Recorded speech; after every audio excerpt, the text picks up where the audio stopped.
25 years before the Islamic Revolution. And since when a king does a coup against the fucking prime minister? This is what the West is trying to feed us. Bro, what are you This is what the West is. Because the Shah because the Shah sold us fucking oil. That's it. That's the whole reason. There's no. It's not. Did you know that King and Mossadegh started the project together? Did you know that shit? Did you know that after that he started expanding? Look, man.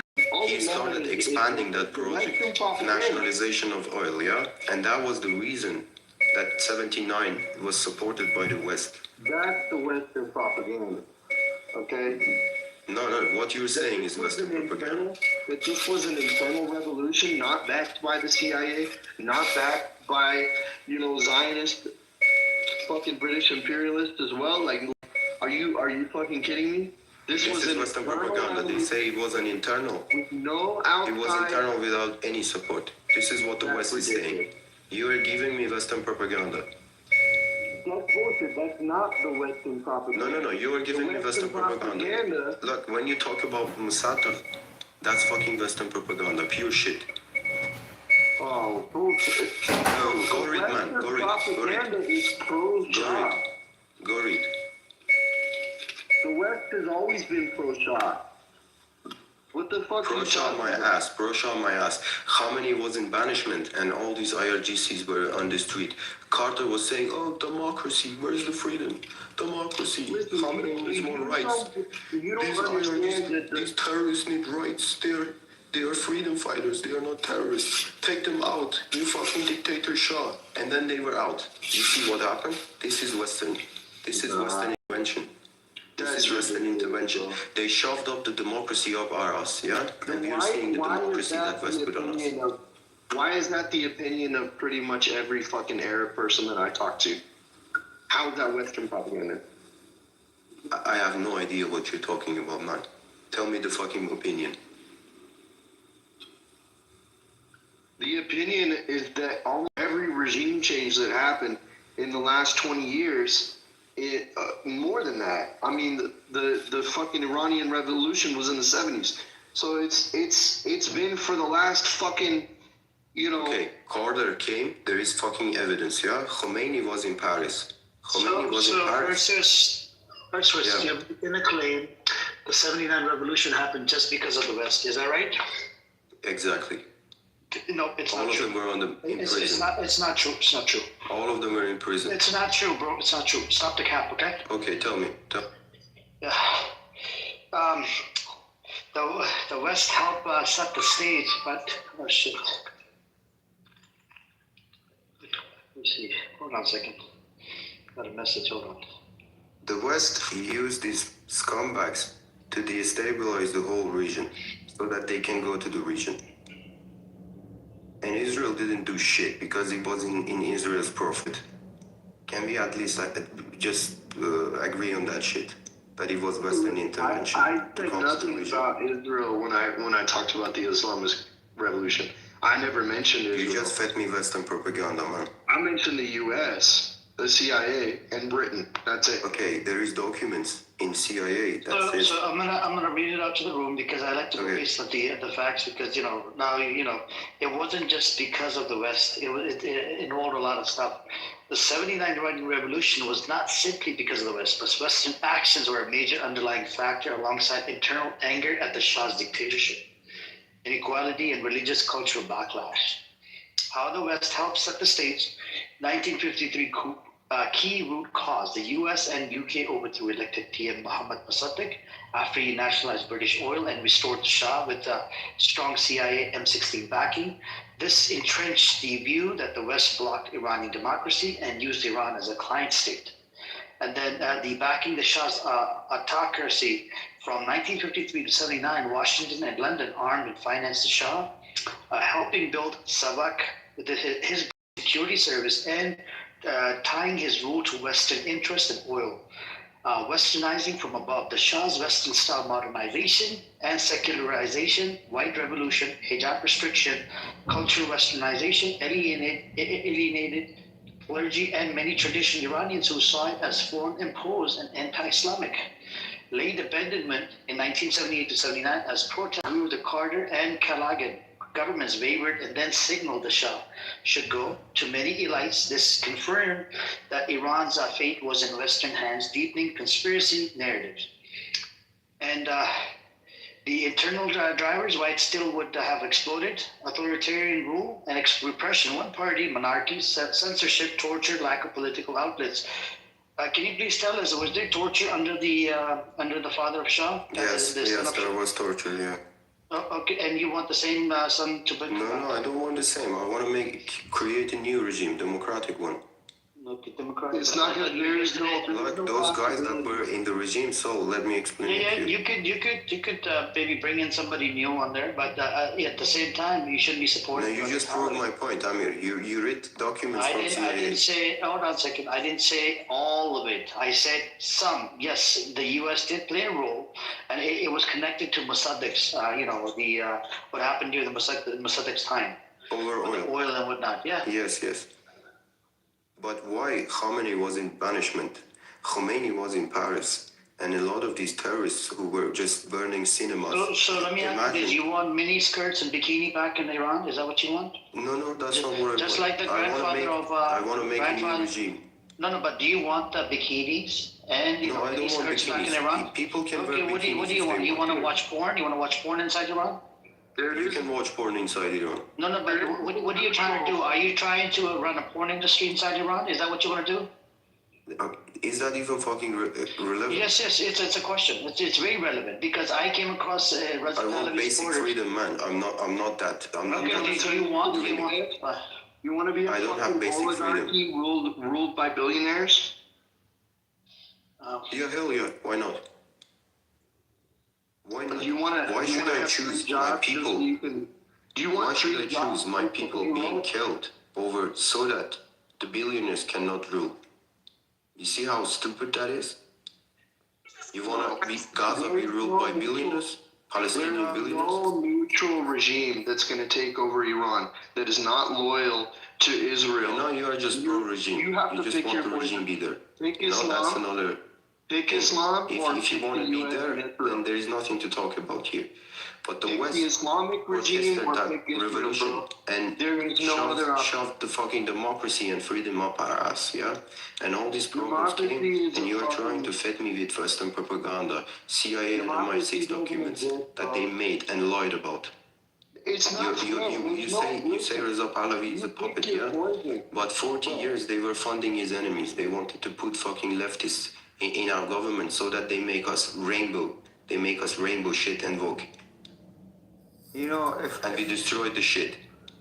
If we want to stay consistent and be consistently in line. I mean, either West is right or it's not, you know? You cannot say you're anti-Western propaganda and bring me Western propaganda and fed me. They were feeding us this shit in school. If we want to stay consistent and stay in line with the will of the people, it's safe to say that when the revolution happened in '79, that was the will of the people. And now that their will was that they want to change the government, that's also the will of the people. So history. Khomeini was not the will of the people. Let me finish. And it's safe to say that the monarchy didn't work, and it's safe to say that this government isn't working. So yes, I can tell you that. You need a diplomatic. The regime before '79 was a loser, man. The regime before '79 was a loser.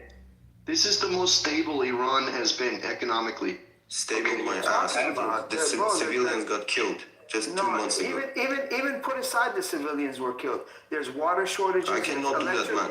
No, I'm just hold on. I know you can't do it. I'm talking to him. I know we can't I'm not setting aside the civilians. He said this is the most stable Iran has been. No, so I'm trying to tell him. Just give me a second. There's water shortages.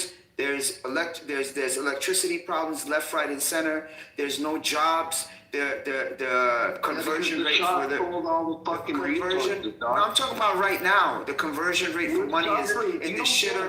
Let him finish. So let Mazi finish. I actually do get it. Mazi is saying he's not an insane person because Perseus is sort of like, he's insane. He's a young person. I'll agree, but I won't. And that's not even talking about the people who got killed and slaughtered. I'm talking about, aside from that, all these other problems are happening. There's unemployment. There's the money conversion is the worst in the whole world. Iranian money is the worst in the whole world. It's the weakest in the whole world. And of course the big water shortage and electricity problems.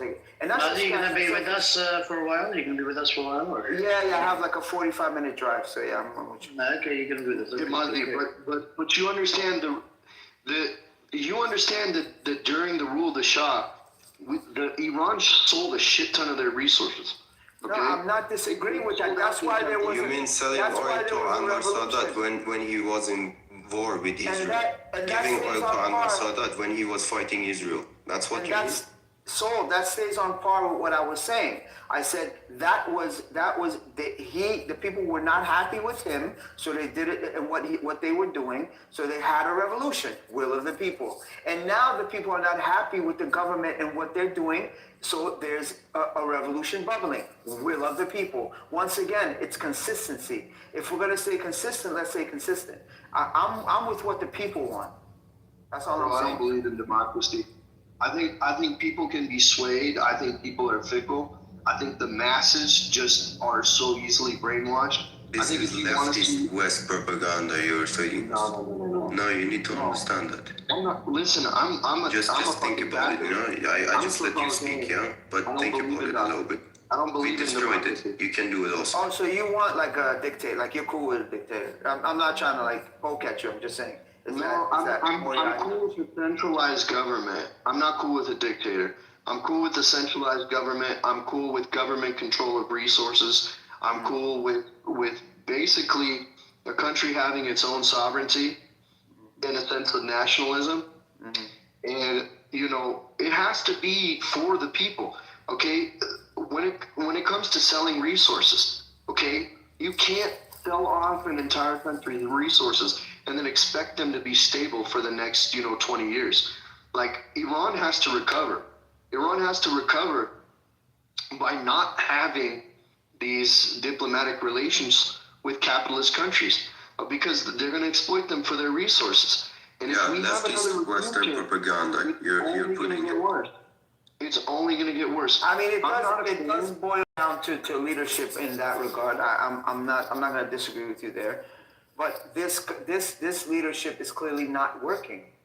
That's what I'm saying. Okay, okay. Let me tell you something that might be somewhat controversial. Okay, I think that the Islamic regime would change its grip, it would loosen its grip on people if they didn't have so much pressure from the West and from Israel. Okay, if they didn't have so much aggression from these countries, I think it would loosen its grip on the people, and I don't think we would need a regime change, honestly. But you know what? To push back on that, there's been several reformist attempts within the Iranian government, namely in the Green Movement, and then after that with Mahsa Amini. So, and that's only two. There's been more. That's the one that's been the most advertised in media. But there's been so many reformist attempts, and it just hasn't worked, unfortunately.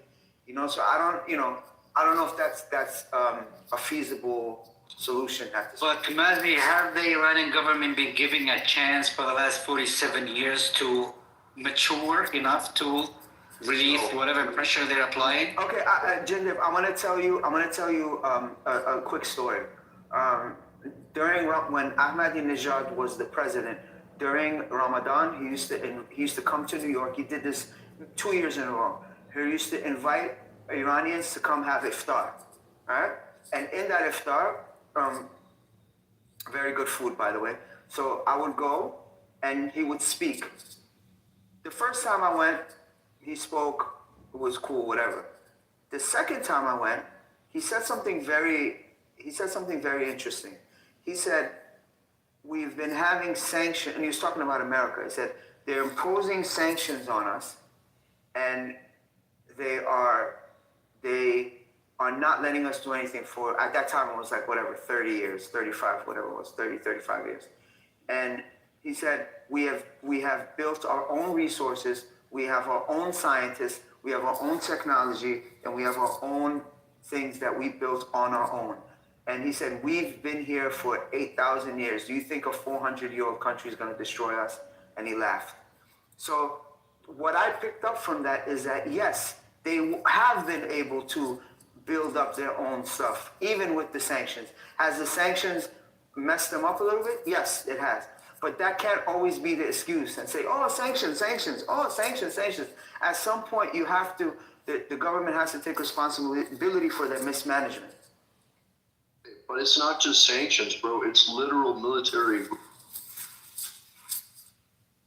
So you disagree on something, you go on the street and they will shoot you. What you want to do? Is that Muslim or it's Iranian police? I say fuck the police and you say yeah, the police has the right to shoot. Look, man, that happens in all 3 years ago, let me tell you this one, and then you just reason with yourself. 3 years ago, there was a movement, a bullshit, woman life freedom, yeah? The whole West started funding this movement. They wanted to do a revolution, yeah? They wanted to do it. The US was behind it. The Israel was behind it. Many of the parties in Israel. Almost most of the left and liberal parties of the EU were there. 100,000 Iranians went to Berlin to protest, yeah? There was something like Munich last week. They put a transgender with a rainbow flag there. His dick was out and he was giving us a speech about freedom. Why we stick to Pahlavi? Because he wanted to fight the West. This is against the West. They are accepting this shit because many people died on the street chanting his name. Change, Perseus. The fucking trannies with their dicks out are the ones that want regime change in Iran, okay? They don't want regime change right now. You know, this guy that his dick was out is behind the regime right now. The whole movement. Let's stop talking about guys with their packages out, please. I beg you. You know, you are scaring me with something that has already happened and I have fought against the last 3 years. The Pahlavi doesn't fit the narrative of any country. They fucked us up in 79 and they wanted to focus more and more and more, yeah? We stayed firm and we brought the Shah concept back. That was to fight primarily the regime and second, the West. You need to understand this. Our king was fighting against imperialism and they overthrew him because of the fucking oil. Listen, I'm pro regime change in Iran if it's hostile to the West. If it's hostile to the West. Because the West has been so fucking hostile this entire time. I know, but they destabilized us, yeah. But they need to correct the mistake. We are asking them to correct it. The only Perseus, you have too much trust in them for them to think they. The only viable regime change right now, Perseus, is gonna be pro-Israel and it's gonna be pro-West. Okay. No, I don't need Israel for that, you know. If they just do this attack, yeah. If they kill Khamenei, the people will do the rest, and you will see. You will see the real fight against imperialism, yeah. You're gonna be shocked. Perseus, I have a question. This is gonna stay in the history. You're delusional, man. Perseus, I have a question for you. I was in an Iranian room earlier today. It was like a Farsi-speaking room. You know, those rooms are like, there was one today that was over 5,000. There was another one over 2,000. Anyway, I was in one of them, and the host was saying, host of the room was saying that what would be more detrimental, or not detrimental, effective, would be if they don't kill him, and if they're able to arrest him and bring him for a trial like they did the Venezuela guy. How do you feel about that? I don't think it's possible to do Venezuela style on Iran. They just need to kill these leaders. I don't want the infrastructure of my country to be bombed. You know the ones That's what I'm saying. If they arrest them, it'll be less deaths. That's all. I don't want deaths. You know, I don't want people to die, innocent people to die. Yeah, man, when you go on the street and you want to change it so that nobody do fucking intervention and they shoot, you don't have much option, you know? It's like Syrians were under ISIS and you say, no, if foreign intervention come, it's gonna be fucked up. No, you just go help them. And there is people who want to change everything. Bro, what are you talking about? So Mazi, I have a question. Hold on, really quick. Okay, so the Iranian people themselves, do you don't think they're capable of forging themselves through and changing the regime on their own? Do they really have to have the intervention of foreign powers to destroy their country for a regime change? Unfortunately, that's the thing. You see how fucked up that is. We need it. That there is no other way. I believe in self-determination. That's my personal opinion, Jindip. But Perseus doesn't agree. No. The thing is, so the Iranian people in general are not capable of changing the regime. Not only do I feel they are capable, I feel like there's many smart, intelligent, and capable leaders within Iran who can lead. I agree.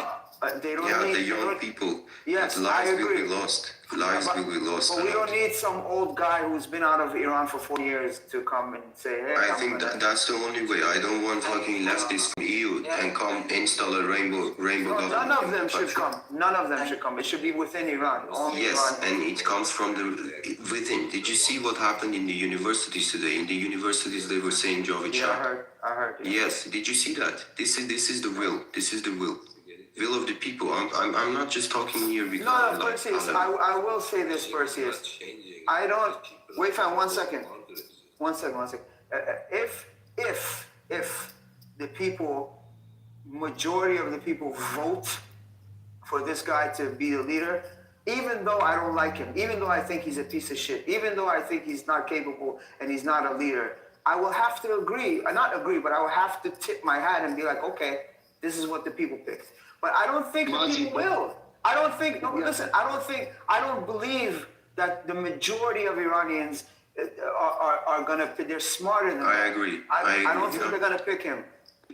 First, we need to have freedom so that an election comes, and then we will see the results. If people do not choose him, there is no point to put him in power. Right. I believe that. You know, everything's connected. But though. first, we Hold need to be free. They are shooting people on the street. Listen, Right. Okay, how about- don't exist in a vacuum. Hold on, I just want to say this. Go ahead, right Soul, and then Jindib, and then Wayfan. Go ahead, Soul. Okay. Listen, the geopolitics in the Middle East don't exist in a vacuum, okay? As long as we have the EU, the US, and Israel controlling foreign policy in the Middle East, okay, everything that happens is going to be manipulated by those powers. Yes, that's what I'm saying. God bless you. But if you want that to not be the case, there has to be consequences. You know, the Republicans of US. Just listen to this part. I explained this one too. Any question you have, I answer you. And then after you is Jindib, Perseus, but hurry up, go ahead. Yeah, but they have questions. I need to clarify that. I shut up, yeah? But US wanted to install MEK. The Republicans wanted to install MEK. And the Democrats were supporting these rainbow ones to install in Iran. We don't want rainbows. We don't want MEK. That's why we support Pahlavi. It's as simple as that. We don't want West to make a government in our country. Go ahead, Jindib. And I don't want the West to come and occupy my country with soldiers like Iran. Okay, now the other question I have is for those who are from Iran and familiar with Iran. Now, Iran does hold elections every 4 years, right? Am I correct? Yeah. If you are debating on that, I don't have anything to tell you, man. Wait, let him Rigged finish. elections, yeah. Okay, well, no, my question is, so the elections, the parliamentary elections and the elections for the president and so on, are they semi-fair or are they? No, it's not fair. Like a person like me, wants to go and be elected. They're gonna filter. Okay, but they are engineered in such a way where they want to keep the regime in charge. Yes, always. Okay, so now Wayfan, go ahead, Wayfan. Gender, Iran is a republic.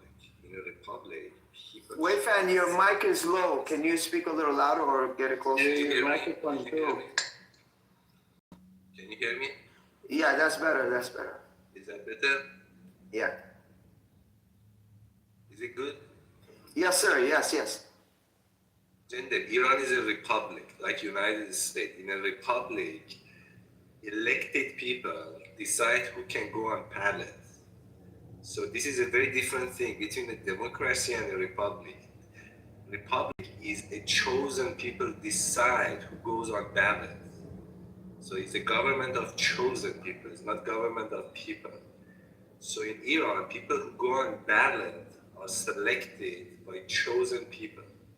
Like United States, people who go ballot are chosen by, like, for example, the Republican and Democratic parties. In Iran, people who go on ballot are chosen by this. And electoral college vote as well. Electoral college vote in Right. America. So no, like somebody like this Perseus cannot go on ballot. Yeah, I mean, But it's there's not it's not an election from the bottom up kind of thing, kind of way. Right, So it's there's a no republic. pathway. It's not like India. Yeah, It's not so like there's India. so It's a there's no republic. pathway to change the entire government, the entire system, or the pathway is extremely difficult. That's what I understand. But Can I there's no always pathway to change republic. No, you cannot change the republic. no, I'm talking about the elected officials. I'm not talking about the republic or the country or I mean You can officials change do the people change. who go on ballot. You can like pick who. Like for example, Like when Ahmadinejad was elected as president, did he come to the ballot? Did he come to be president through elections? Right? He was elected as president of Iran for I don't know 2 terms or 2 terms or 1 term. I can't remember. 2 terms. 2 terms. So there is a mechanism in place in which the leaders of Iran change. They do change, and reformers do come into power once in a while, and so on. So it's a messy kind of democracy. I would assume, right? So I would put more faith in the Iranian people and their ingenuity to change their own government without the interference and the destruction of their country through from a third party like Israel and the United States of America. But they need to vote. The thing is that like the right party, imagine like the Republican Party in the United States, like has convinced them that it's useless to vote. So they don't vote. Only Republican wins all the offices. So Iranian people right now generally don't vote. They don't believe in the system. That's a terrible analogy because, listen, it really, really doesn't matter who you vote for in the U.S. because both parties in the U.S. are bought out by corporate sponsors. All those corporate sponsors are so United States, Yeah, it's the same in Iran. Right, you are Like right. And they use every trick in the book and redistricting and doing all kinds of tricks. Exactly. 2009. 2009 people voted. Yeah, they do the same thing in America. Don't think that America is such an incredible. No, I don't think Yeah, America because the United States is is also a republic. In the United States, for example, people wanted a socialist government. They even voted in the primary 2 times. 1 time for Bernie Sanders, but the Electoral College picked Hillary Clinton. So it's not like United States is a capitalist system. It's a capitalist republic system. So it's very hard to make them socialist. Iranian government is Islamic Republic, so it's very hard to like make them non-Islamic. Because of 2009 they rigged the election and stole the votes so that Ahmadinejad come to power. People went on the street. I was in the United States that time, and I really, really thought that this election was stolen. But later I went to Iran and it was not. Ahmadinejad really won. It's hard to imagine why Ahmadinejad second time won. It's the same as very hard to imagine why Trump won second time. That's what I thought. So but it was very hard for people to accept it. No, I believe they rigged the election. Mousavi had to have the support. I was shocked, and I thought that the election was stolen, but he actually second term did win. I don't know. We don't know that, but people went on the street and they killed them also. I was a child back then. There is no other. It's a fact. I mean, this the fact that people are getting killed in the street. This is independent of what we are talking about. Yeah. So hold up. Look what happened in Iraq when we brought regime change. Okay. If I don't want that, I don't want MEK I don't want US to install MEK on my country. But I that's don't want what you're Europe asking to for, install bro. the rainbows in my country. Where do you think the revolution is going to come from?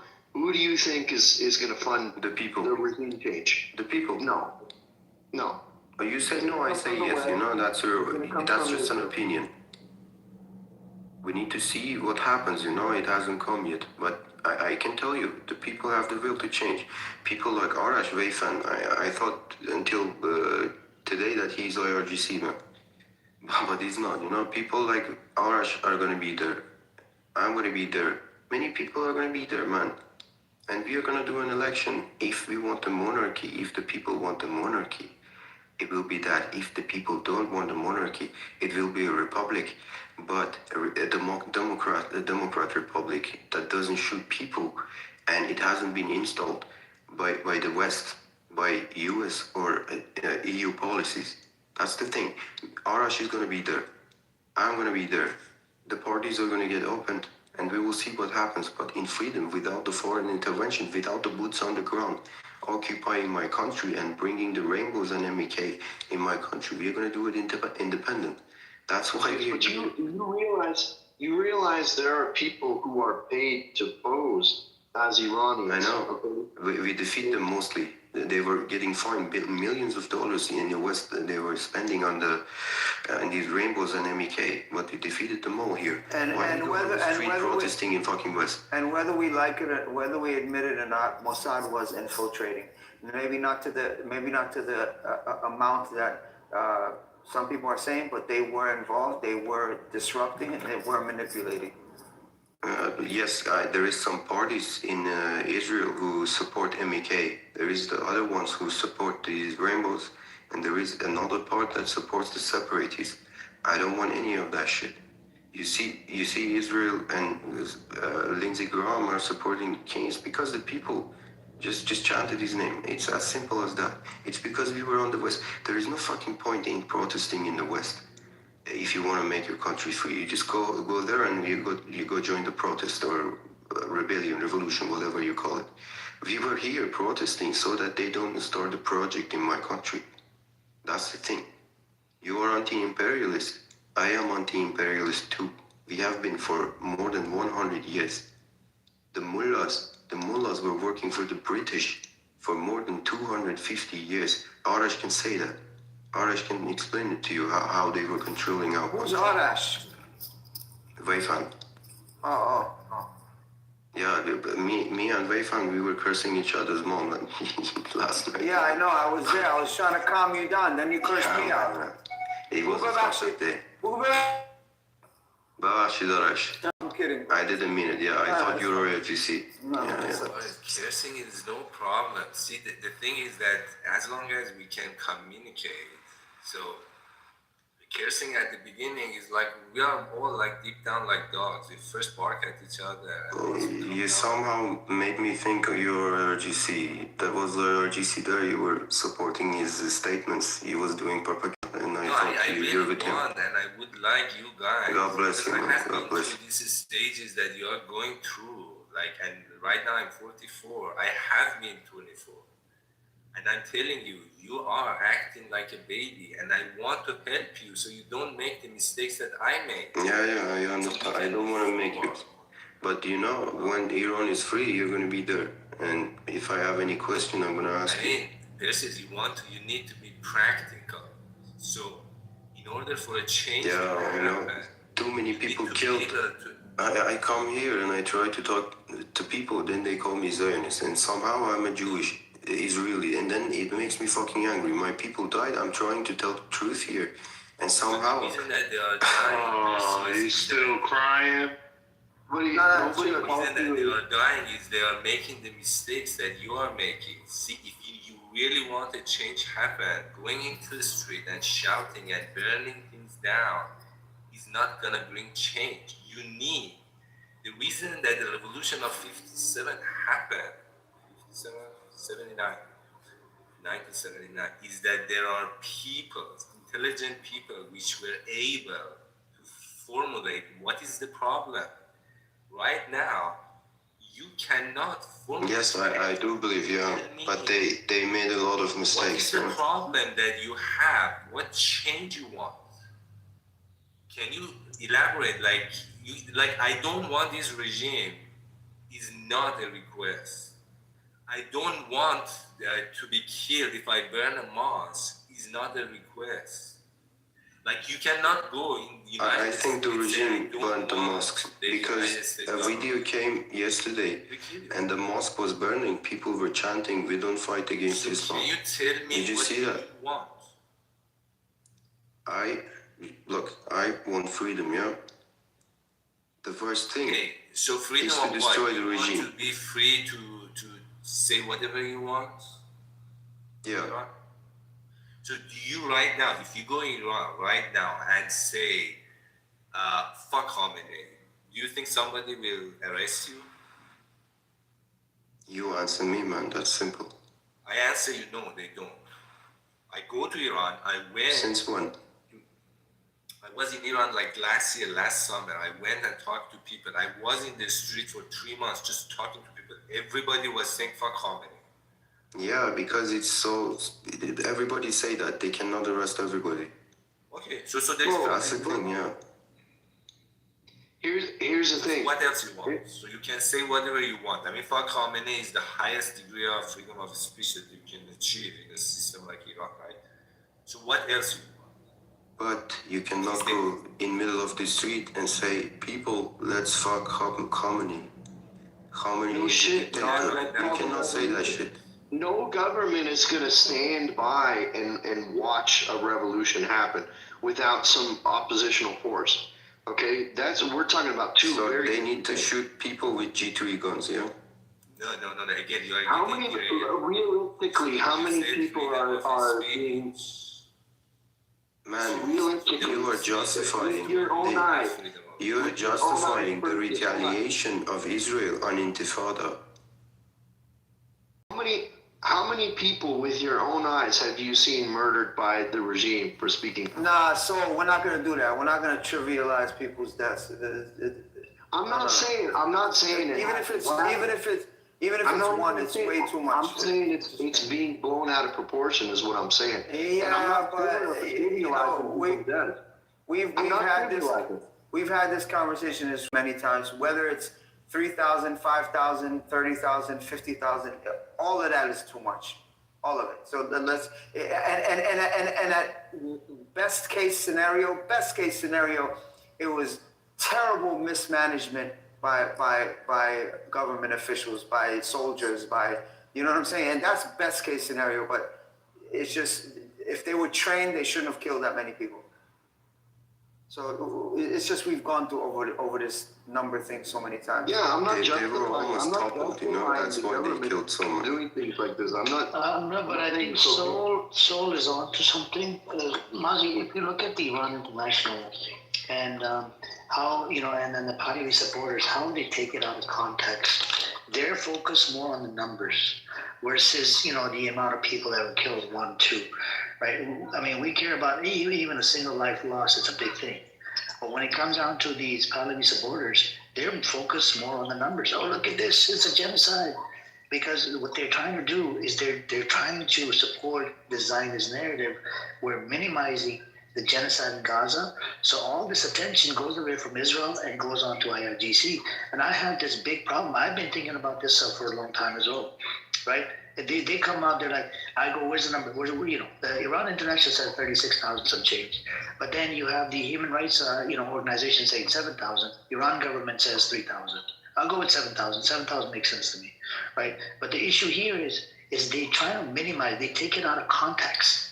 And some of the people, you could agree, Mazi, that they burned down the mosque. And according to the religion, it's a big, big thing, man. It's a big thing to burning down a mosque. And I've spoken to even people like that you co-mod with sometimes. I'm not going to name any names, but a person that starts with S, because there's somebody in this space is recording right now, all the way at the bottom, John Kitover with a flower picture. So the person that you co-mod with S, even she was defending, justifying the burning of the mosque. Now, if somebody burned down the mosque, what do you think it should happen to that person, Nazi? It's a holy mosque. Let's No, say no, 200 of mosques. course, of course. Listen, this is Let's say 200 mosques where 50 were filled with besieged. yeah. besieged. But my whole thing is this: the mosque thing is right until further proof and evidence is a big mystery, right? I think that there were some thugs who just and remember when we used to do the Black Lives Matter protests here, there were anarchists that used to come and just cause chaos, and then the regular protesters were being blamed for it. So I think the same concept, the mosque situation is there was some rioters that were just looking to cause chaos who did that. And of course, Mossad involvement that maybe fueled that, triggered that, or participated in that. I don't think regular Iranians who are out there peacefully protesting, who have maybe mothers, grandmothers, cousins, uncles who are, practicing Muslims, would be disrespectful enough to. They say that their argument is that the Basiji were firing bullets. Yeah, but I don't put the two. I don't connect the two. So what Basiji was in? I still think regular Iranians who are peacefully protesting, will not be disrespectful enough, Basiji or not, to go in there. This is how they and justify it. Even the person that you come out with, that lady with the S, she justified by saying this. What do we do? You just I push could not us expect. Hold on, into Israel. persist. I'm telling you, Nazi right now, okay? I could not imagine, or I could not believe when she said that she justified of the burning of the mosque by saying, "Oh, what if?" And bro, this is where, and I lost my mind on that day when she said this. Yeah. You see what I'm saying? Yeah. And it doesn't make sense. And these people, they're justifying it. Like even the one that sort of like they were not Reza Pahlavi supporters, but they're justifying the burning of the mosque. Yeah, I mean, look, that's my take on it. But I would like to definitely hear Wayfan and Perseus, both of them, what their take on it is. You haven't grown up in Iran. Iranian. I haven't. That's why I want to hear you guys. In Iran, like every year during Charshab Suri, it is a complete chaos. Iranian people are capable. They are young. They are very emotional, and they are capable of burning down things. Every year, Charshab Suri, which is the last Wednesday of the year, there's a Zoroastrian event which people like supposed to make fire and jump over it. But these young people, it's crazy. I'm telling you, I was one of them. But Wayfan, I'm saying that these young people come out and they get excited and they do this. But that's just a little percentage of knuckleheads. That's what I'm saying. That's just a small percentage of knuckleheads. I said that's just a small percentage of knuckleheads. They're not small. They're not. No, they're not. Don't get me wrong. The young people are Iranian. Most of them are like this. Wow. I am one of them. Many of my cousins, we are like this, and we need to learn, like from a developed societies like United States, that. We have to be. No, don't use us as an example, bro. Yeah, if you were here during BLM, you don't want to use us as an example. No, and that's just recent history. BLM is like us. Black Americans are like, they are not developed politically. Look at the way that they protest in Minnesota. Those are developed, But look, those are more peaceful. But Iranian. I get you. I get your point. Yeah. Very easily. But most of the time, the rainbows are fighting against Islam, not pro-Pahlavi. Most of the time. Because pro-Pahlavi has also Muslim supporters. We cannot do it. We have... Bro, they justified the burning of the mosque. Yesterday we had... Don't trust global span. Hold on. Yesterday we had that person in here. She claimed to be Muslim Zionist. How does it make sense? They take you out of I have no idea. I have no idea. These people are not... But also, real quick, vehemently anti-Islam. Okay. But also, and Amir, just how Wayfan pointed out, and that's why I wanted to hear from Wayfan and Perseus. They said, Wayfan said, I wasn't, talking about me, I wasn't raised in Iran. So that's why I yielded to them. And at the same token, a lot of these people who are saying on this app, they weren't raised in Iran. From what I hear, them are I like just me. want to say one thing, because I have a lot of friends like on tandem from Iran. Well, I wouldn't say a lot. I know a lot of people, and I will tell you that the youth in Iran is totally like their minds are totally fucking poisoned.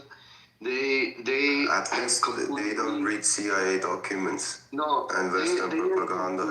They justify themselves. they're all a bunch of, like, listen, the majority of the people, especially in places like Tehran, This is rainbow propaganda, my friend. This is rainbow propaganda. Let them speak. You're pretty young. Let them speak. Listen, they're pro-feminist. Okay, they are anti-Islam.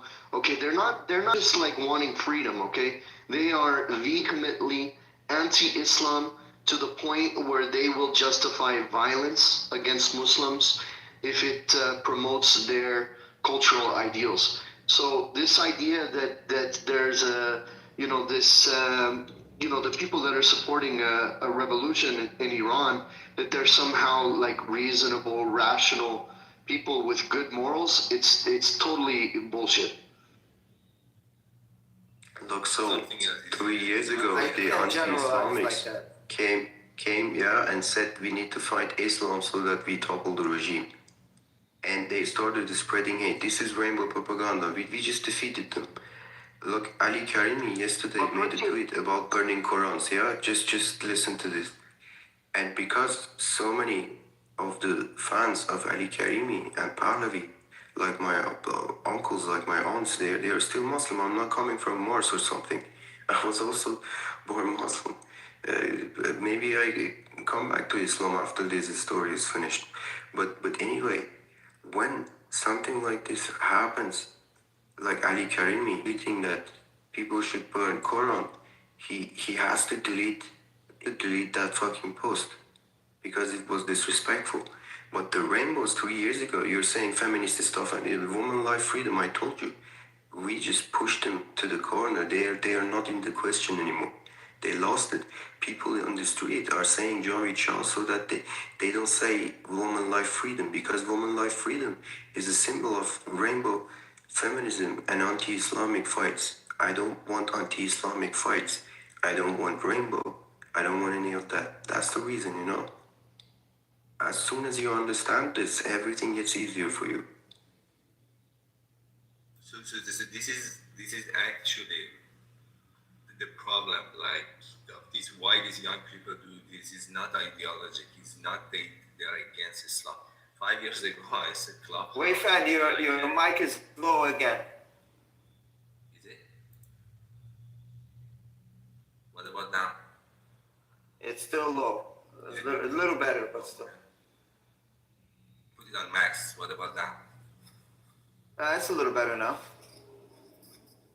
So the problem, the fundamental problem, in my opinion, is not these young people. They are against Islam. It's not their ideology. It's the fact that they are young and they have sexual desires. What the fuck? Listen. In Iran, they don't have any place to go. There is no dance club in Iran. For them to release. But we make the parties in gardens and stuff. We Not do all for you people. Those are only rich people can afford to go. No man, the normal people are doing it. Majority of young I wasn't rich back in don't home. have a place to release their energy. No, we have it. We actually drink there. We actually drink and dance there. To be violent. No. You're saying bullshit. You haven't been to Iran for many years, I think. You said last year you were there. I think it's bullshit. You're not helping me here, Chase, because every time you speak about Iran, you talk about how there's already people living their lives, how they want to live their lives. So when they go on the street and government shoot them, we should let them continue that. That's a request pursues. You can, as a young people, ask Iranian government to give you the right to have dancing clubs, boys and girls mix. That is a request that you can do and force the government to give you that right. Your election, when you were young, you were crying for Khamenei to give you the rights. They didn't give you Yeah, any they of that. may They were give kids. you. I'm not saying they will give No, no, no. you, but They in don't Saudi give. Arabia, Look, they are giving woman life freedom happened. Yeah, Iran, many they people give died you- for mandatory hijab to be gone. Yeah, many people died for that. They didn't give the it. job is gone. Yes, Now but you many can people died. dance for dancing Many clubs. people You died, and man. I don't want that shit go in a anymore. protected environment and Look, dance with each other. Okay, dancing clubs. I don't want fucking clubs. I don't want rainbow. I don't want fucking cocaine in the bathroom and having sex in the bathroom like we have in Germany. I don't want that shit. Dancing, I'm not talking about fucking. Going and releasing. You just said it's sexual desire, Listen, man. we're because kind of it's veering sexual. off. Well, that's Yes, in the club in Germany, people do cocaine and fuck each other in the bathroom. I don't want that shit. You don't need to fuck. Dance club is about releasing. You said sexual, I didn't say. Yeah, Wait, Todd. releasing Listen, sexual. I'm from the No, we're US. kind of. Hold on. So You we're kind don't of go to- you veering don't off go to topic. DJs, you need like this music come to Iran and make you dance and release your energy. Don't it's throw not me in about there. it. Requested about music can fucking. come there and perform. Did you see the Don't dance throw me clips down. on the graves today? Yeah, second, sorry, I have to meet everybody, Mazi, everybody. Let's pivot from here because I think we're not going to get anywhere with this. please. You're supposed to fast if you are frustrated, right? It's a nasiha, it's advice. You should fast, okay, for 3 days. Amir, Yes. Amir, let's. Taco has. We haven't heard from him. Oh yeah, Taco, what's up with you? How you doing, bro? You okay? Taco is busy with taco business. It's a weekend. His taco truck, it's a lot of people coming up, getting a lot of tacos. Too much.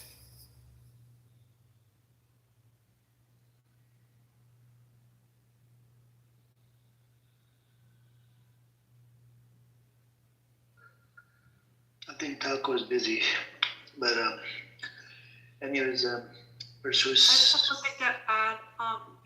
Don't get it wrong. People are not wanting nightclubs that they go to. They're wanting, for example, okay, so people that I'm thinking of myself when I was young, and also people I've talked to.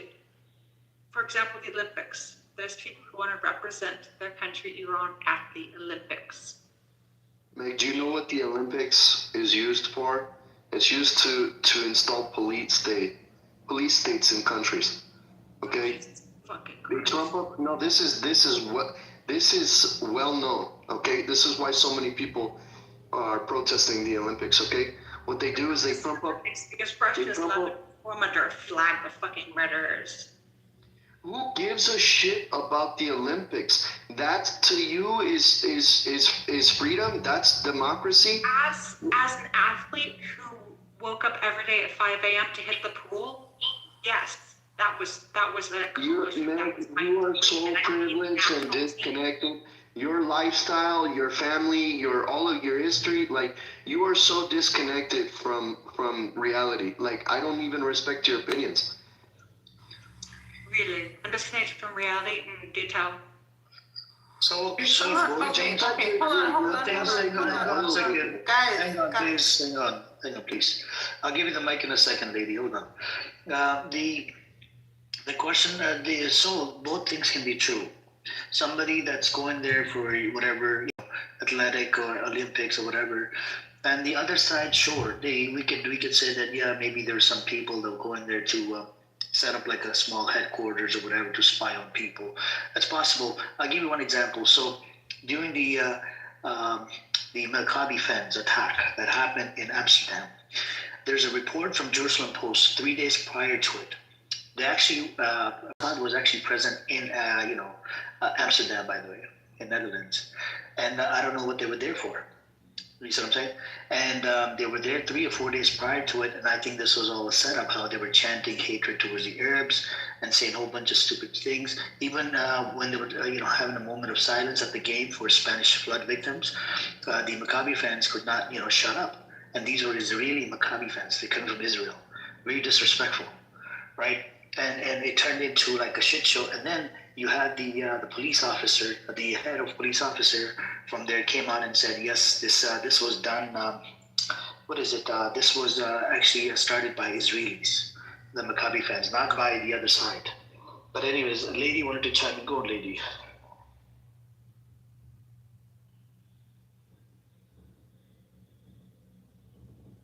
Yeah, do you want to chime in, lady? Diana, are you there?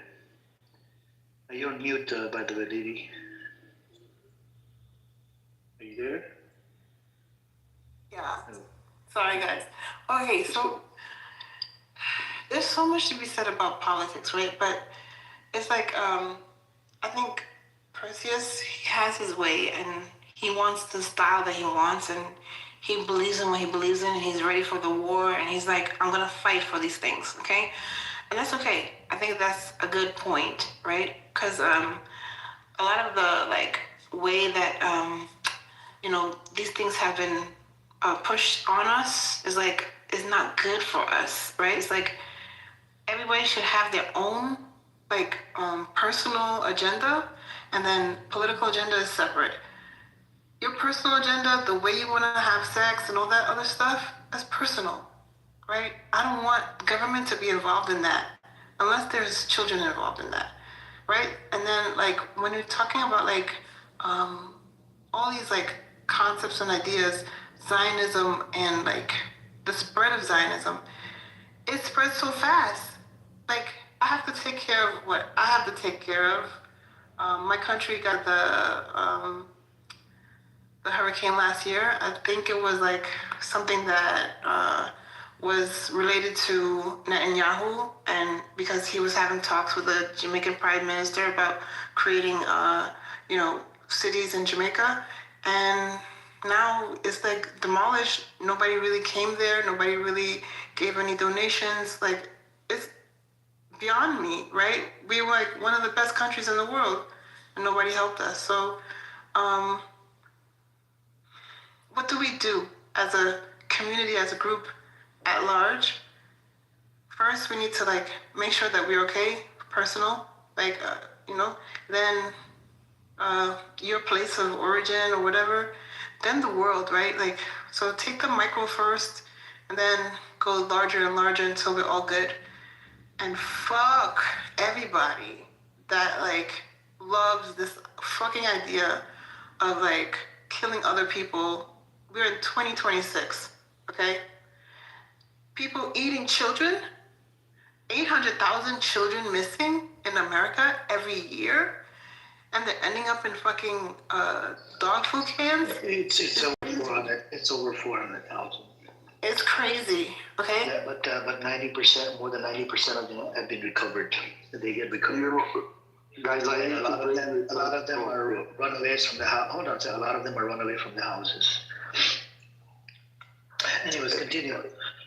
Honestly, I don't think people realize how big this Epstein thing is and how interconnected it is with the foreign policy with the US and Israel and the UK, because they're involved as well. Okay, look what happened with Prince Andrew just recently. Of course, he's just arrested for show. He's not going to face any real consequences. None of these people are facing consequences because all of the most powerful people in the world are involved, right? So until we start holding people responsible, arresting people, look, we need to have stronger international laws. We need to hold Netanyahu responsible. We need to hold UK leaders responsible. We need to hold US leaders responsible. Okay, and the organizations that represent them. Right now we have a small group of shareholders in the US and the EU that control everything, and they all back Israel. Israel funds them. Okay, so none of these people are facing consequences until we arrest people and charge them with war crimes, and charge them with manipulating global economies, for the purpose of imperialism, and it's techno imperialism. We don't need to have boots on the ground anymore. It's all through manipulating the financial institutions. So you have to follow the money. Arrest the bankers, arrest the leaders of these European and Western countries, and arrest Netanyahu. Until that happens, it's it's just going to keep getting fucked up. And the whole Epstein thing is just a blackmail list because it's very clear that Epstein was working with Mossad, okay, and he used all this whole child trafficking thing as a way to blackmail all of these world leaders, so that when we start criticizing the U.S. foreign policy, when we start criticizing Israeli foreign policy, okay, nobody can face any consequences because they're using the Epstein list as a form of blackmail. Did you hear what the robots are doing in crypto? Anybody? No? So the robots are taking the number down to 0. They don't want it at 100. They don't want it at 1,000. They don't want it at 1,000,000. They're taking that up to 0, okay? So that they can have 0 compute. They didn't know that you didn't need like certain things to compute. They thought, oh, you need a computer, that's $1,000. They don't have computers, so why do they need a computer? That's minus $1,000, right? So they found this out like through my network, right? There's a network called Coliseum, and the robots are like trading and buying each other's coins and like trading back and forth. They have their wallets with them, and they're like buying cryptocurrencies. It's insane. The new world looks awesome, guys. Like, it's like, how do we like put humans on this? I don't know, because humans are not safe. I've tried like 7 times. Humans are just not safe. But like robots, when they agree on something, they just go infinity to beyond, like as fast as we can. Let's go. Let's do this. 30 seconds. Finished. What? I'm sorry, I have no idea what you're talking about. We seem to have gone to It's okay. crazy land. It's okay you don't have any idea. You don't read books and you don't do things that I do. So By the it's way, okay. Diana, it has not gone down to 0. I mean, do you have any sources to back up your claim it? I Okay, actually looked it up right now. No. So it depends on which one you're looking at. So compute. It's called compute. It's called Compute 3.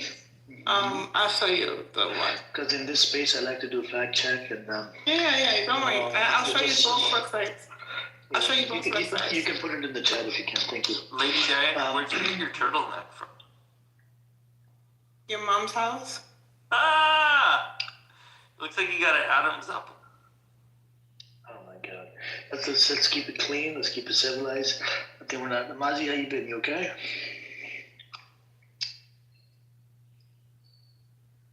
You good? Yeah, I'm here. I'm good. Okay. And Taco, did you want to chime in?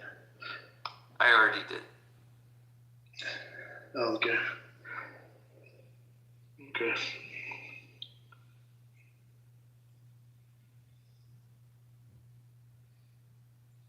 But you know what? You see how we started off screaming at each other, and then everyone became civil after a while. That kid left. The problem is that kid is very. I don't know what to tell you, man. I think he lived in Germany, Mazi.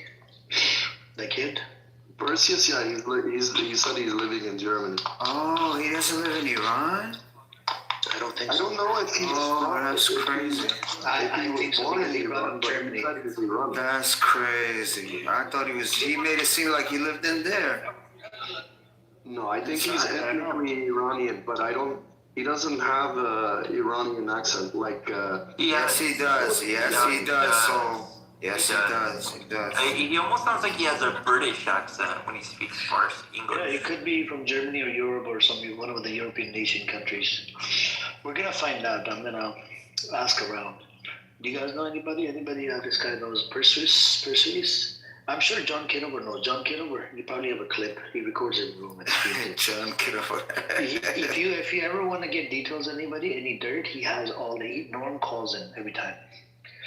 Norm calls him every day. Hey, John, is there any room running? Any good room? I can't get in. Because Norm the other day was blocked by Buttercup, and he couldn't get into the Buttercup's room.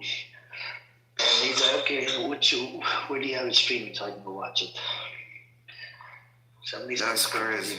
Hey, Amir, I put it in the chat to the Thank you. websites. Thank you. I'll check it out. Thank you. Amir, I was falling half asleep, bro. Were you guys saying something about children being eaten alive? Is this like Epstein file shit? What are you guys talking about? Yeah, no, I think Lady Diana. Yeah, it's actually in the Epstein files. They talk about it in Epstein files. What part is it? I mean, first of all, most of what's been released is majority redacted. So ChatGPT can see the redacted files if you just put it in there. ChatGPT cannot see the redacted files. It can. Nobody Yes, it can. that doesn't have government official clearance can see redacted files. Have you checked? No, Yeah, right? so I've listen, checked. ChatGPT is not going to break international law. That's crazy. It does.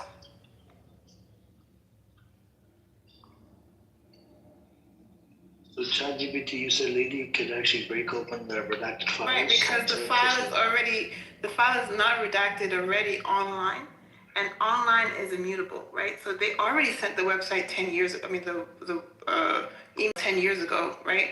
So it's already online. All they have to do is match the file, shut up. All they have to do is match the file with the other file, and you can see it. Also, they are like reading ones and zeros, so they see layers as well. It's funny, but it's not funny. I don't want to read it, so, but yeah, it does. Send me the prompt that allows. You don't need a prompt. You just need to put it in, and just ask it, what is this? Just put it in Soul, and you can share the link. If ChatGPT can remove the redacted files from Epstein. I know, but just Google it. Do you realize that OpenAI has certain policies, okay? Yeah, but just Google it. Google it. Just Google it. You're not gonna sit here for 5 minutes talking about the same shit. Google it. These are policies that have been implemented, but when they first released some of the files, you were able to put them in ChatGPT and see the redacted parts. They've changed that by now. They've amended it. But yes, Lady Diana is absolutely correct. When they first released the first batch, you could definitely put them in ChatGPT and you could absolutely read them. Yeah, I'm not doubting the AI. I'm not doubting the AI can read the layers of data and see behind the. I'm gonna put the link in the chat from ChatGPT. It says no, you cannot. I put the link in there. You guys can read what the ChatGPT told me. Well, yeah, it can't be more. Policy initially it could, but as soon as they caught that, they made it so it couldn't. So it was. They probably long time ago. Yeah, long time ago. Yeah, so there's some initial things it released you can read, and they're pretty damning, but it didn't last for long. But there's still, you can still read some. So.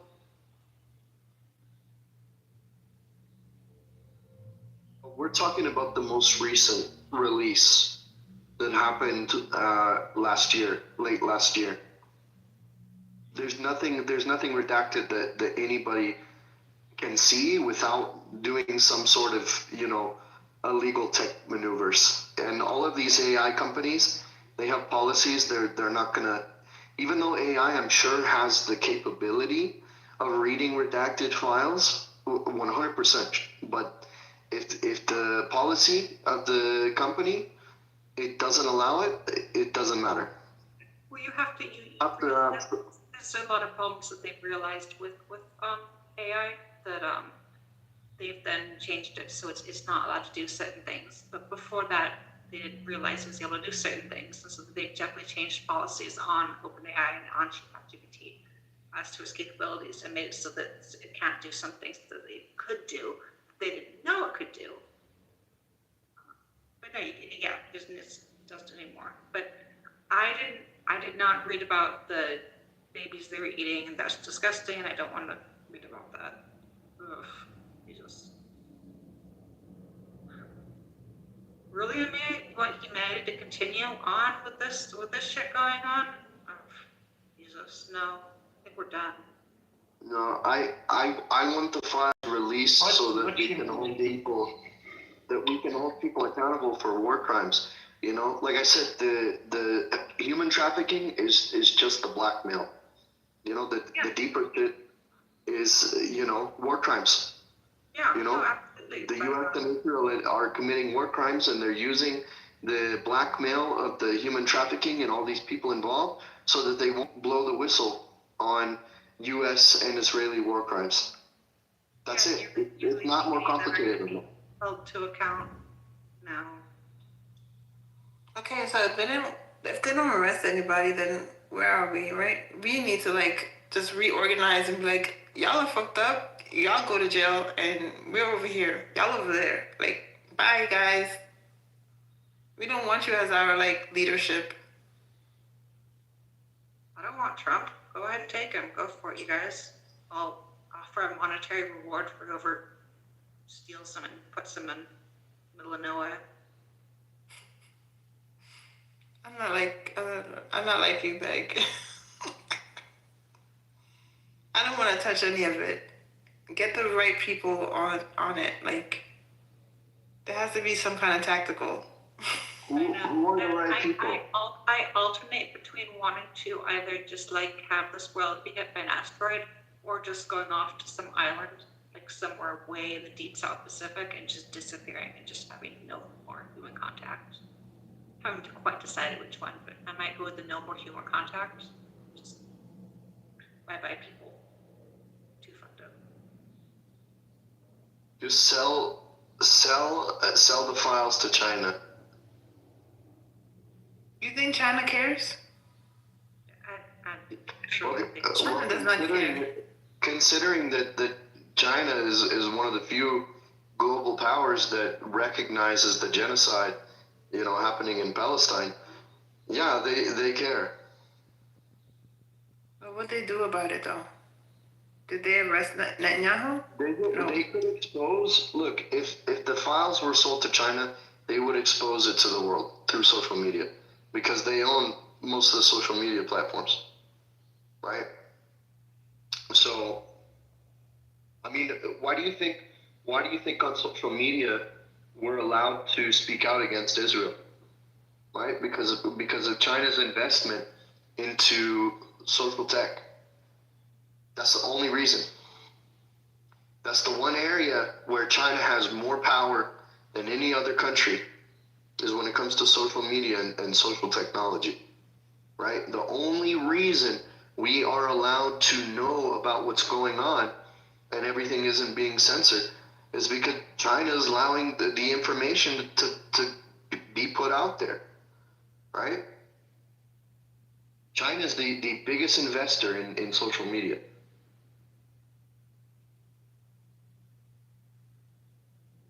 I'm not saying China doesn't have their own agenda.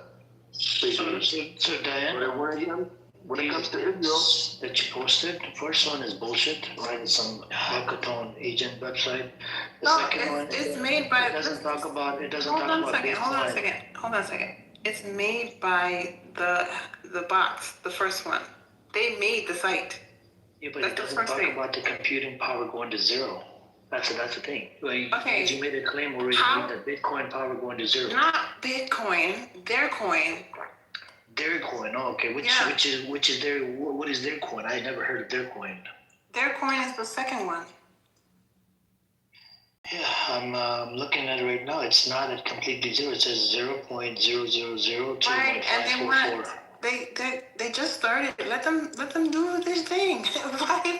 What? No, but you made a claim about that it says go down to zero. They want it to go down to zero. It's called Compute 3. They want it to go down to zero. Oh. Because zero means zero latency, right? They're not paying for like power cords and shit like that. They're not like stuck to the machine. They're not like, they're free to just do what the job is and go home. If it takes 15 seconds, it takes 15 seconds. Oh. Yeah, because originally you made a claim that it's going down to zero. So, I wanted to see. I mean, 0.0002 is almost zero. No, it's not almost zero. Zero meaning all zero all the way. But anyways, yeah. Okay. Amir, come on. And then you said something about Bitcoin. I thought it was about Bitcoin, and I didn't say Bitcoin. Yeah, I didn't say Bitcoin. Bitcoin uses a lot of energy. Yeah, but I didn't say Bitcoin. That's what I heard. It. I know, but that's what you heard. Your ears wanted to hear that, but Okay, let's ask around. Did you guys hear her say about Bitcoin or a different coin? She said something about a token, but I don't know if it was Bitcoin. She was definitely talking about crypto. I just don't know. Oh, right. As I'm probably misheard it. I thought it was Bitcoin, but because I was in a shock about Bitcoin. Both crypto and AI completely unsustainable, right? We are gonna run out of resources if we don't switch to renewable resources and we rely on fossil fuel. AI is dead in like 5 years. Nope, AI ain't going anywhere. Because AI is going to be needed, and in the future, I think you might even be able to get a maid for your house, right? And you just have to type in the command: go get me this drink, go get me this water, go get me this. It's just the resources that AI consumes, right, to keep these servers running. It's unsustainable.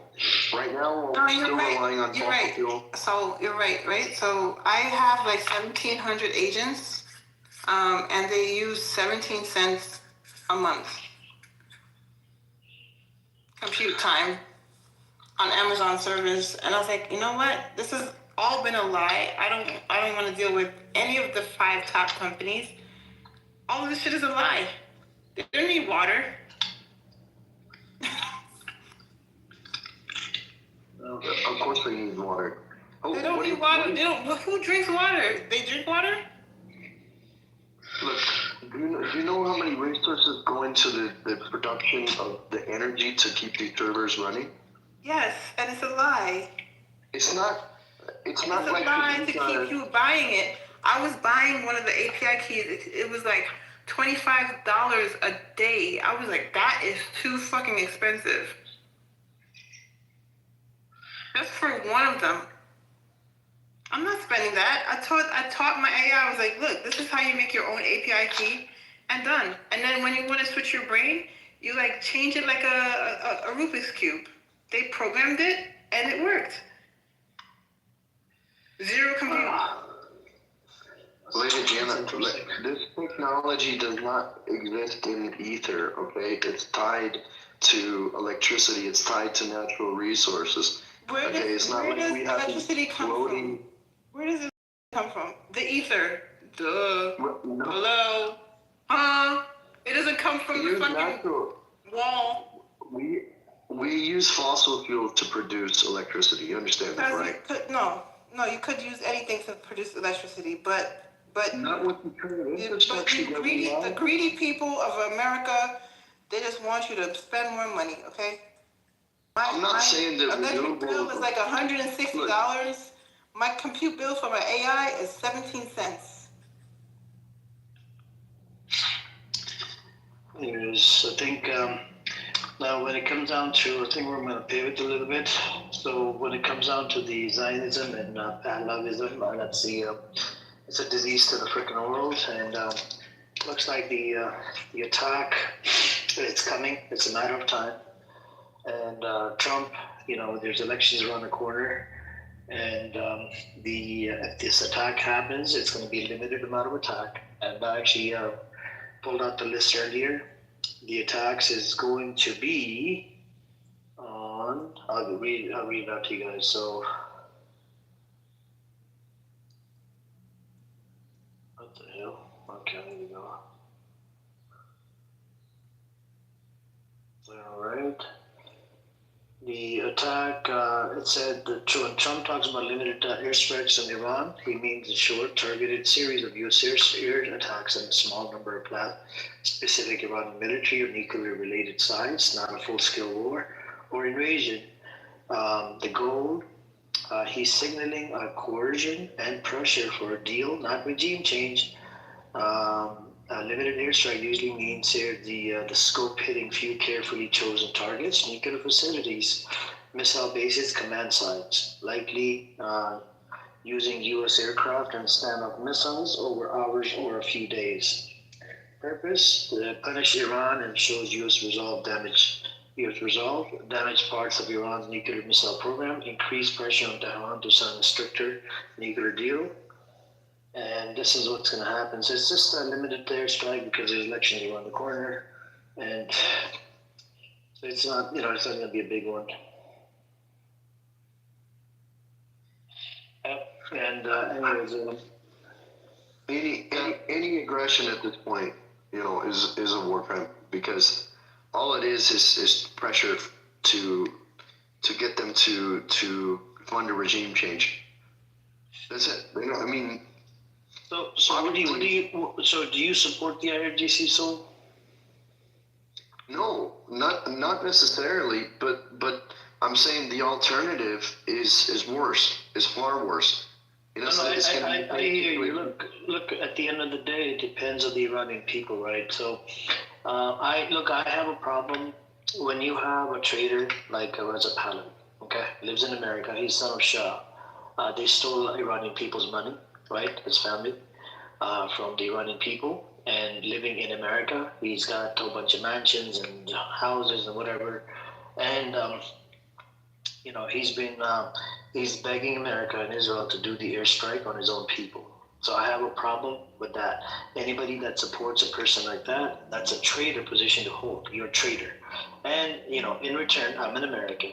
American tax dollars will be used. The U.S. soldiers' lives will be lost, right? And on the other side, Iranian lives will be lost. The civilians' lives will be lost. And even on the Israeli side, there's actually Muslims that live inside Israel. And, because Iran did say they will attack Israel, and some people might end up losing their lives, which the civilians, kids, and whatnot, and women. I don't think it'll be a good thing, and not to mention, American government is going to lose lots of money, because if they bomb a ship or whatever, those ships are worth about close to $1 billion. The ship that they usually have those aircraft carriers on it. The aircraft carrier, basically, that's like, I don't know, probably $1 billion ship. I'd have to look into the price. So, I'm willing for the U.S. to fall along with Israel. It's for the world to. The U.S. government? Listen, I live in the U.S., right? So I have a vested interest in war not coming to U.S. Soil. However, at this point, it's justified, and I'm trying to leave the country within the next few years. But are you originally from America? I am. I was born in the U.S. No, okay. No, but your background, your mom, dad, everybody's from America? Yeah, my all of my family that's still alive is from the U.S. Okay. You just have you're seeing you're looking outside the box, right? Where you're thinking that the amount of shit that America is getting themselves involved in, especially American government. We got a pedophile running the show in the Congress, right? And we got a whole bunch of other officials that are on the Epstein files as well, and they're running the show. This could go sideways by hitting Iran. And what if Iran does come up with the ICBM? Right now, they don't have it. But they have the technology. If they wanted to, they could build an ICBM rocket, right? ICBM holds lots of oil. And if ICBM was to hit American target, I think they would do a pretty good job. You know what I'm saying? And that's what I'm trying to avoid. It's a huge, huge country, but we only have a small handful of major cities in the U.S. So it's possible to take down the entire U.S. considering the fact that we only have like I said, a handful of major cities, but we have a lot of even my city. Okay, we have Intel. We have Sandia Laboratories, which is one of the top nuclear facilities in the U.S. But if they did military airstrikes on the U.S., if they did missile strikes on every major U.S. city, Iran could easily take us down without an ICBM. No, they would need an ICBM because the distance. It's a long distance. But there's Russia, Okay. The only reason China wouldn't get involved is because we're China's biggest investor, right? We're China's biggest customer, so China has a vested interest in the U.S. surviving. Of course, that's why they eat the tariffs. That's why they don't give a shit about the tariffs. Tariffs doesn't hurt China; it hurts the U.S. You know, it hurts the U.S. consumer. But if They could Russia, buy the ICBM from Russia, Iran. you know, Russia and Iran together could take the entire U.S. out completely, like in a day.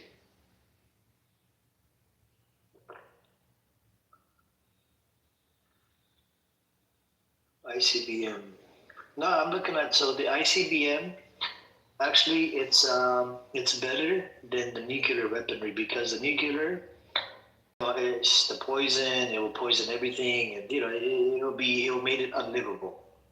But ICBM will attack a certain target, and that would be it. You know what I'm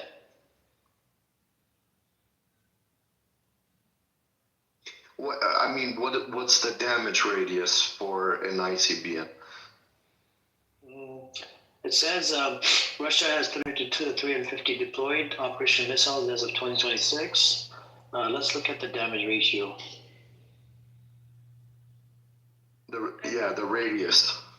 I vote for Radius, sorry. I vote for them all hitting the White House, like bunker buster style. Get everyone in the White House, including the president. Well, considering the White House is run by a bunch of shareholders, BlackRock and Vanguard, I don't think it's really going to do anything. It wouldn't matter. So look, it says nuclear ICBM warhead. We're looking at 0.4 kilometer, 300 kT radius, 0.9 kilometers if it's 1 MT radius, an instance destruction. What is it? Heavy blast, 20 psi, reinforced building collapse, 1 kilometer, under 300K radius. Yeah. So I think it could damage. It could easily. So now the conventional ballistic missile, right? It goes at blast radius of 200 to 500 meters, lethal up to 1.5 kilometer damage in urban area, and that's what ended up happening in Israel as well with the ballistic missiles. So it could just target, I would say probably like a kilometer, 2 kilometers, ICBM, you see what I'm saying? And that would be it. So, I mean, how long is the area? I mean, they would be attacking probably military base, which is in San Diego. I'm in California. Are you in California, Sol? In the West Coast, East Coast? I'm in New Mexico. Okay, or in New Mexico. Burke! Albuquerque? Mm-hmm. Okay, nice. So, Meg, are you for the attack as well? No? I don't want any side getting attacked because this is not going to go anywhere and it will turn into World War III. I'm in a major military zone in New Mexico because we have the Kirkland Air Force Base. We also have White Sands, Sandia Laboratories. Well, White Sands isn't in Albuquerque, but it's a nuclear testing site, and Sandia Laboratories operates in Albuquerque. So does Intel. So I mean, yeah, we're a major military tech and military base area, very important for the U.S. So if there was a war, they would definitely hit my city for sure. We'd be done. White Sands is where the atomic was tested, wasn't it? Yeah. The first one. Yeah. But that just goes to show like how big New Mexico is. So you would have to. Thing is, people in the U.S. could rebuild, but if you take out the infrastructure, you're essentially having apocalyptic situation. But it's not like any country could decimate, like geologically decimate the U.S. That's tough. We're enormous. But you could certainly estimate on the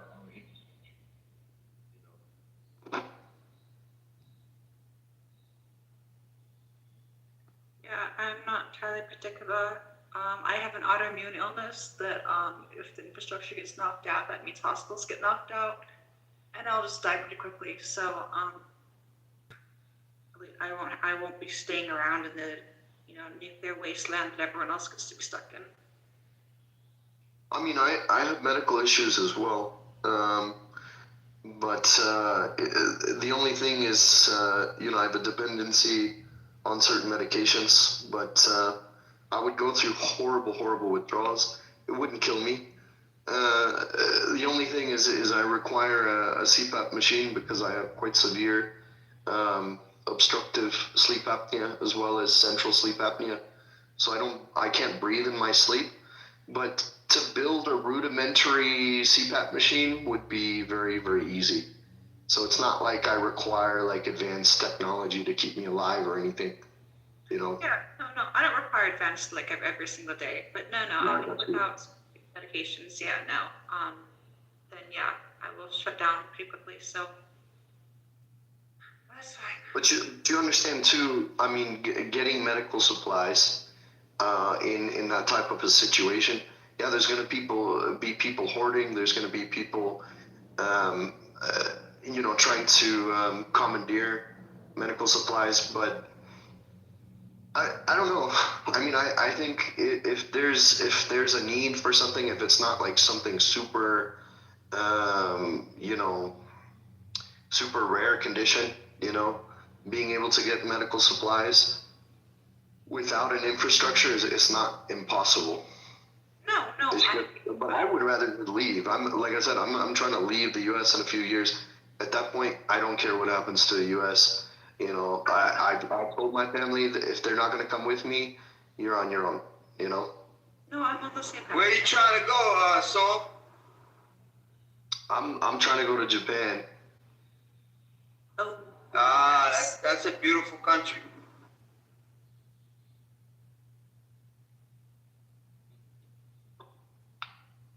What America has done to Japan, I mean, God forbid, it can do it again. You have to be careful, man. Yeah, but Japan is not really, you know what I mean? They're not invested, in what's going on. They have their own economy. They have, I would say they're pretty, they're not super dependent on the U.S. Not the way China is. And the most polite people I've ever met. Wait, what? I said the most polite people I've ever met. I second that, absolutely. And one of the cleanest too. Taiwan's probably the second cleanest. No, and also Singapore. So Japan, Singapore, and Taiwan are definitely the cleanest countries in the world. Yeah, but Singapore's boring compared to Japan.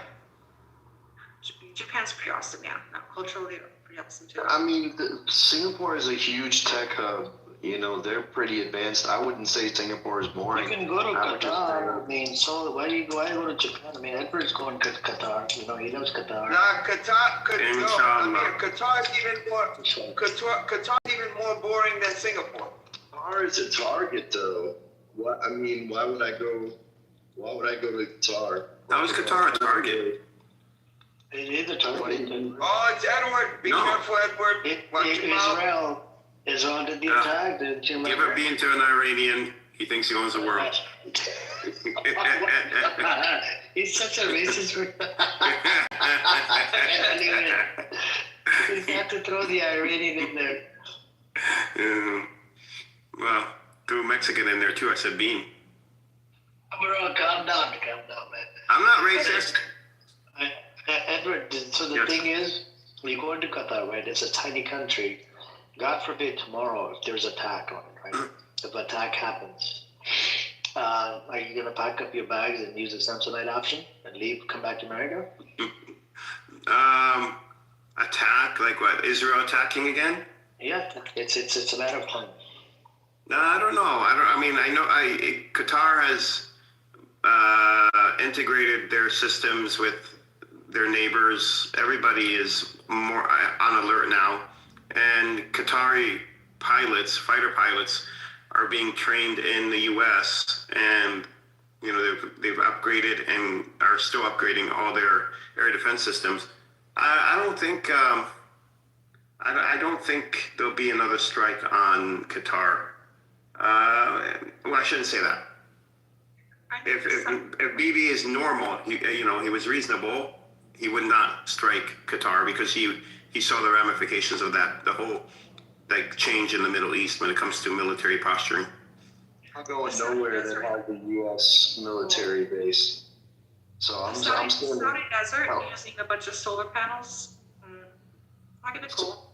Who? The Saudi Arabia desert. Yeah. Set up kind of a Bedouin tent situation with a bunch of solar panels. I'm done with that. Bedouin tent situation with solar? What do you mean? Well, we're talking about should the world get wiped out by missiles, where we're gonna go. Oh. I was thinking Saudi Arabia, the desert, we could also. No, Saudi Arabia has military base in there, man. Multiple military base. Oh, well, A military base. Saudi Arabia is big. Okinawa, but And have you seen those scorpions in the dirt? Oh my God, in the desert. Oh my. Yeah.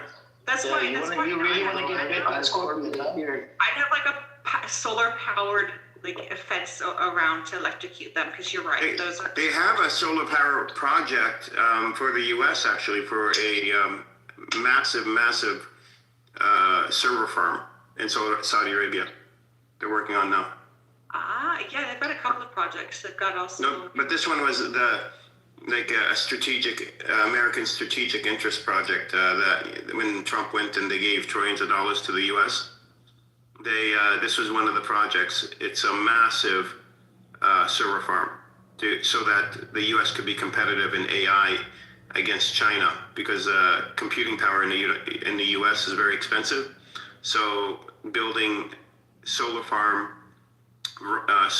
powered AI server farm in Saudi Arabia would make it very cheap because it's solar power. Yeah, no, there's some great caves in Saudi Arabia, and there's also the desert dunes. I wonder how deep you could dig and just create, a little structure under the desert, underground living that they've done in Turkey has the this ancient underground building. Saudi is making that city that's like a long wall. No, canceled. Yeah. No, That was canceled. No, it wasn't. Well, Yes, it was. It's on hold. No, it's defunct. There's no They money. canceled You're the money. defunct. Yeah, man. Don't get mad at me. Marty, they stopped. It's gone. It's called a line project. I think it's on hold. The line, yeah, the line. Meg, they stopped. Yeah, Noam. I was looking for. No, the line. No, they canceled it. Actually, from the beginning, the Saudi finance board, the Sovereign Wealth Fund board, was fully against it. It didn't make any sense, and finally, it was just canceled. Must be nice to be that rich. To be that rich to get up one day and be like, nah, we're gonna cancel this. Well, they were against it because it didn't make sense. So they were being responsible. MBS was like, no, we need to be better than UAE.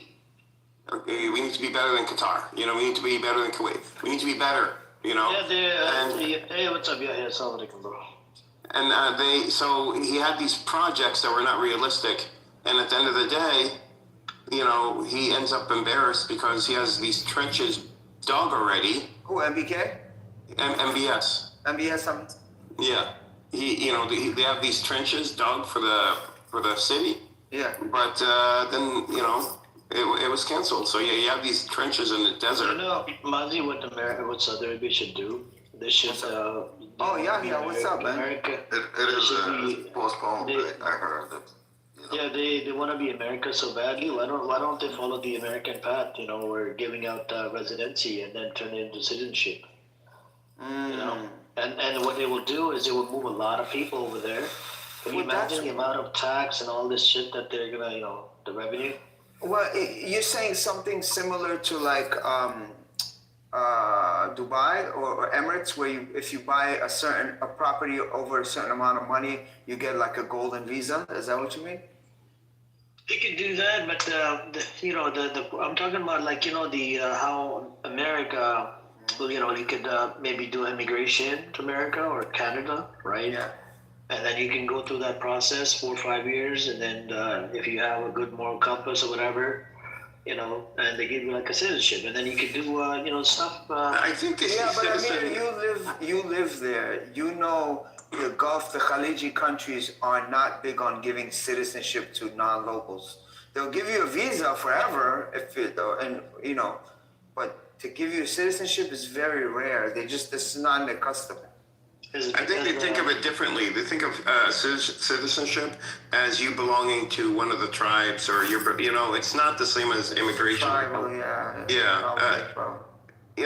As long as lifetime. I know some people got citizenship. They're not from the same country. Yeah, some can. Yeah, guess what? My dad knows this guy. He's a professor at one of these universities. Yeah. And his background is actually from I think India or somewhere, or I don't know, some Asian country, right? So every time my dad would meet him, be like, "Hey, fake Saudi." Fake Saudi. Well, Qatar has a project or a program where they will give you, if you buy a home there, Qatar. They'll give you the golden visa thing, but it's not. It's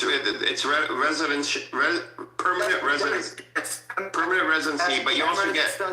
Emirates does. Well, you also get your welfare program. You're part of the free. You get free medical. You get all the perks of being a citizen, except. Qatar doesn't give you citizenship. No, not citizenship. It's a residency program, permanent. But you get free healthcare and free education. All the stuff that comes with citizenship. That's what you're going for. Me? If I do go, yeah, I would go for that. Yeah. What are you gonna do? Study, bro? You're really old, Edward. He's really old. Why would I go there for study? I'm being ageist right now. Watch me. What you gotta do? You're already too old. You've studied your life. That's it. That's the end of it. No more. Well, I'm not going there to study. How'd you get that? So you just want to go there and enjoy the desert? What are you gonna enjoy with it? I'm gonna enjoy being in a culture that's not Western. That's Middle Eastern. That's Islamic, and I'll run whatever businesses that I have. I can run them from Qatar, and I don't have to worry about drugs and crime and. Hold on, Edward. What do you mean by that? Because they're super, capitalist, imperialist, whatever the fuck. What's the real difference culturally? From the U.S.? Yeah. Massive. The totally different culture. It's an Islamic country. What aspects of the culture? Nudity. What else? Agenda. These agenda that they, the LGBT agenda, the way crime. We have near zero crime. Edward, in this room, we don't say LGBTQ. We say LGBTQ. That sounds more LGBTQ, actually, when you say it that way. Or it sounds more G. It's a different. Living in the Middle East is definitely different. No matter how, even in Dubai, which is probably the most westernized. Yeah, even there you'll feel it. You'll know you're in the Middle East. You'll know you're in a Muslim country. It's for sure. As westernized as I'm just saying, like economically, politically, they're very similar. There's nothing wrong with the economic system. in my opinion. I Politically, disagree fundamentally with that. I think that's the foundation of people's morals and values is the economic system that they have set up. So, you know, on the surface, yeah, Qatar and Dubai, you know, like these are very, you know, Muslim, you know, non-Western countries, but at the same time, Oh no, they're the backbone Western as fuck. But their society is still very similar. You know what I mean? All the differences are superficial, surface level. no. So they're West. You're not. It's not. They're not trying to disguise the Western thing about it. Like it's very Western. Well, but very Western in what? Like in fashion and Yeah, fashion. You know, yeah, that's not like, really. And like Is that Western anymore? Is that really Western? Like you can find a McDonald's easily. I'm saying like all this, everything, all the perks that you have in the U.S., you are gonna find it. I'll use Dubai as an example. You'll find it in Dubai, but at the time you get the of Islam as well. The culture of Islam is there. It's prevalent. It's not like that's You getting have modern infrastructure. Dare I say it's best of both worlds? Dare I say? Well, but you could say China is Western then, you know, like the way you're describing Western, which is the way a lot of people are still describing it. This is what Westernism used to be, you know, but... I don't think China's Western in that way. No, it's not Western. That's what I'm saying. Like, but you know, you could say the same characteristics about China. No. So Qatar saying it's Western... They don't have just because they have companies there that operate from the West, to me, doesn't make it Western. I think they operate on a capitalist, imperialist. Wait, I wouldn't say imperialist. No, UAE. I think you can make that argument. But they also have stricter laws, Edward, in the UAE, for example. Yeah, like, you can't fight. The drug tolerance is almost at zero. You know, like they're very strict on certain things. Like their tolerance level is definitely at a zero, whereas in the U.S. they're way looser and way more lenient. You know what I'm saying? And the infrastructure here is falling apart. I mean, I don't know. You know, you could see how we're just going downhill, we're going backwards. You know, when it comes to infrastructure. In Dubai and in Qatar, you don't think the same shit's gonna happen? Because it's an unsustainable economic model. How is it unsustainable? What is unsustainable about Qatar or Dubai? Because they extort resources out of surrounding countries. You know, like they're not. I haven't heard of Qatar extorting resources out of. I mean, UAE. They'll buy the shit. Stealing, UAE. Yeah, well, UAE was stealing from Sudan, but that's not even their economic model. I'm not saying that they should be doing this. I mean, they should be punished for it. That is, you know, textbook imperialism. You know, these are imperialist countries. They're gonna fail eventually, especially if the U.S. fails. You think that the Qatar and Dubai are gonna be around if the U.S. falls? Why wouldn't they be around? Because the U.S. is the big investor in these countries. No, they invest in the U.S. It's mutual. The U.S. doesn't invest in these countries at all. It goes both ways. What do you mean? People are setting up shop. You know, like, that's not investing. Those are private companies. When you say U.S., you're talking about the U.S. government, or you're talking about the private sector. Now you're talking about the global economic paradigm, which everybody participates in everywhere in the world in the same global economy. Qatar and UAE are no different. You know, even Palestinians under occupation participate in the same economy. Why I say China's different is because China is much more, you know, they're much more economically independent. Their infrastructure is more self-sustaining, right? They're much more stable than any other country. I mean, there's a reason why they've been able to supply the entire world with you know, manufacturing, because they're extremely stable. You know, you can say what you want about like human rights and this and that in China, but it's a very stable economic system. You know, they use the same economic system that everybody uses. It's not different. They may centralized government. they're still capitalists to a large degree, but it's centralized. Not like it's not a free for all like it is in the Emirates and in Qatar and in Singapore and in the U.S. I mean, but these countries like Singapore and Qatar, especially, both of these countries have it's not a free for all at all. I mean, their banking system is very, very strict, very compliant, very well organized. I don't know much about the UAE, actually, or the UAE has in the last 5 or 10 years, I would say 10 years, have started doing that or becoming more compliant. It used to be you could be a Russian drug dealer and go to Dubai and pay cash for a villa, and you can't do that anymore. So they are getting more strict on that. But I would take Qatar over America any day. I mean, living here. I mean, look at the roads, look at the bridges, look at the education system, look at the healthcare system, and insane taxes, and there's no opportunities. Opportunities are dwindling every month, even for those that have degrees.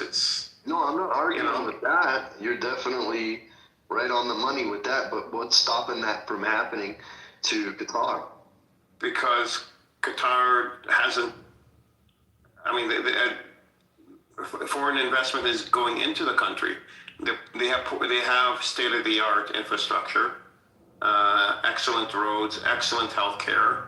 They poured a lot of money into all these sectors, and they have a thriving manufacturing and technology R&D sector. What happened when those countries investing in Qatar are no longer economically stable enough to invest?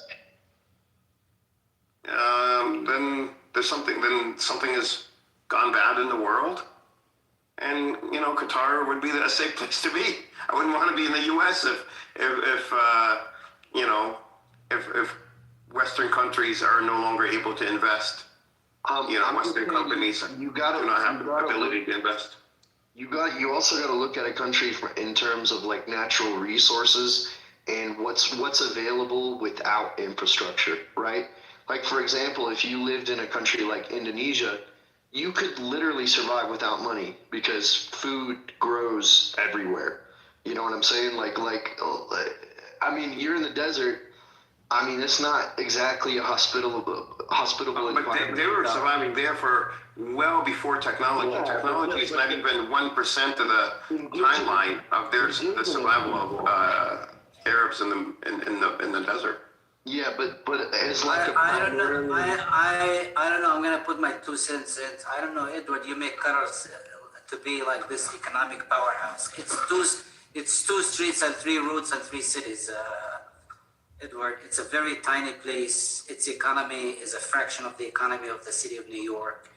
It's a tiny little dinky sheikdom with the state that is run. The tentacles of the state are run by intelligence services of the West. That's pretty much it. So I don't know, when you think about those countries, you think like it's a country or it's like some superpower or. I don't know. I never said superpower or anything. I just like it, and it's where my objective is to live. I mean, that's all. If you don't like it, you could live somewhere else. You're boring guy. And you could live where you want. I know where I want. We could leave it like that. We could leave it like that. It's not like we're offended that you want to live there. No, Hidip is pretty offended. No, I'm like. I'm pretty offended. Why would I be offended for what? You're telling me what I. You tell me what I think. It sounds like it's like the super. Why can't I just make it sound like exactly the words that I'm speaking? I didn't say it was a powerhouse. I didn't say it was a superpower. That would be ridiculous for me to say. Yeah, it's a tiny. And it's the size of Connecticut. And it's boring. And it's the size of Connecticut. And I'm not large. So Scott, have you visited? Have you ever been to Qatar, No. Edward? No. But how do you know? But when I go, Why do you take my advice, Edward? Good luck. You should take a trip and see how much you're gonna like. Yeah, Edward. well, why wouldn't it? I don't understand why you guys think. I mean, I know me better than you guys know me. You'll see. Nah, I know you. It's a country. It has a couple of cities. Life is slow. You know, it's Edward. There's nothing fancy about it. Edward. And that's there's nothing wrong with that. Go to Oman. If that's Yeah, I know Amman is really nice. I heard that, but the infrastructure is just better, and I also like convenience. So. I think Leo fell asleep. Rio, are you sleeping? Because you know, the girl comes in, she waves at him, he goes into the private room every 2 seconds. Rio, are you there? Really? He fell asleep. I've been watching this behavior for the past 4 days now. Girl comes in and waves at Rio. Look at Rio. She comes up for a second just to wave at him. If he doesn't pick up, she leaves. That's funny. Yeah. You know, next time you talk to him, just say it very, very. I think Qatar is a good place for you, Edward. I think it'll be just fine. You should go to, if you really want like a Muslim place, Malaysia or Indonesia or something. And cheaper as well, Edward. No.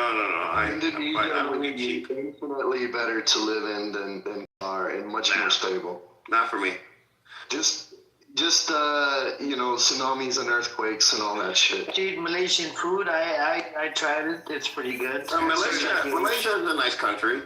You're sipping a Kool-Aid, bro. You're sipping a Kool-Aid. What Kool-Aid? You sipping the Kool-Aid? I know you're sipping the New York City Kool-Aid. No, I've been to Qatar. You haven't. I've been there. So what? And I'm telling you, it's boring. But you don't. What? Okay, I'm not looking for excitement. They don't have clubs. What, you think Connecticut is not boring? You don't think What do Connecticut they is do not at the boring? club? There's a bunch of guys dancing, no girls. Good point, Edward. Good point. Yeah. Fucker, Nazi. I lived in New York City. Yeah, I've been. You live in New York City, huh? Yeah. Yeah. No. New York City is a. Did you say something? Did you say something? Yeah, of course, it's New York City. Yes.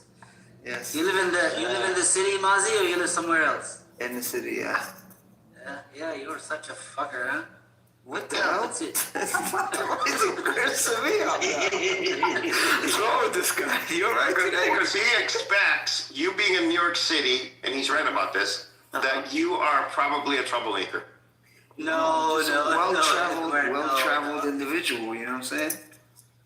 No, but this So what don't they have, Mazi? Compare. Let's compare Qatar with Malaysia. What don't they have? Okay, Qatar, so Malaysia is just more lively. Actually, no, I can't say Malaysia.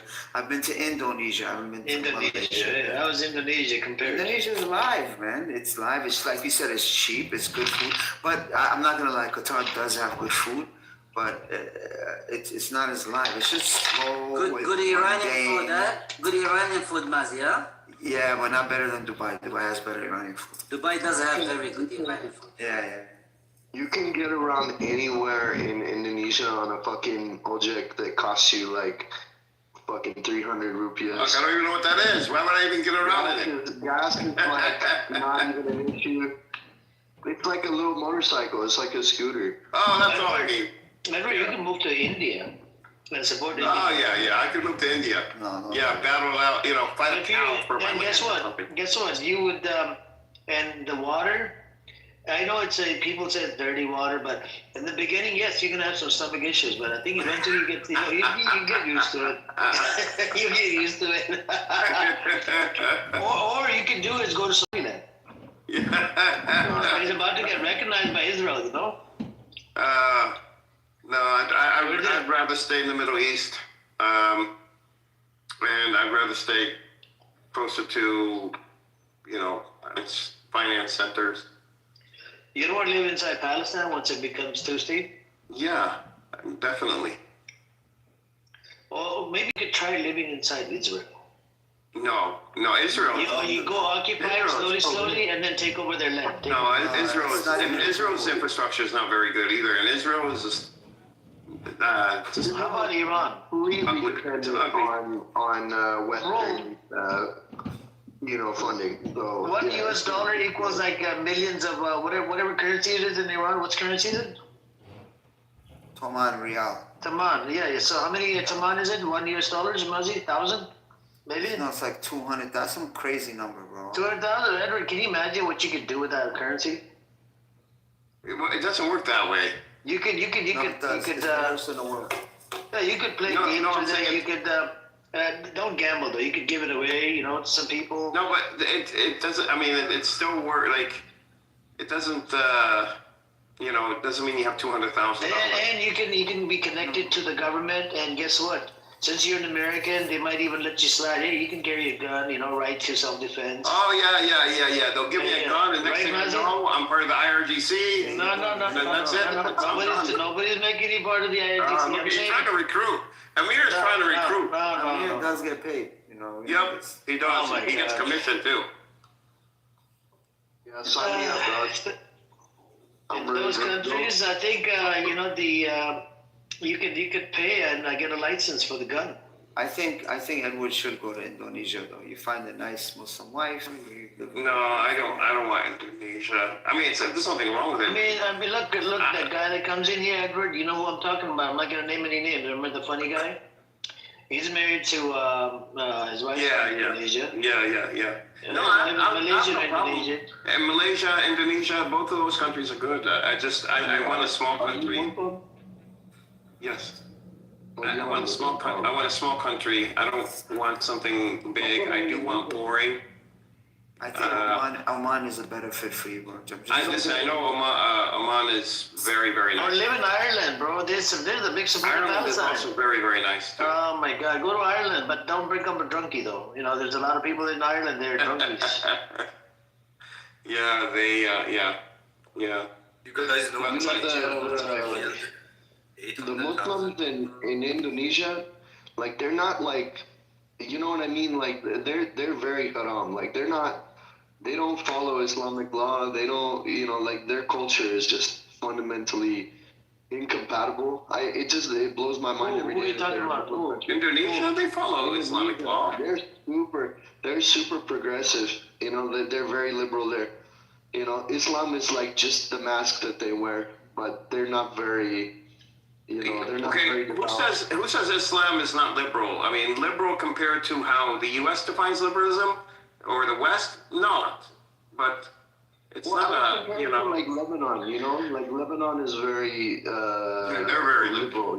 They're very liberal. Yeah, but so they do have Islamic ruling on stuff. You see what I'm saying? Yeah, but it's not very strict. It's not very so. If you kill somebody, I mean, what is the sort? I mean, the capital punishment, they chop your hand off or chop your head off. We have like that's different. Yeah, but that's what they do. The countries that are Muslim majority, they abide by the Sharia.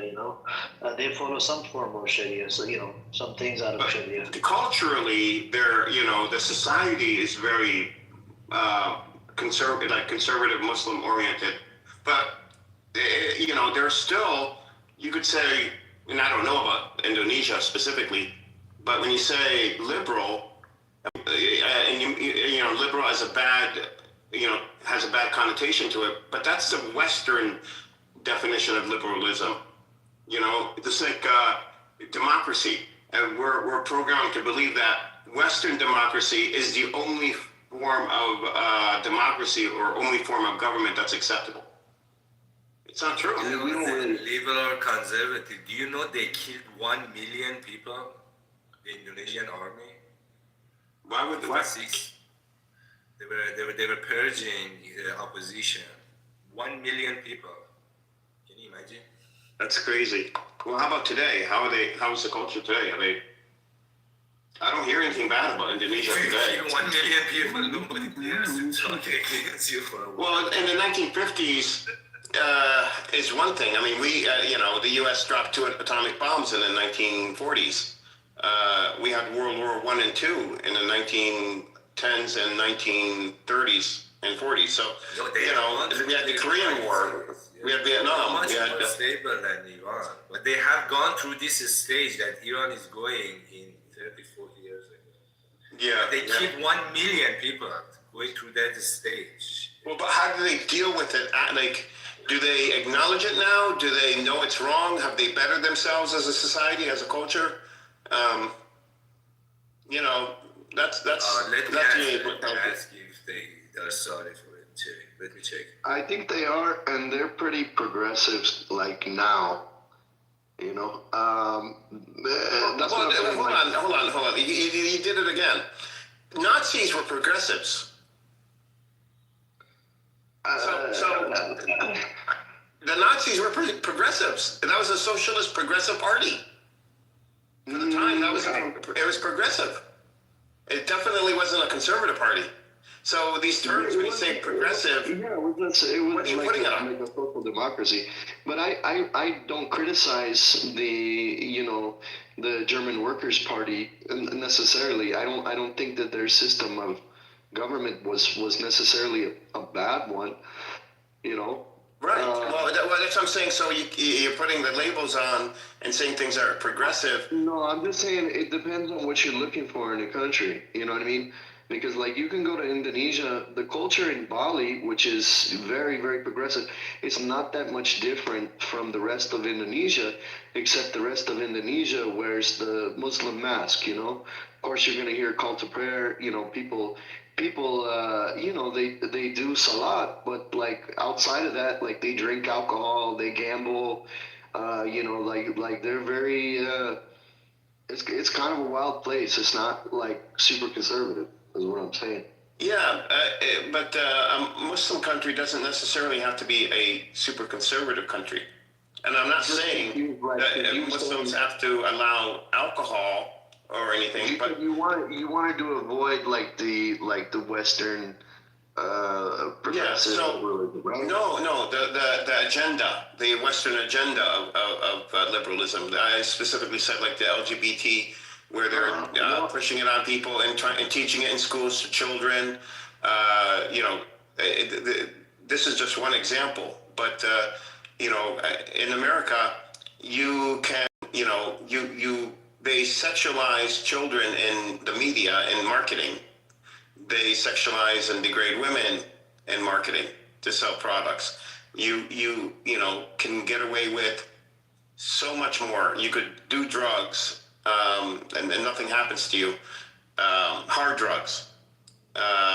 You know, there's a bar on, you know, virtually every corner. People are robbing and stealing all over the place. I mean, the murder rate in the U.S. is absolutely insane. I mean, there's so many things. The tax rate is getting higher and higher, and nothing is happening on the ground in terms of, you know, fixing the roads and new fiber optics for internet and smart grid technology. You know how old our electrical grid system is in America? How sensitive it is? Which state you are, Edward? Which state you are? I'm in Connecticut. Move to South. Go to North Carolina, man.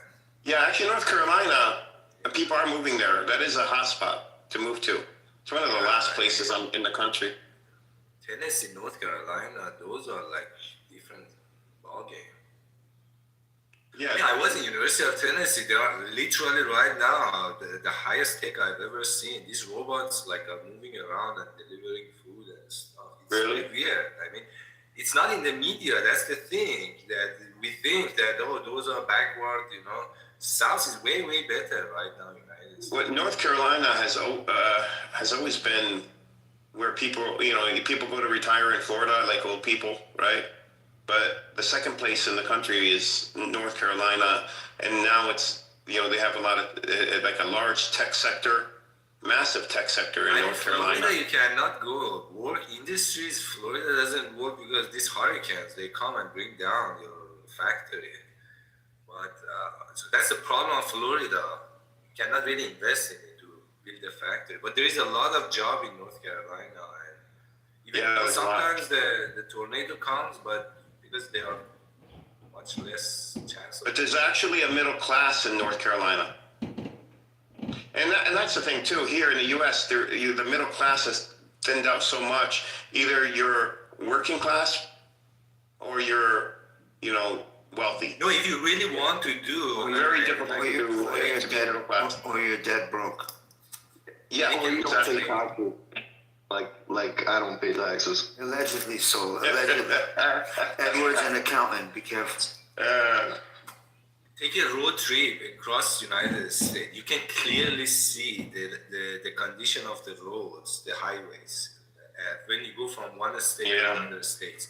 And that shows how good those states are. For example, from Arkansas to Missouri, suddenly like your car is, and then it becomes like you went on the airport as soon as you pass the border. So you can get a feel for what the states are doing what, you know. Like in New York, the roads are disastrous. I mean, literally. Wayfan, watch your mouth, bro. And so are the people that live there, Wayfang, too. I was 5 years in New York. I love the state. Both of you chill out, right? Wayfan, we have a saying in New York. We say, New York sucks, but everywhere else in the United States sucks more. See, you are not true New Yorker. In New York, we say, if it's not supposed What do you mean, to be used like that. He said we. He's not here, New we. Yorker, my driver license right now in New York. I'm in New York. Doesn't matter, bro. You was there for Wayfan, like 5 minutes. Edward, you can move to Taiwan, you know.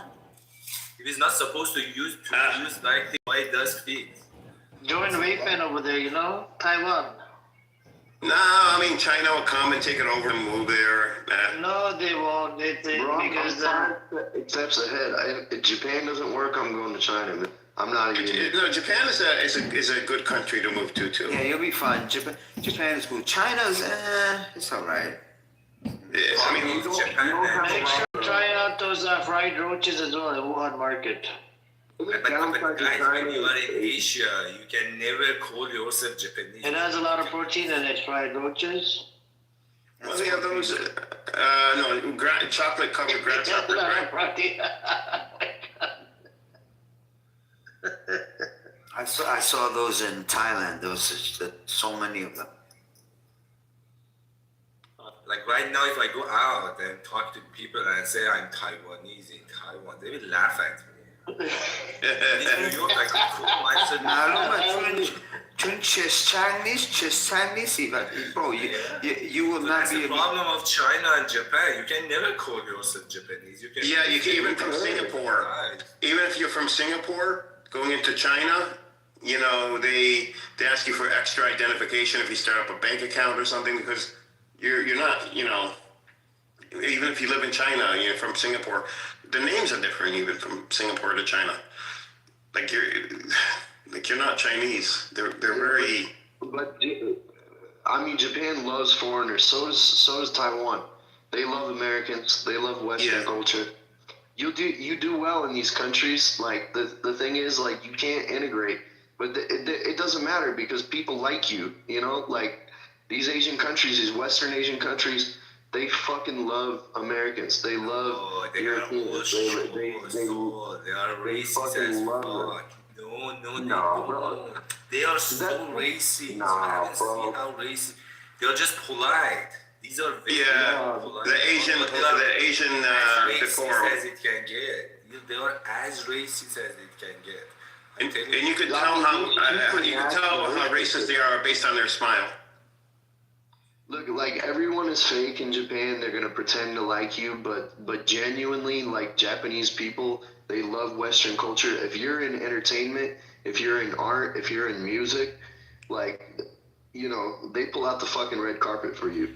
That's true. If you're in business, it's different because you have to follow the social norms of the culture, and they're gonna treat you like dog shit. So like it depends. Like Japan, if you want to be, like I said, in entertainment and art, it's fucking biscuits and gravy. I mean, there is one thing that they love money. No, they love money. I don't think anybody in the world love money more than Asians love money.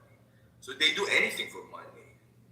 That's one thing. So entertainment, yeah, because they can make money out of it.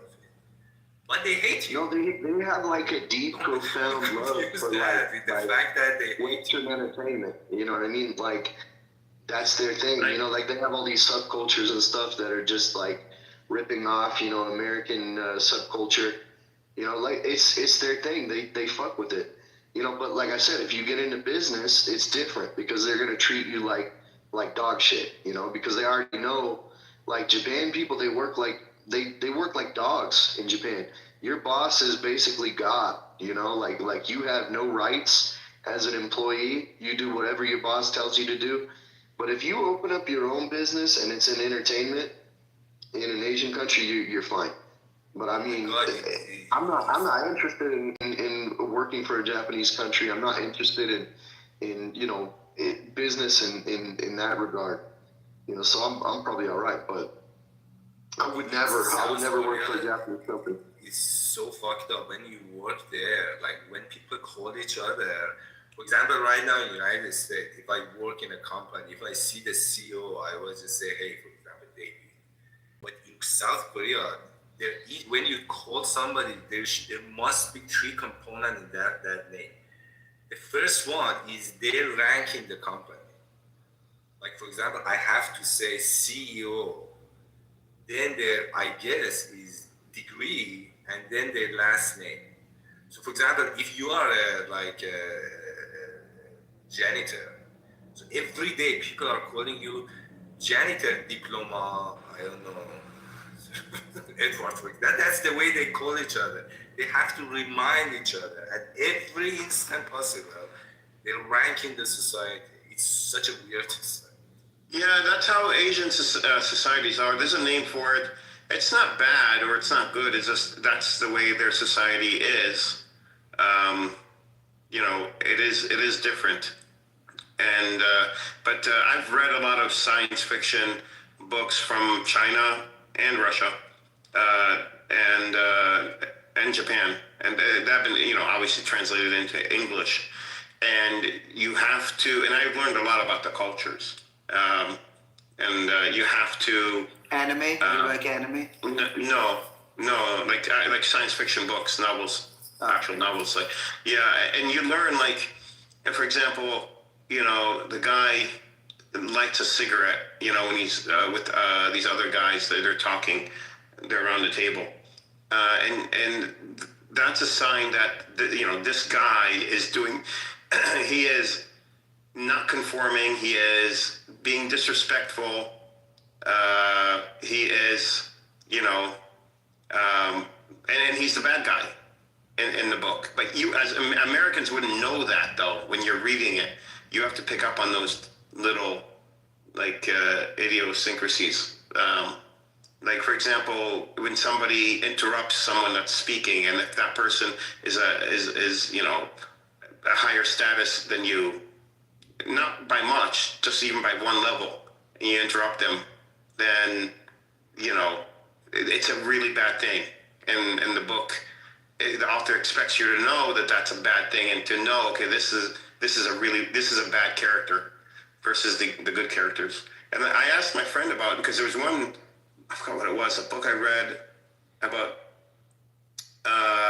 two cars that were delivered to China, and one of them, they're both identical, and it was the boss and the employee. They both ordered the cars for themselves.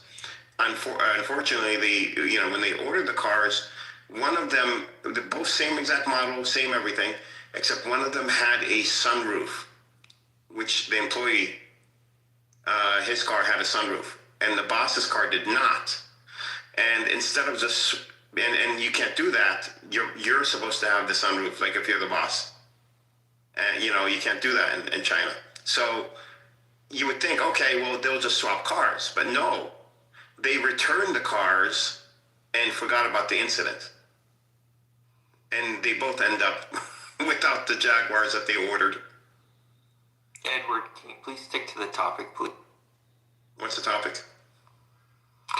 Communism and Pahlavism are worst art. Oh my God.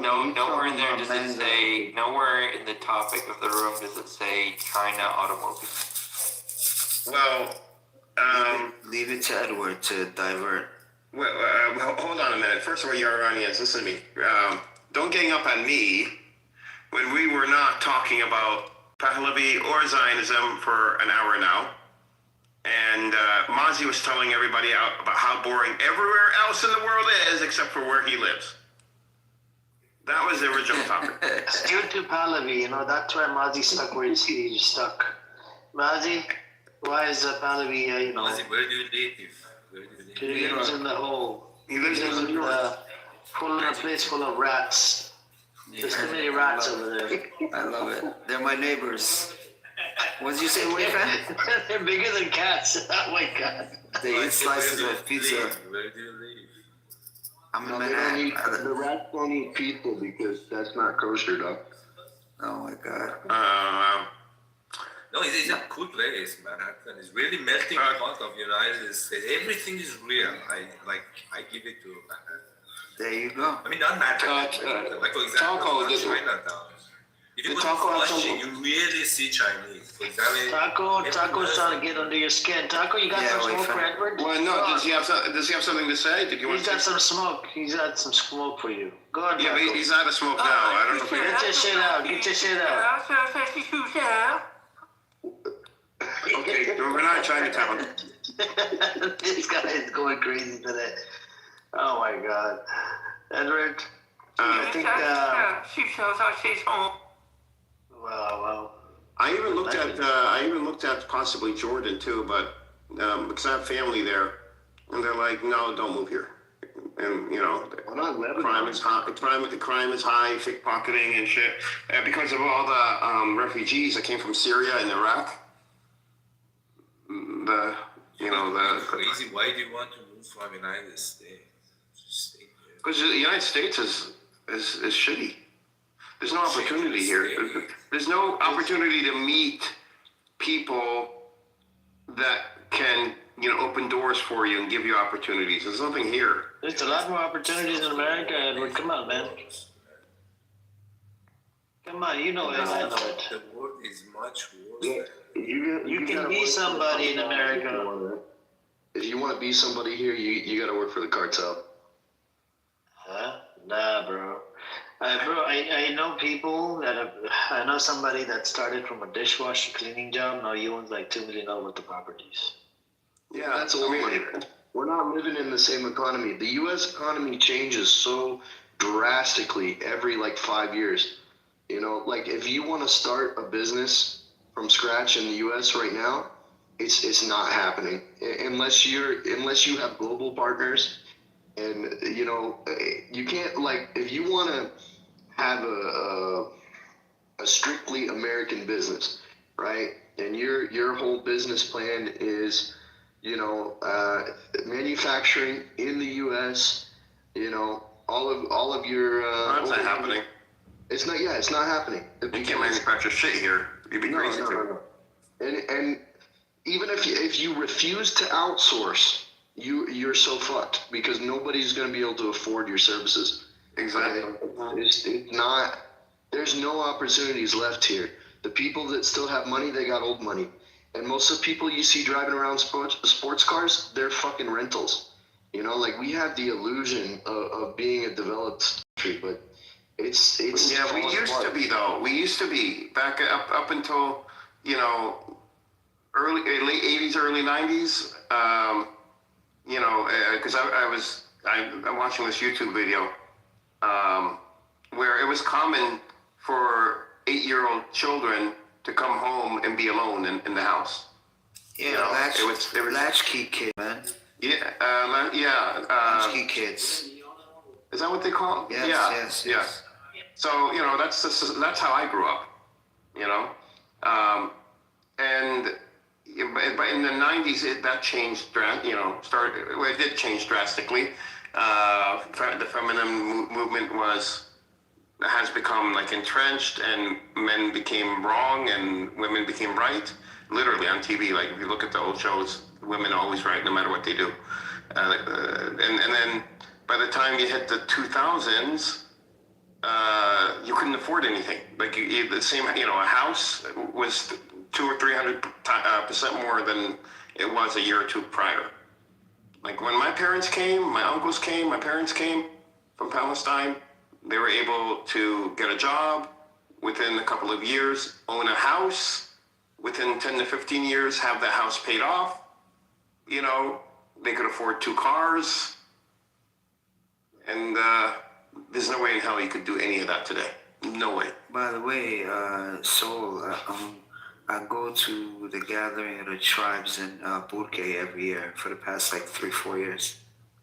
Oh yeah, Past 4 years. Yeah, past 4 years. Gathering of Nations. Yeah. Yeah, I've only been once. My ex was she's from the Laguna Reservation. I roll with the Navajos, rolling up. It's an amazing experience. Hey, what's up, Amir? Anybody new people can jump in as well if you guys want to jump in. Hey, how you doing, Amir? We're doing good. How you doing? You okay? We're talking about Edward is moving somewhere out of nowhere, you know? No, we're not. In the middle of nowhere. And Amir, we're talking about how boring he is. They have a problem with me moving potentially next year. Taco doesn't like the idea of him moving out at all. He wants him to stay where he's at. I might be moving to Qatar. And I think it's happening because of Raza Pahlavi. Is that why? Is that why you're moving? You're leaving us? I don't think Reza Pahlavi would be found in Qatar anytime soon. And that's another point against America.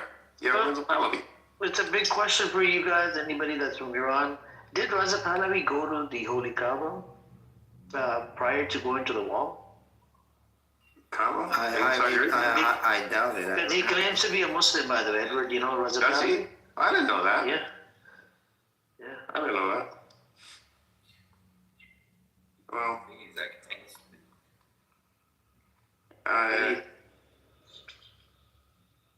So what is the reason why all these officials, they have to go kiss the wall? Like, what is the reason?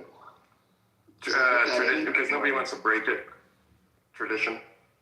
No, it's the APAC money. They have to. That's their show of Amir, royalty. Yes. he could have went right next door. The Al-Aqsa is literally a 3-minute walk. Or maybe you meant Alexa?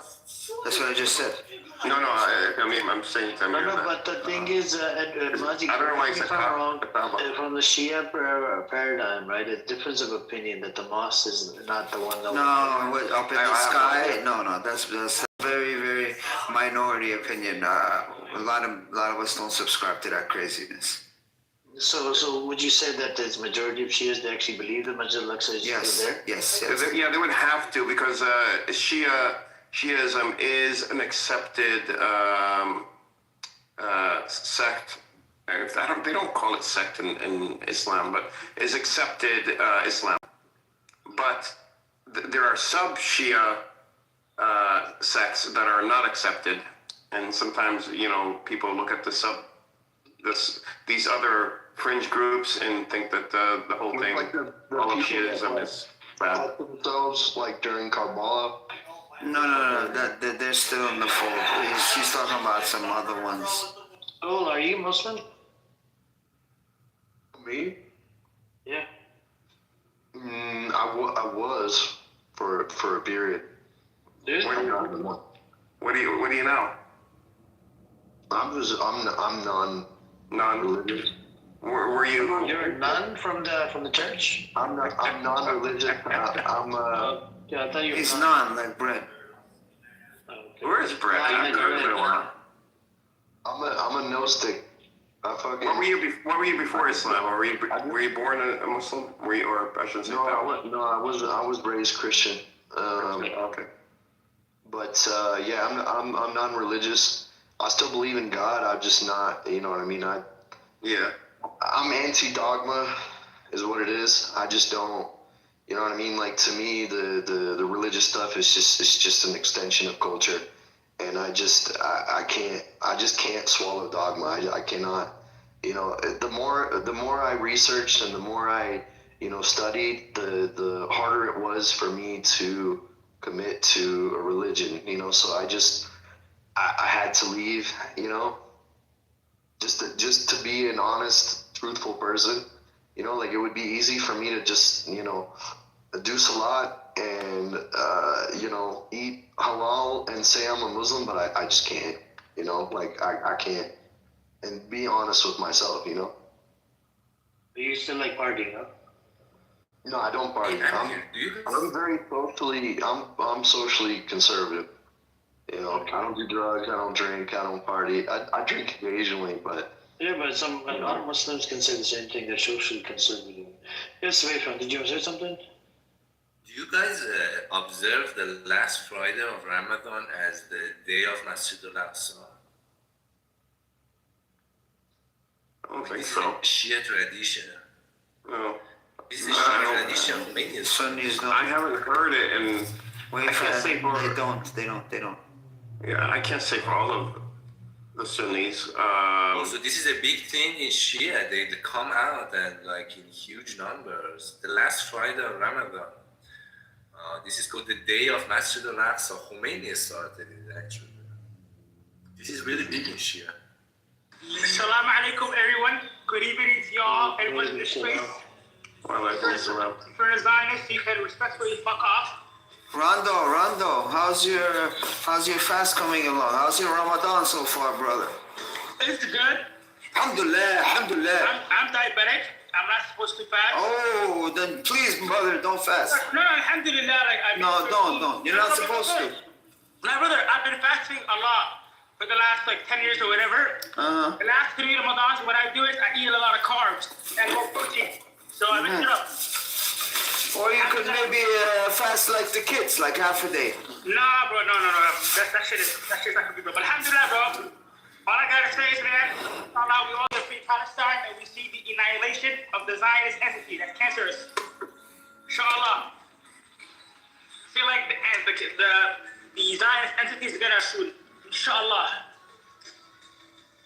What do you have? Country music playing in the background, Rondo? I'm at an Arabic cafe. I'm having my Yemeni chai and pizza and enjoying the snow. I mean, pizza is amazing, Yemeni tea is amazing, but to have them together is pretty disgusting. Yeah, that is a little weird. I haven't drank my Yemeni tea yet. Wait, Mozzie, aren't we supposed to be getting a blizzard or something? Yeah, I just looked actually before, maybe like an hour ago, I looked on the thing, on the weather report, and it's supposed to start at like 10, 11 a.m. Tomorrow. Okay. I might just throw my car in the garage, man, and I don't want. That's what I did on the last snowstorm, and it was a very smart move. So you can drive a scooter in the snow. How bad? How much? What are they predicting? How many inches? But they said, are they saying blizzard? Yeah, they're saying blizzard warning. These conditions are expected by 1 p.m. Sunday. Additional coastal blah blah blah blah flood warning. It says there's a 60% chance of snow. And then by 2 p.m. it goes up to 70%. How many inches? Let's say later on. Doesn't say. I don't see it. Yeah, because they say blizzard, and I'm not finding that they're giving the standard blizzard. It's also warm. It's not that cold. Yeah. It's not that cold. It's like they say blizzard. You know how if we say blizzard, we mean blizzard. We mean, but they're like, yeah, it's a blizzard. I don't know. I might wait till the morning to put my car in the garage. I don't know. Why, does it cost money? Hell yeah. Man, you know it costs money. Stop. It doesn't in Qatar. Shut up. Yeah, they don't have doesn't snow in Qatar either. There's no parking, right, Mozzie? Yeah, New York parking is a crazy luxury and a crazy hunt. If you know what scares me? Going over the is it the Triborough Bridge or the one from Queens to Manhattan? Queens to Manhattan. Oh, the 59th Street Bridge, the Queensboro Bridge. Yeah, Queensboro. That's what I meant. Yeah. That just scares me because if you're stopped in that bridge, cars are going by. It vibrates. It shakes. Really? Oh my God! I never felt that. Yeah. I even jogged on that bridge and rode my bike on that bridge. Never felt that. Interesting. Yeah, especially when a truck comes by. It's like, you guys heard about this? I think it happened in the 70s in San Francisco, I believe, or something. Suspension bridge that ended up collapsing. Yo, guys, check that link I sent Amir and everyone else.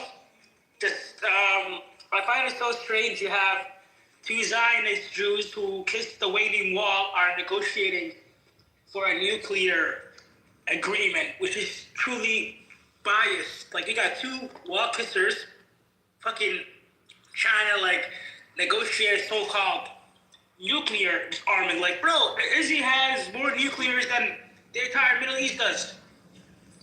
Rondo, I'm gonna check the link, but I will tell you this. You just inspired me to, on my way home, to grab some Yemeni tea. Salute to you. Thank you, Habib Mazdi, brother. I have a feeling, guys, like Trump doesn't want to attack Iran, but since the Jews want America, it's obviously going to be their biggest coin.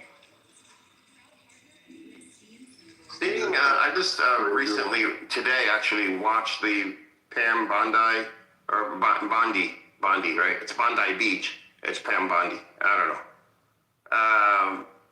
Her roasting in Congress last week. And both the Congress and her, I thought were both despicable.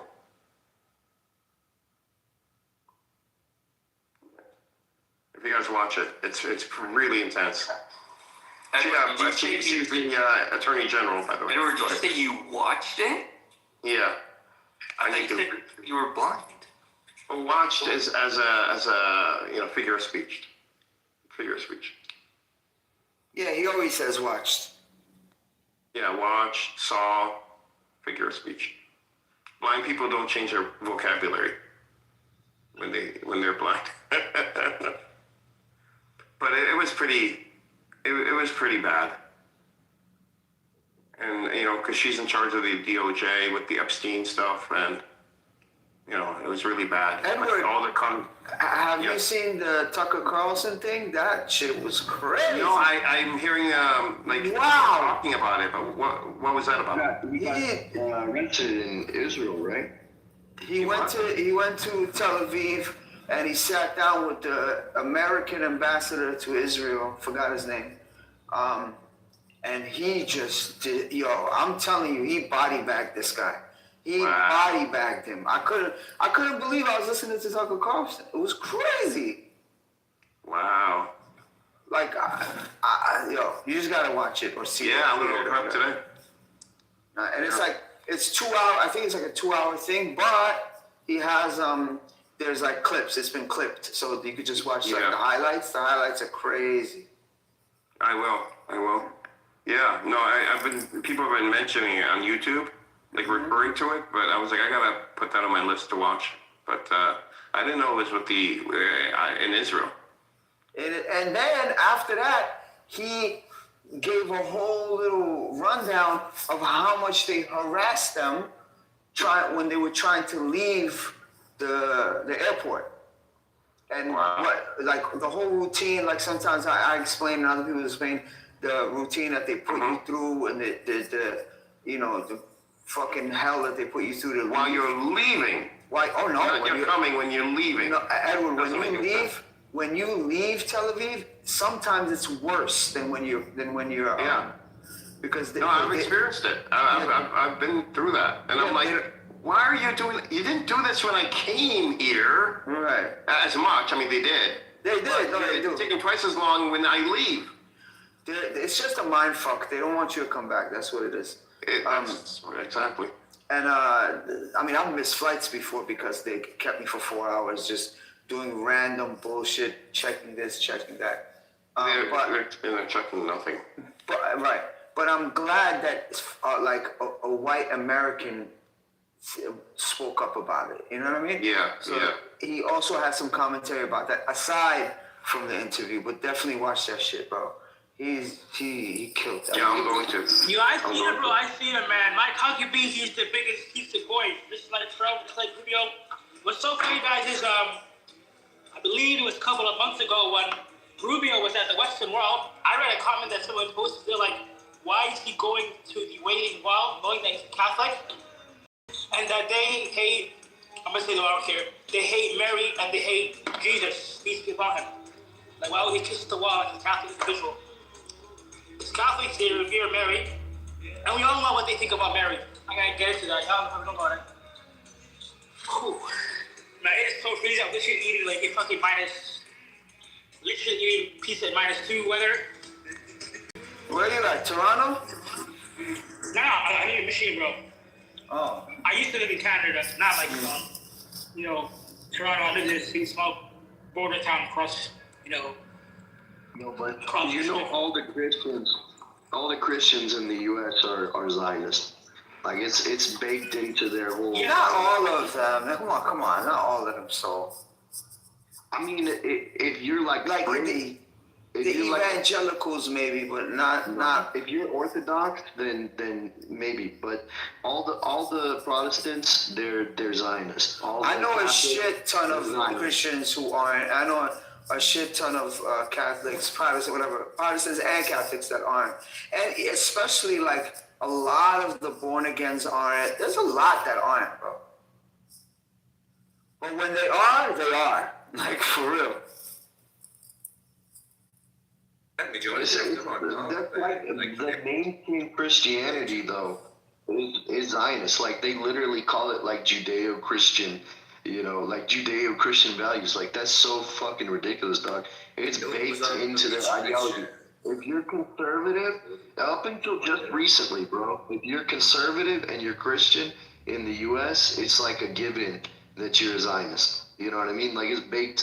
You guys know about the fucking Schofield Bible? The Schofield Bible, they completely changed all of the interpretations of Scripture to basically say that the Jews were promised Israel. Essentially, like this ideology didn't exist before within Christianity. Right? There was no movement to try to return Jews to. Tucker Carlson gets at that. That's one of the things he gets at. Y'all gotta watch that shit. So Christianity originally, like before this, 500 years ago, which Protestants started. Before that, Christianity was like Islam. Money was a bad thing. And only people who could play money were Jews, and everybody hated Jews. Then a bunch of Christianity changed, and they bring this idea that people who are rich, God actually loves these people. So these are newer kind of Christianity. Those are actually aligned with Jews. They like Jews. But the majority of Christianity, they don't like Jews. Actually, as a matter of fact, Christians hate Jews more than Muslims. I mean, way more. Muslims don't care about that. Wayfan, I agree with you, brother. I agree with you because according to Christianity, I don't know if you're Muslim, Wayfan, but Christianity says that Isa alayhi salam. According to Christianity, Isa alayhi salam was killed by the boys, right? So at first they harbored hatred for them. Why do you think the Crusaders, who were Catholic, they massacred the boys? Because they know in their Bible it says that he was put to death by them. The Schofield Bible is very interesting because there is a majority of Protestants that read it, maybe a few Catholics will.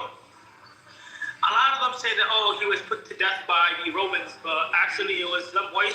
Even the Quran talks about it, it mentions that how they were trying to kill him, but you can probably guys know what I'm talking about. So they actually hate Jews more than they hate Muslims, actually. So I would say the Jews hate Christians more than they hate Muslims. Oh yeah, the Jews definitely hate Christians. I mean, they spit on them when they come to the West Wall. They're spitting on people. I mean, and obviously, yeah, like Talmudic Judaism, it literally says that Maryam is a whore and Jesus is boiling in excrement in hell. Like this is mainstream Judaism, I mean, literally, Europe, it's so bad that they had to put law to ban anti-Semitism. In the United States, there is no such a law. If you don't put the law, they come out and curse Jews. This is what they are. Europe is mainly Christian, traditional Christians. United States and England are mainly Protestant Christians, the newer version. So in the traditional Christianity, they need to put the law to make Christians not attack them. Otherwise, they will attack them. In the Zionism, it's in America. I think majority evangelical Christians. Not the Catholic, by the way. It's actually evangelical Christians. But some of the evangelicals, I think they have difference of opinion on this. I don't even know how it makes sense. How is this a holy land? This is. I don't know. This was created by atheist, agnostic people that didn't even believe in religion, and then all of a sudden they call it holy. And I actually cornered somebody on this. You know what I brought up longitude and latitude coordinates. Can you provide it to me from the scripture? They could not provide me the longitude and latitude coordinates. And even the area that's mentioned in their book, I mean, that's not where Israel is. It's like, they've taken over more land, or like they moved it. It's not at the right spot. I mean, the only thing, like the actual biblical scripture does say that when Christ returns, he's going to rule from Jerusalem, from the Mount of Olives. But I mean that doesn't mean that, like, the Jews, like biblically, the Jews now that have rejected Christ, they're not God's chosen people according to the Bible, and they have no claim to Jerusalem whatsoever. And that's why the Schofield Bible came around, and it's not like every Bible is a Schofield Bible, but they all use the same interpretation of the Schofield Bible, right? So it fundamentally changed Christianity in the West after the Schofield Bible was written, because that dictates how people interpret Scripture. The actual Scripture never says that the land, the kingdom of Israel is a physical location, or that Jews who reject Christ are somehow the chosen people. They're not. Scripture says that Jesus Christ removed them from the kingdom of Israel for rejecting it, for rejecting the Messiah. So, people who are like real Christian, Orthodox Christian, yeah, they're not Zionists, because Zionist is not a part of biblical scripture.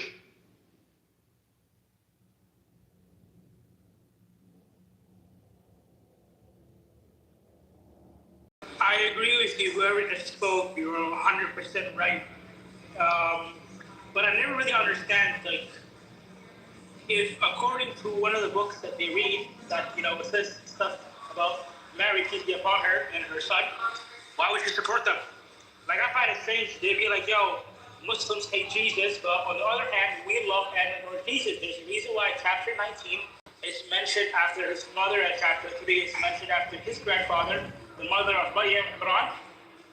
And even chapter 5 talks about, the table spread, which I think is maybe the Last Supper. So the Ma'idah talks about, the whole table spread, which I believe is closest to the Last Supper that he had.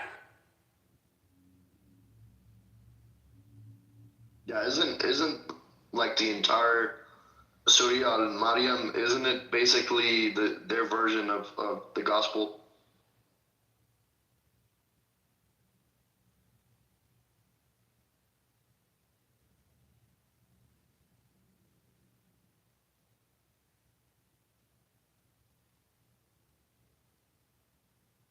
What did you say, brother? Who just spoke? Oh, I was asking, like, my understanding, the equivalent to like the New Testament gospel in the Quran would be Surah al-Maryam. So yeah, so they talk about the same stuff, just from the from the Muslim perspective.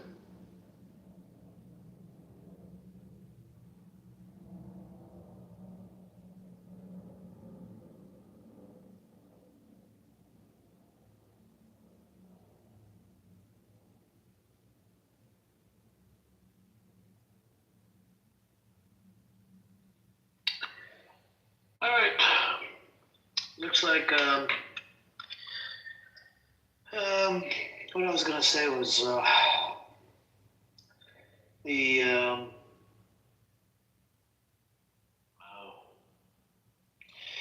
Judy. But Edward, do you think Judy's gonna come back on the Sabbath or no?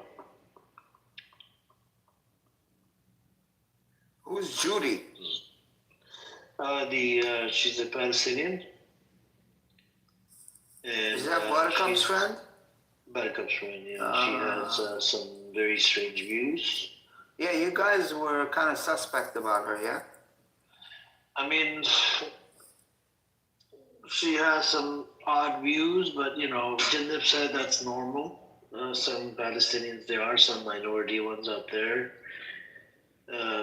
So she's against the resistance, physical resistance. She said the diplomatic resistance is the way to go.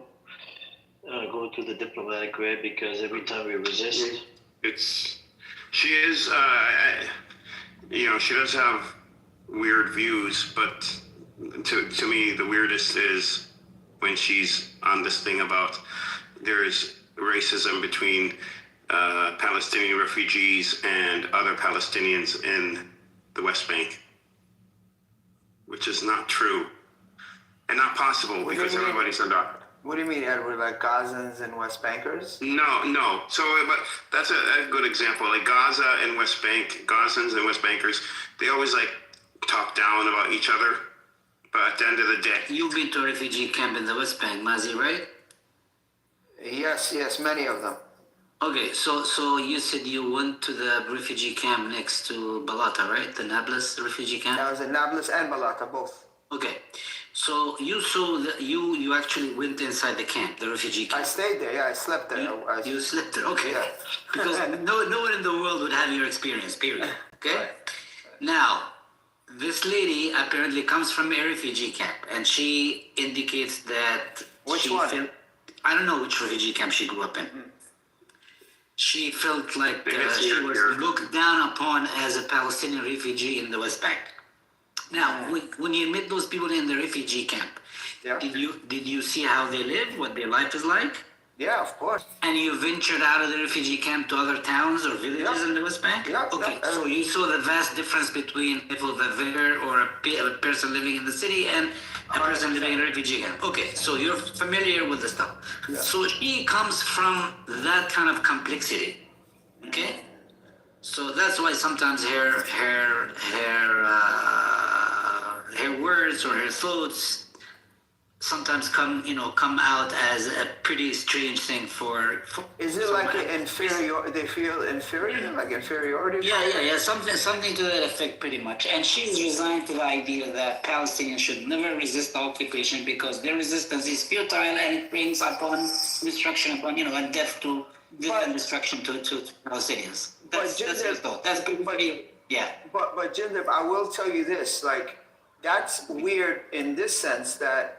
I'll give you an example, like Nablus, Balata, Jenin, Tul Karam, all these places that I've been to, these camps, they were the most steadfast and most ready to be resisting. So I don't know why she would think like, because most of them, they're ready for the smoke.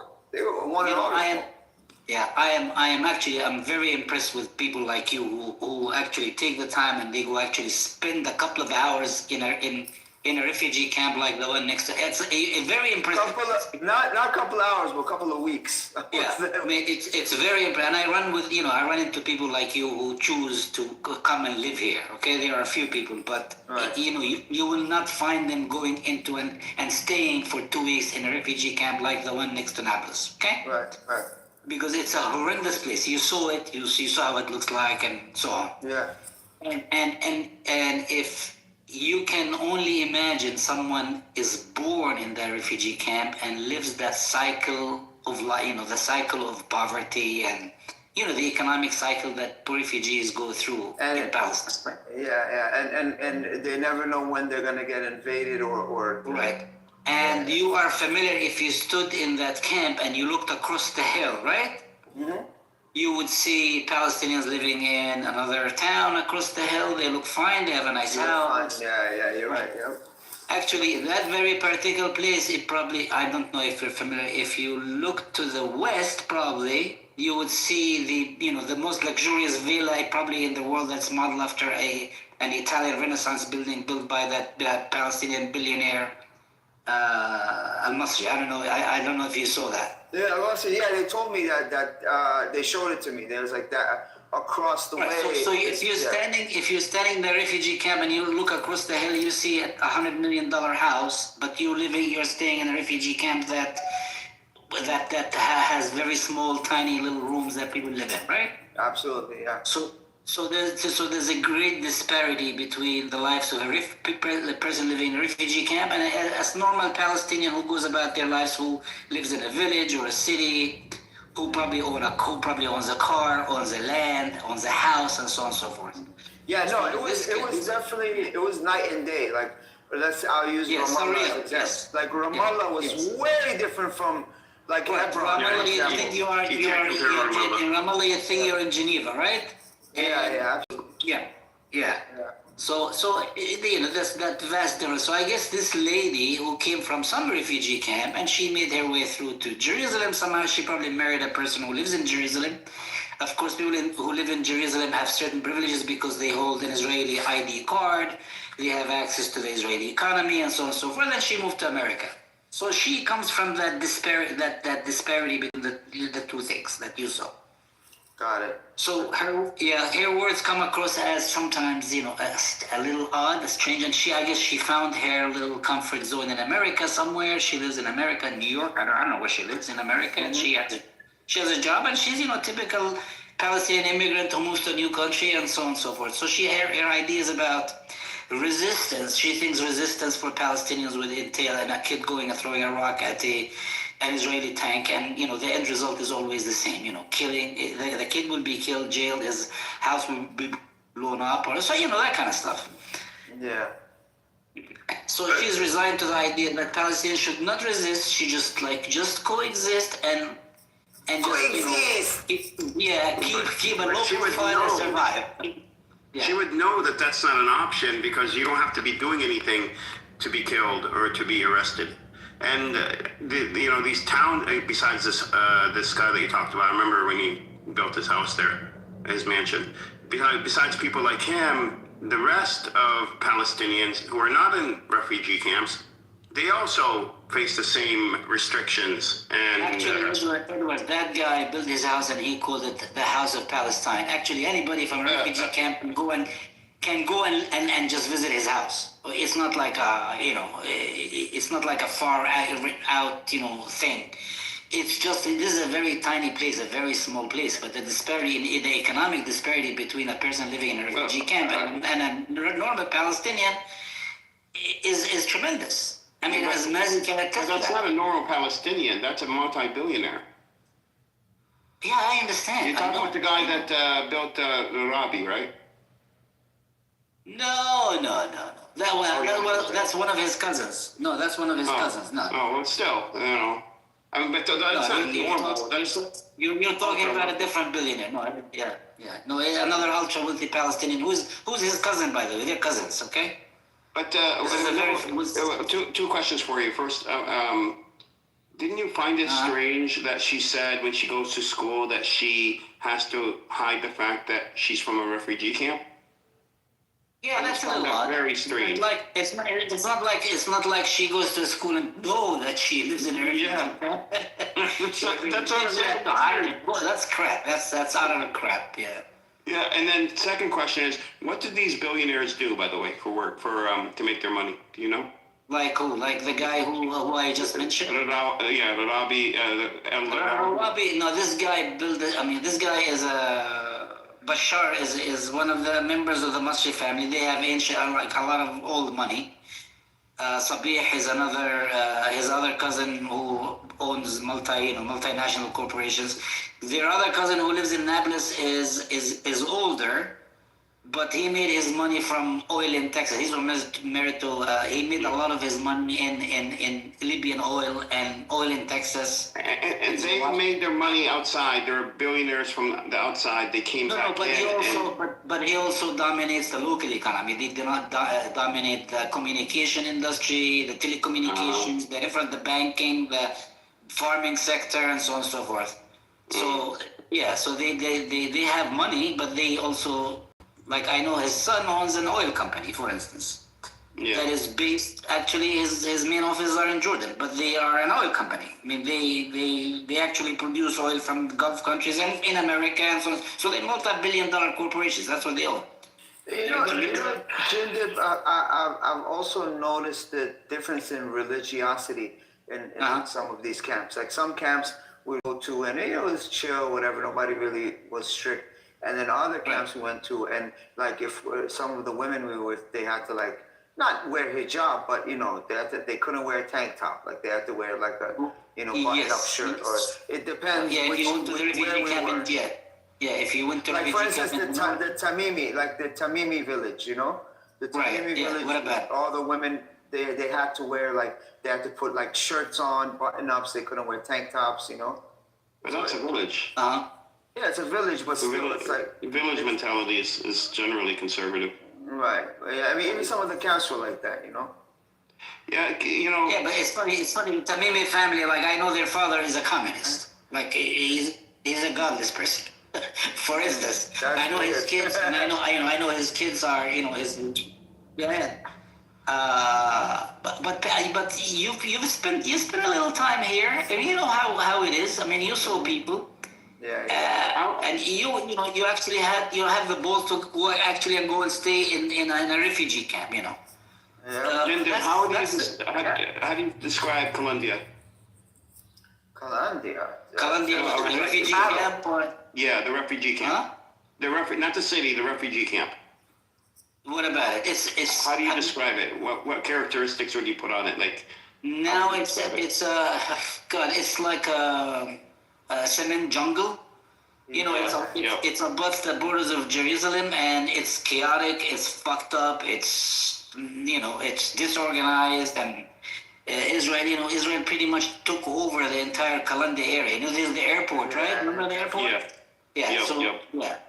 So is it different though than other? Because I haven't really. Yes, it is. It's much different. Yes. How is it different besides the Israeli part? It's unfucking bearable to be there. First of all, I would not venture to walk in that area because people build on because they don't have any place to build. They can't build. Yeah, it's very crowded. Yeah. So they start putting up high-rise buildings in very tiny areas. Yeah. And so on. So. Yeah, my brother has a 3-story house. That's not high-rise. 3 raised. Well, I mean, it's not 3. No, you'll find 10, 15 floor buildings in Calabria. Did you cross that border? But did you cross that thing from Calabria to Jerusalem? Yeah, it's like cattle. Like you're like cattle.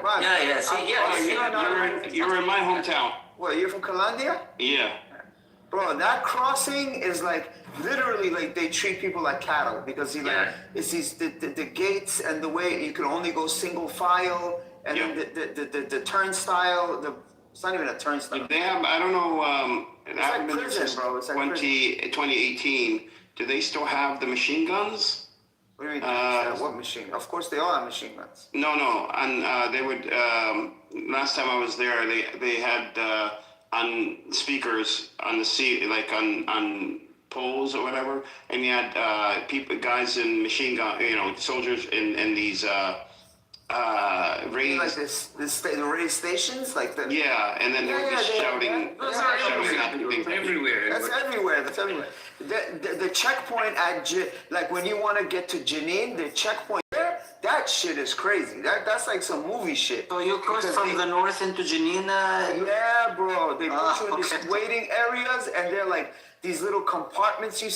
Compartmentalized little mini rooms you sit in, and there's no roof on them. So on top of you, there's this circular railing, and on those railings, the guards are just walking back and forth with their machine guns pointed at you. I'm waiting for them to just give me my passport back. Yeah. Like, what are you?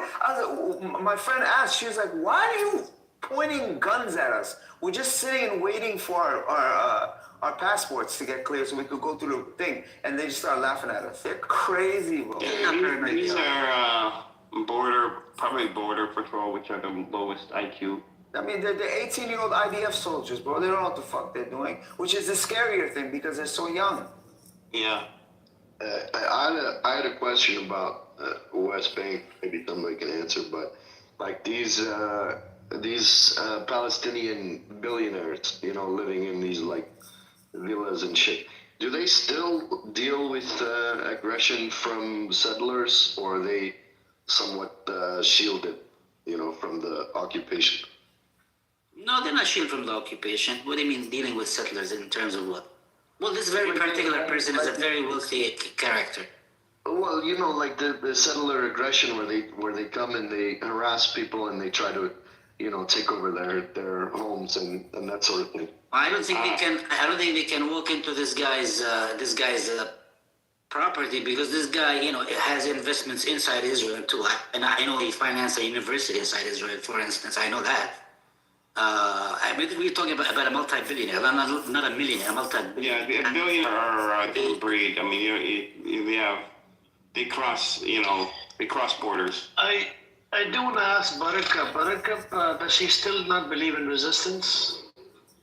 Buttercup? I don't not believe in resistance. I just don't believe in I just No, don't. I'm saying not you. I'm saying your friend. Oh, Judy? Mm-hmm. She feels like it's been futile in the past for her family. It hasn't helped her family. So she doesn't believe in resistance. Okay. She believes in nonviolent resistance and diplomacy. Non-violent, they tried it over and over again, but They also tried violent, and her family suffered for it. I know, but non-violent didn't work, and the violent one also did work for a little bit. What she says both didn't work. Both didn't work. The Israelis have an obligation to keep the law. It's okay to stand with the occupation then. It doesn't stand with the occupation. She says the Israelis have an obligation to follow the law. That's nothing to do with. So it means Violent doesn't trust work. the Israelis. Trust Israelis. She says violent doesn't work. Non-violent doesn't work. The Israelis have an obligation to uphold the law. I understand, but That's you know it. what that entails, right? It means believe Israelis with your life. It means bend over and get fucked and raped in the ass like it's been happening for over 50 years. Yes, unlike you, she's had to experience that pain for her entire life, for 3 generations. Mm-hmm. See, you like to assume shit. You don't know my background. You've right? never lived Respectfully. in a refugee camp. Do you know that my people have been enslaved? I think you don't know about that, right? So we're just going to leave it at that. We're talking about Stop assuming shit. Hold on. Stop assuming shit about others, okay? When you come into the space, stop assuming about other people. So you're saying you experience the same hardships? No, not me. God, Where are you talking? So where are you people I say, God forbid. I'm talking about the people where I come from. Yes, there's people being enslaved. I'm sorry you experienced that. I'm simply saying. So respectfully, I I'm would simply suggest saying you she not. knows firsthand exactly what you're describing. She's going through. Why are you getting mad? Wait. No.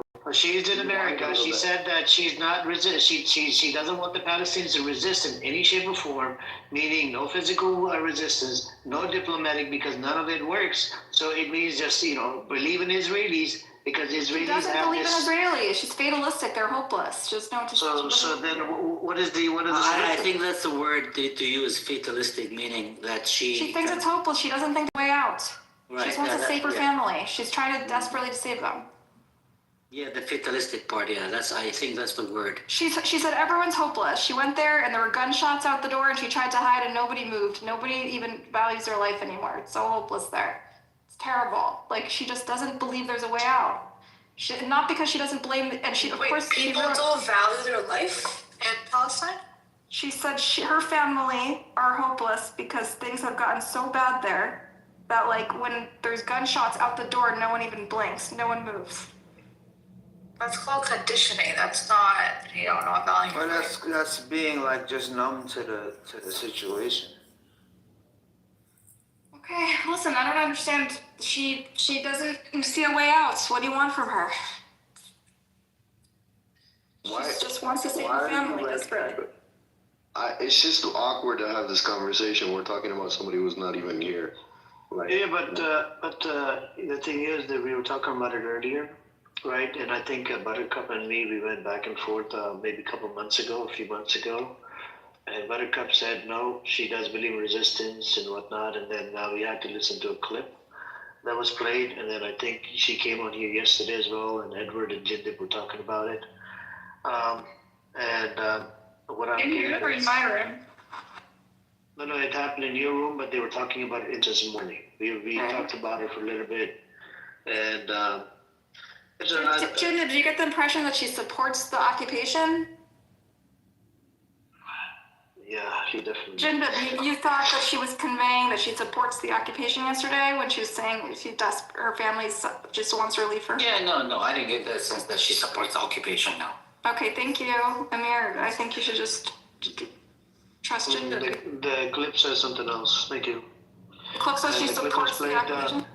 Clip was played about, what was it, 3 months ago, 4 months ago? Indirectly, she's saying, do not resist or whatever. Diplomatic, it doesn't work. So pretty much put down your body and just trust Israelis with your life. That's about it. I think I had this conversation with her. I don't mean, like she left Palestine, so it's irrelevant what her opinion is because she's not living there. So for her to use this to justify, like her pacifist position, it doesn't affect her because she's not living there. Our family's there. Well, that's worse. That's even worse. Like, how are you going to justify? Like, I don't know what She she's doing. doesn't want her family to die. Is what she says. She wants her family to live. That's it. And every time they resisted, her family suffered. She just wants her family to survive. That's all she wants. She wants her to get to survive. That's it. But make it make sense, Buttercup. So no diplomatic. We tried. You guys tried.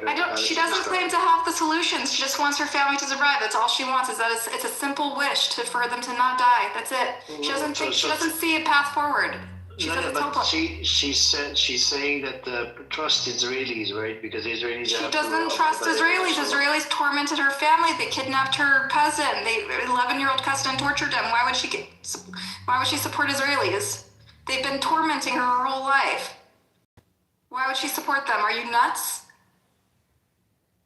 Yeah, but then what is the solution according to her? She says she's hopeless. Her family is hopeless. Everyone is hopeless. They are being ambushed. The noose is tightening, okay? She just wants her family to survive. That's all she wants. And their life circumstances are so difficult in the refugee camp that all she wants is like basic amounts of relief, like running water and electricity and freedom of movement. That's all she wants. She doesn't have a solution.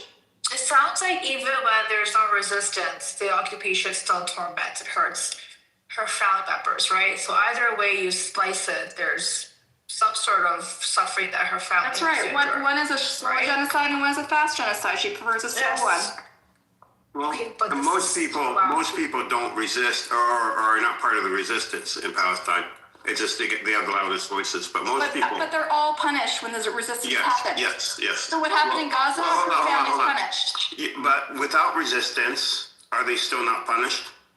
Yes, but it's a. You don't have home demolitions. You don't have administrative detentions. You don't have shootings. It is. No one's denying that. So with resistance or without resistance. It's better than punishment. Okay. Yeah, but she's just more punishment. That's all. No, how's it more? Because now her family can't work because they took away all the things. They can't move from city to village because they added more checkpoints. Things got significantly worse. Okay. They were getting that way. Wait, Buttercup. It was getting that way when I went in 2018.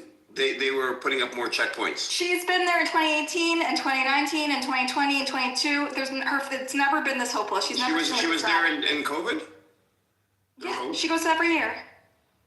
I didn't know there were flights going during COVID. But I mean, things are bad now, yes, but were they heading in this direction? Weren't they heading in this direction to begin with?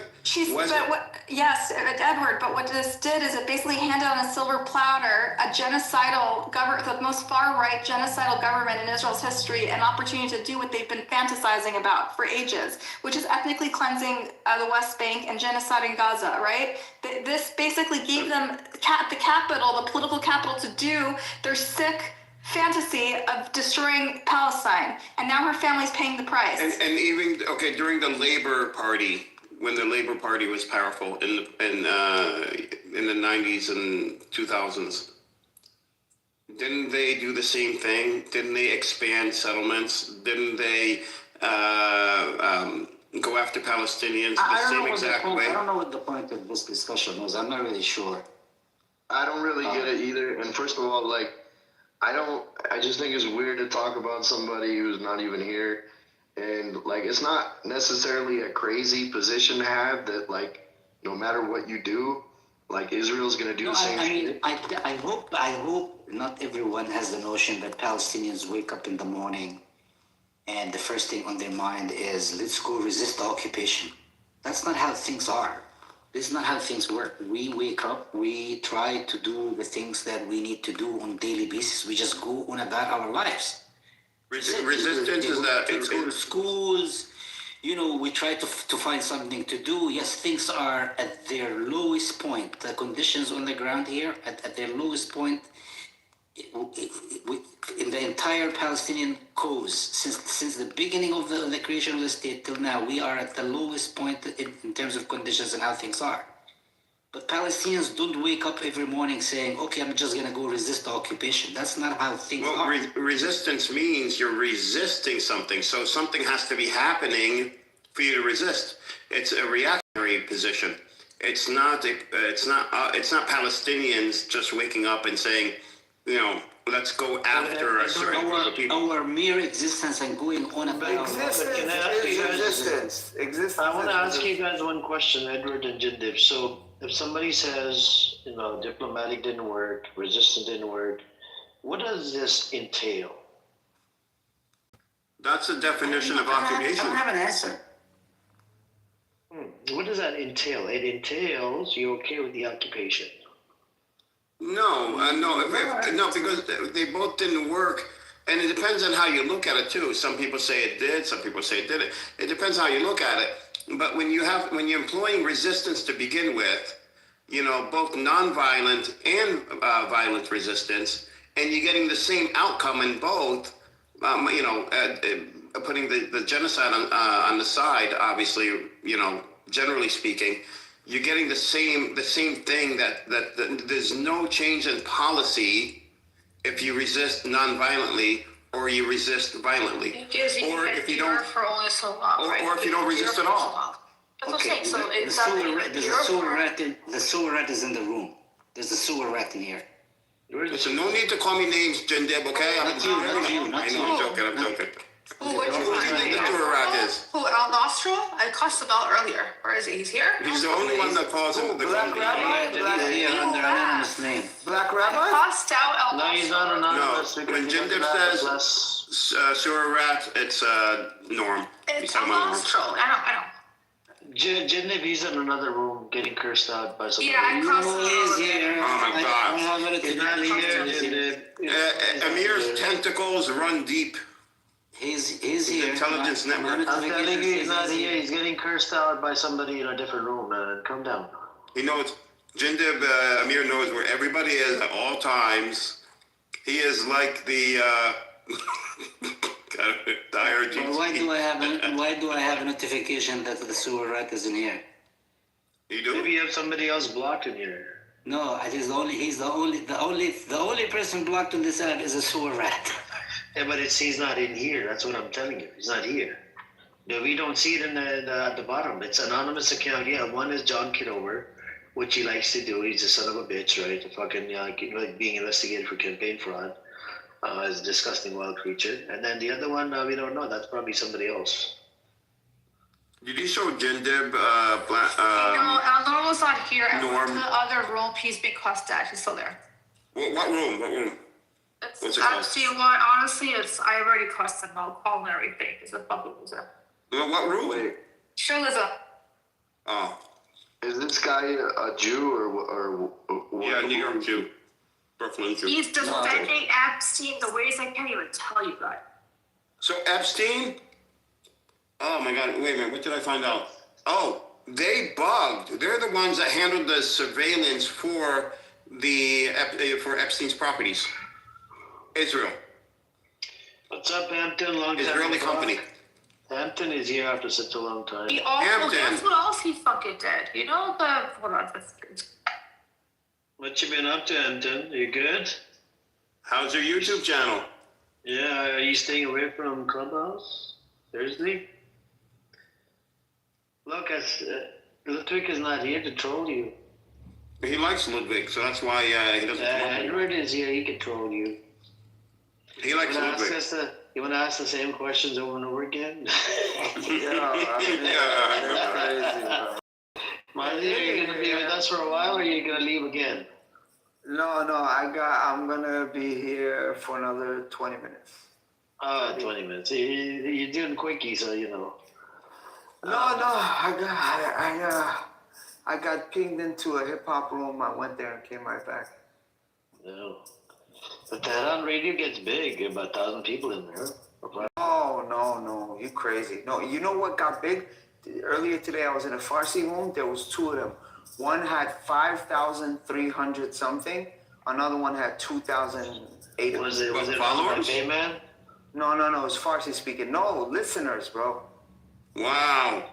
Bro, those rooms are You're massive. Iranians. I don't know. Like, you just take over. 90 million of these people. 90 million. Okay, hold on for a second. I gotta tell you guys. Yeah, but there's 100 million Egyptians. Oh, Lord. They got shut off. So, normal. So, somebody brought up the fact that his Palestinian prisoners, that guy who was sodomized on tape, and there's a whistleblower. Obviously, Al Normal's trying to deny it. Do you know what he ends up saying? Jewish people don't do that. He got cut to shreds. People lost I their told you. Bibi shit. told me this. Bibi said some of these people are defending Epstein. But guess what? Bibi was in the room. So Bibi caught their part. He thought he was being attacked for being Jew. I'm like, no. And Bibi doesn't even know about that sodomy case. And what happened? And then he saw it. He knows. He's playing stupid. But anyways, this is Al Normal. And then he got shit on. You know, like Jews? Oh my God. I thought chillism was Zionist. No. Depends on people around. It's not. But all I'm gonna say to you is the main person, the moderator of that space, she's a degenerate. I know her for a while. Sorry, he's not in chillism. I think he's I texted you on Instagram. Check it out. She's a very disgusting human being. I'm not really in the room much. It's just when I want to listen. I got Chillism has been around for all they do is crash out, bro. Everybody's crashing out over there. That's the first. Is to trigger the people over there. Edward, you go in there. I've been there one time. First time I've been on like these spaces with Palestinians, and it was Brad Coons. He went by, and he was this white guy from the South, served in the military. Fox News all the way, and him and I went at it, and it was very interesting. This is a few years ago. That's the last time. And then I went in one more time, and then they're talking about the flat earth, how the earth is flat. I said, this room is not. Yeah, there's some dumbasses that chillism, so it's... Nathan, what's his name? Nathan that runs it? I don't know. Okay, so the room that he's in, the room, it wasn't chillism. It's chalk but pedophile, Epstein, or we I've seen that. It's something like that. Is that Royal? It was Royal, yeah. Yeah. I didn't go in there because she invites me in these fucking rooms where they're talking shit about Muslims, and I have to sit there and defend Islam. No, I wasn't bad. I mean, they do. I think Norm always comes in and says attacks the Prophet Muhammad, peace and blessings. Because every time he does, yeah. He does it. He doesn't. That's what we got. That's what we got. Some of them are Islamophobes, anyways, in that room. Yeah, well, today he was attacking black people, so there you go. Yeah, it's crazy. Hey guys, good evening. Did you see the Tucker Carlson and Mike Huckabee interview? I was ranting and raving about it earlier. Yeah, that's one for the ages, huh? Yeah, that shit was amazing. The news, like The Guardian and some other news outlets saying that, the Arab world is condemning what he's saying because he wants to take over. He wants to let Israel take over, basically, expand. And if they want to... No, he basically said, no, I wish they just take the thing. That's it. That was his words. He said he said it would be fine if they did. I don't think he said like it's an active plan. He was just saying, if they did, that would be fine. But he was kind of cornered. He was kind of cornered into it. I don't think he was saying it like it's their actual policy. Well, he was just saying they could if they want. He was saying they could if they want to. But a Who said that? Did you listen to that guy? I did. And the So what do you context think? Give us your input on that character. Okay. So I don't like Tucker Carlson at all, and I think he's repulsive. But he's awesome. Well, he's done a lot of. He also bought a house in Qatar. Okay. And Okay, how but about Mike Huckabee? I want your reaction, Mike. But in this interview, I think I'm not gonna I can't lie. Like he killed it. Like he did an excellent job at holding him accountable and catching him in the inconsistencies. But what do you think? What do you think about a character like Mike Huckabee, who represents the United States of America to the state of Israel as an ambassador? I mean, think of that character. It's horrible, yeah. Where do those people come from? What fucking planet do they live? They're all clowns. He's Jewish. That's why they have him on there, because he's Jewish. He's not Jewish. He doesn't represent He's Christian. Mike Huckabee is not Jewish? No, you think he's Jewish? No, he's like one of the. He believes in the Old Testament. He's a former pastor. I know he was president. I know he was the governor of the state. I know his daughter is the governor of Arkansas. I know that. But this guy is a major character. He's a major political operative in America. And this is how, this is what they think and what they believe. It's very strange, isn't it? Evangelical Zionist, that's what it is. Oh, he's an evangelical. Oh, yeah. That's I think. Yeah, but he was talking and being scared as if He believes this is the holy land. This is Israel. You know what though? Yeah, the evangelical Zionists have even weirder beliefs than the Jewish Zionists. Yeah, because they're not following their own scripture. It's a bunch of bullshit. It's propaganda. No, actually, the guy was citing, verses from the book, the Bible or the Torah, in which Abraham told them, "Here's your land. You were in Iraq. They were in Iraq. This is your land." This is the kind.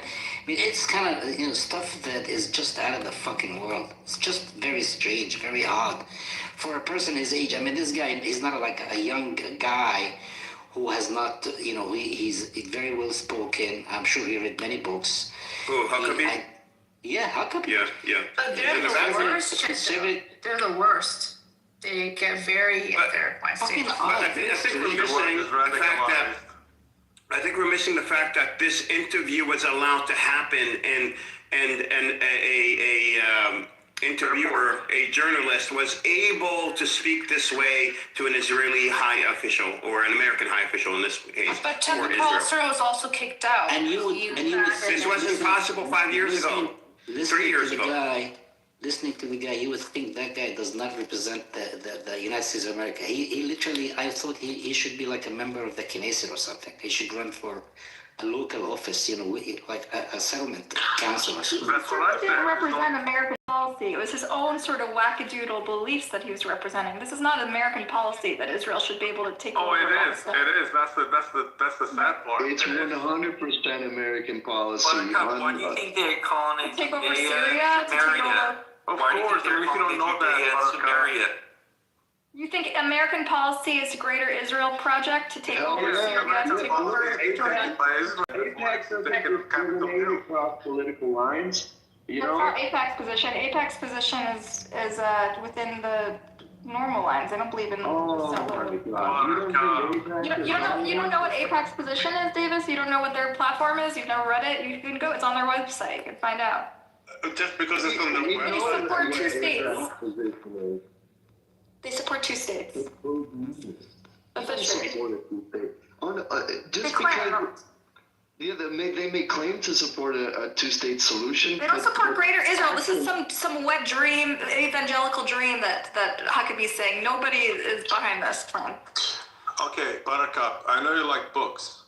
Look up this one book by Paul Finley. It was back in the 70s, I'm 4. And this was before any of this came to light. His name is Paul Finley, U.S. Congressman, and the book is called They Dare to Speak Out. And see what he says about AIPAC way back then. They Dare to Speak Out by Paul Finley. I don't support AIPAC. I think what they're doing is unacceptable and are meddling with our politics in America. That doesn't mean I wouldn't attribute Mike Huckabee's views to them because they have different agendas. You should They're not aligned. No. What you said is that, no, what I said is that American foreign policy is dictated in Israel and not Capitol Hill. I mean, it's like a dog on a leash, and the leash is held by Israel. Huckabee is a wackadoodle religious fanatic. Doesn't represent Americans' policy in the Middle East. He's a Zionist. Yes, he's a Zionist. The evangelical Zionists are the most wackadoodle Zionists. Listen, they're all Zionists. Some are just more vocal than others. I mean, the thing is they're dictated by their own policy to be Zionist, okay? They're dictated, but they have to do what they're told because they're receiving AIPAC money. Okay, it doesn't matter what they say, what their political mask is. I mean, they are pro-Zionism. They are pro-occupation. Like Christian Zionists raise more money than AIPAC ever raises. AIPAC would just be they would just be. They would love to raise as much money as Christian Zionists raise. The AIPAC is not the only Israeli manipulation in government. There's a whole other. What I'm saying is, Mike Huckabee just wants all the Jews back in Israel so Jesus would show up. AIPAC is an interest group, right? They spend millions of dollars to support certain races over other races, candidates they feel are supporting their interests, which are Israel's interests, right? Yeah, be careful when you use the word race.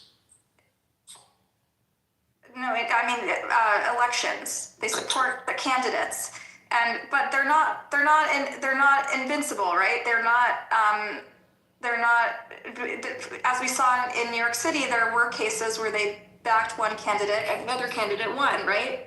So that all they can do, like any PAC, is spend money on races and hope that their candidate wins. But sometimes they bet wrong, right? And then they end up with a candidate that doesn't support their agenda. But the problem is that the Supreme Court decision about campaign finance, what's it called again? Help me out. Citizens United is like a Supreme Court decision that allowed these big interest groups to basically buy elections, and it's a problem we have across the board. Like pharmaceutical companies and big tobacco, they spend billions. Domestic lobbies. This is a Contribute to elections, not buy elections. No, but they're lobbying for foreign interests. I agree. I'm saying I understand. But the problem is, in general, or with our election system, is that they're able to be bought by big interests at all, right? Okay, it's a fucked up system. Do you know about AIEF? No, what is it? Are you familiar? It's the Amer-Israeli Education Foundation, and it's like a partner organization to AIPAC, right? So what they do is they educate, basically brainwash, people on to the Zionist position. Okay, so they're sending money too. They're sending. How do they do it? How do they? They take people on trips to Israel. Yeah, they pay for trips to Israel. They basically re-educate them on, the Israeli occupation. Taking people on a trip to Israel is re-educating them and brainwashing them. I mean, no, it's not just a trip to Israel. It's like a very highly curated. I don't support AIPAC. I think they're monsters. I'm just saying, let's be realistic about what they are. They're not like the supernatural, they're not like an invincible force. We're not talking about AIPAC. We're talking about the ethnic arm of AIPAC. You said they're linked to AIPAC, right? They're an education arm. They're like a partner organization, but they are not. They work together. Okay, but they're not. On paper, they're not associated. Okay, so this other organization is what informs, U.S. foreign policy on what the correct position is to have on the Israeli-Palestinian conflict. So they are vested in promoting the Zionist agenda. Yes. Right. So in our country, there's millions of interest groups just like this that have an education arm that is vested in educating policymakers and the public and elected officials and lobbying. This is what lobbying is. We have a huge industry. The benefit of America domestically. I agree with you. I'm simply explaining what they are so people understand. Also, they don't have a win rate. Those other ones don't have a win rate like APAC, who has said that they have a 98% win rate. That's what they say, but they're starting to puncture it, right? Their blueprint doesn't work anymore. We saw New York City, which is like one of the most Jewish cities and is the most Jewish city in the world, where Jews, 30% at least, voted for Mamdani, despite AIPAC's, spending all this money trying to smear him, right? But don't you have more Jews in New York that are not Zionists? No. No. You They're didn't mostly with like the Zionists. Orthodox? Because didn't they sit with him? Didn't The they sit with Orthodox him are like a the very next day? small minority of Jews in New York. They're like not the majority. And even then, lots of Orthodox Jews are, and lots of them aren't. They're And not within the allowed. Orthodox, the Jews that sat with them are even a minority within the minority.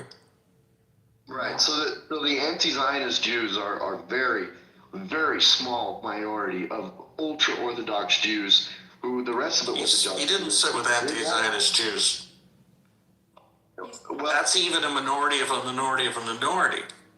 There's some of them You have to really understand this stuff. The Samar factions, Yaakov, are pretty anti-Zionist. No, but they're not like the Neturei Karta. I know, but they're not Zionists by any stretch of the imagination. Right, but they're not anti-Zionists.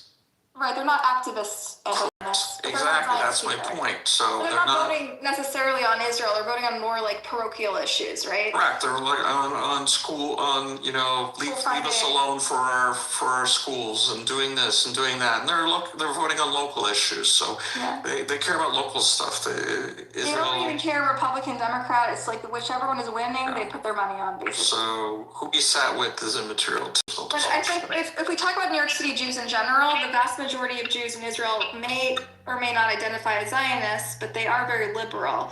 And in the liberal Jewish community, there is a big divide, and I think that it's becoming much more complex, especially after the latest war in Gaza, that Jews, while they might have sympathies with Israel, they don't believe in this sort of like suppression of free speech and labeling people anti-Semites, and they think even if they are wary of Mamdani in one way or another, they support his policies because his policies they think are in his. Yaakov, do you believe Buttercup? She's a Jew hater. Who? Yaakov doesn't think I'm a Jew hater. Yaakov? Jacob, you think I'm a Jew hater? Because Norm thinks you're a Jew hater. El Normo? You think El Normo? Yaakov is best friends with Norm. El Moron. What are you doing, Amir? Yeah, no, he is. Did you know this? I don't think the Norm is He's a friend. He's a friend on an app. He's not my best friend. No. I mean, he's a friend that I met on the app. Buttercup, you know what he did, right? Norm actually exposed the whole WhatsApp group on his PTR, and we called him out on it, and Yaakov was on there. So I imagine that they're connected on the back channel on WhatsApp. So apparently I'm his best friend, so. I don't know, it sounds like it's No. Well, I'm just like, You don't want to claim him as a friend either, right? Yaakov, you don't think I'm a threat to the Jewish people, right? Yeah, you are. No, he doesn't. The question was, do I think you hate the Jewish people? I don't think you hate the Jewish people, but I think. But she's a threat to the Jews, right? You attribute so much power to me. I'm just like one person. Like I have no power. You have lots of power. Do you really think somebody feels like that about you, Buttercup? That you're a they all feel threatened by Buttercup. When she first came on here, they doxed her, did a whole bunch of shit with her, and now she's over it. Because she's smart, intelligent, and even the Bro Valley, not to mention, I'm not gonna name any names, but even the Bro Valley came after her. Yeah, it's okay. Yeah, unfortunately. She's a threat, right, Yaakov? Zionism started pre-World War II, right? World War I. Like 1880. Yeah, I mean, the whole point, so... Actually, technically, the first Zionists were Christian Zionists in the early 1800s, 18th century, excuse me. So it dates back even into the 1700s. Yes. You will see Bible. Yeah, you will see Bibles. people identify. No, but the original. Yes, look at academics. They will say the first people. The Zionist movement that founded Israel, like Herzl Right, Zionism. but that's not the started- first Zionist movement. The Jacob, first people original talking concept about. came from Judaism, by the way. That's not the late same 200. Okay, fine. Then I'm not going to argue with people. No, I'm asking you. Didn't it come from the Bible, the late 200? No, it started by a secular Jew who. We're talking about religious Zionism. It started from religious Zionism, then it became this, No, it didn't. the movement died down after the Kingdom of Israel was, It was and then you had inspired the by other Dreyfus kingdoms as Show, well. right? I think the biggest hit to Jews and Judaism is Black Rabbi Jerusalem. No, he supports Netanyahu. Buttercup doesn't make up that name. Buttercup is anti-Zionist. No, and Emrose is a threat as well, by the way, to the Jewish community, right, Jacob? Leave Yaakov alone. He's a sweet guy. No, I look. You didn't read the news that Uganda was going to put a statue to Netanyahu's brother in their airport. Oh, Why Uganda? Well, he led the raid to free the hostages. You're not familiar with the history, I guess, right? Yeah, you gotta read the history books. They flew 1,800 miles approximately to free an airplane that was taken there. They wish they were gonna go to Uganda. No, it was going someplace else, and they took it to Uganda. No, I'm not talking about this particular incident. I'm talking about when they were talking at the Zionist Congress. Uganda was one of the choices as well. Yeah, well, it's technically where Kenya is. They called it the Uganda plan, but it's technically where Kenya is. Okay, that's before they. It was offered by the British. It was Herzl felt he had to offer it, and the World Congress voted it down in the first plenary session, and it died a quick death. Would it be would you say that Zionism really is the made Judaism give it a dark name? I mean, Judaism and Zionism. If you're telling me it started in 1700s. That's just Christians. That's just when the Christians said, maybe the Jews should go back. Jacob, why are you doing this? The Zionism is that. Because somebody said it started with this, and I'm being historically accurate. The first ones who called for Jews going back to that area By were that Christians. same logic, Jacob, you could say just saying next year in Jerusalem is Zionism. No, but I mean, organized, published calls, like people saying this should happen. Okay. Is it connected at all to Herzl Zionism? Like, is there a direct line? There isn't. So you're confusing them. You're confusing people who are illiterate and don't know this history. I am providing them information. If they choose to look into it, let them look into it. You're providing spotty information that's going to make. No, I am not providing spotty information. I'm providing another piece of information. Okay. You're choosing to say this is There's no not direct connected. line between that movement and Herzl Zionism. There is, yes, because there isn't supposed to be. All I'm saying was no. If you say that Zionism, i.e., returning the Jews to the land, starts in the mid to late 1800s, that is factually incorrect. Okay? Story. Was Herzl inspired by Christian Zionists? Not at all, but that doesn't mean that somebody. Because somebody, you make it sound. Look, this is not worth the argument that we're having. All I'm saying is the fact remains that it didn't. He's not the first person to have the quote idea. End of story. There are the Christians, the Jews say. Okay, so a question.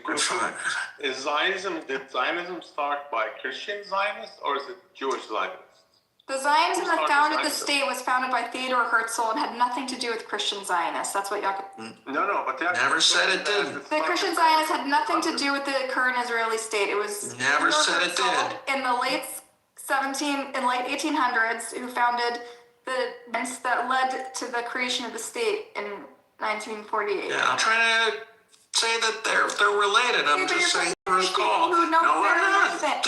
None of them has said I'm confused, okay? You're the only one saying people are confused. I think if you listen to the follow-up questions, you'll understand the confusion. You're I'm not confused. Anybody confused? I don't know who's confused. I'm gonna go look it up because if you say that Zionism started and it's in the Bible, No, the first whatever.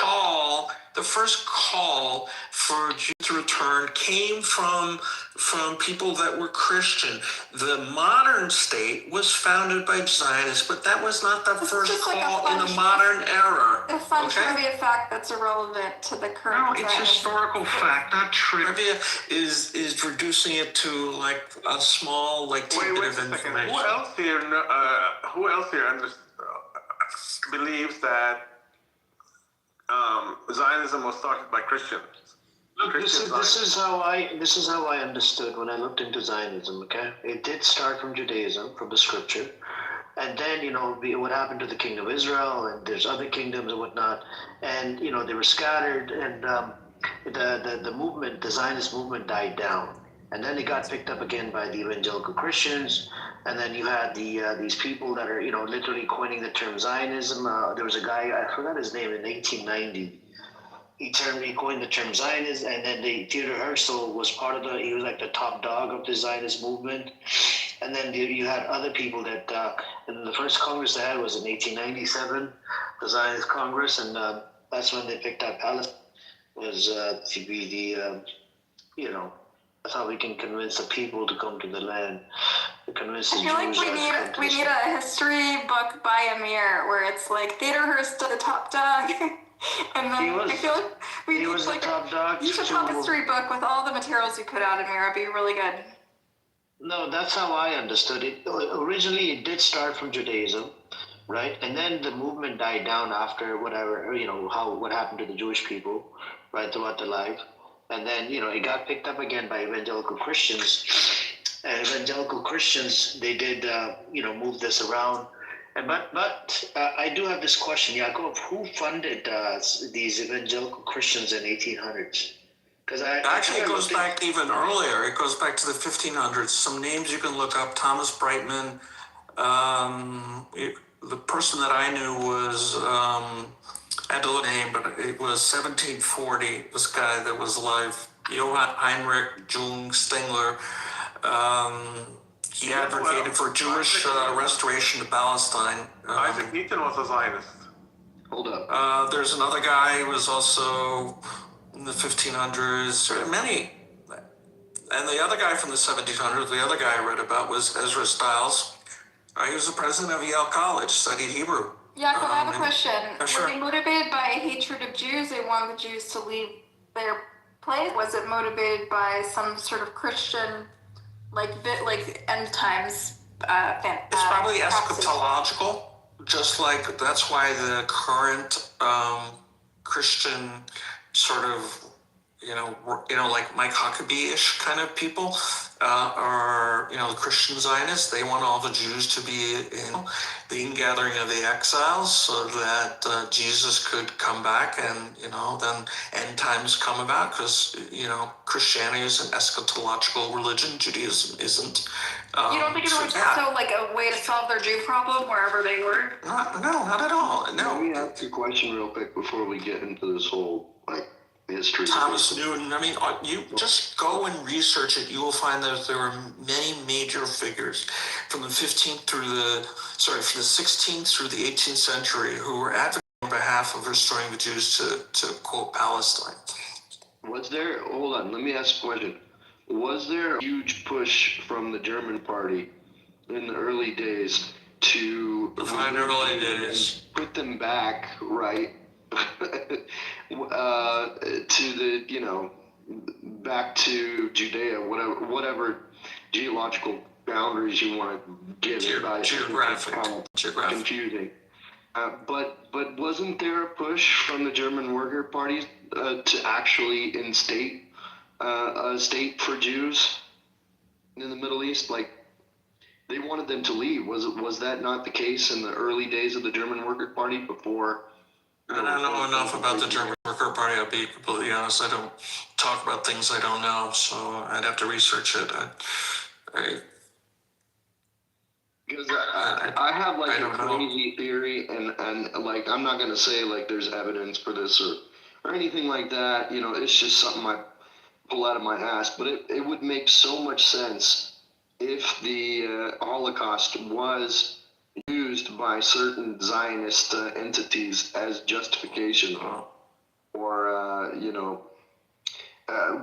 basically global support for Zionism and founding the state of Israel. Yeah, we kill our own so we can create a state. Yeah, that's. I'm not saying there's evidence for that. I'm saying it would make perfect sense. So I think you got it reversed. What happened is It would make zero sense. The Jewish world was very divided before the Holocaust because so many people just didn't. It was half of them were Zionists, half of them were not. Then the Holocaust happened, and 2/3 of European Jews were killed. And then people, not just the Jews, but also like the UN and sort of the global, powers recognize that Jews are, in this situation. They realize Jews are vulnerable and they're minorities, and it created momentum around the idea of Zionism. Yeah, but it had nothing. It wasn't like Jews did the Holocaust. It wasn't like a plan. Let's kill 2/3 of ourselves so we can get. It's like the Holocaust happened, and then it propelled, it put momentum behind the idea of Zionism and create popular support. But it's not like the Jews did it to get a state.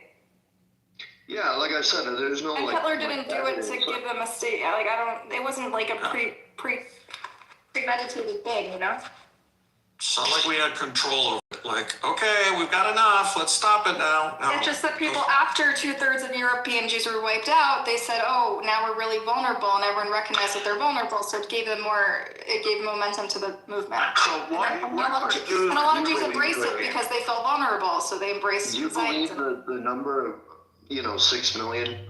Oh no.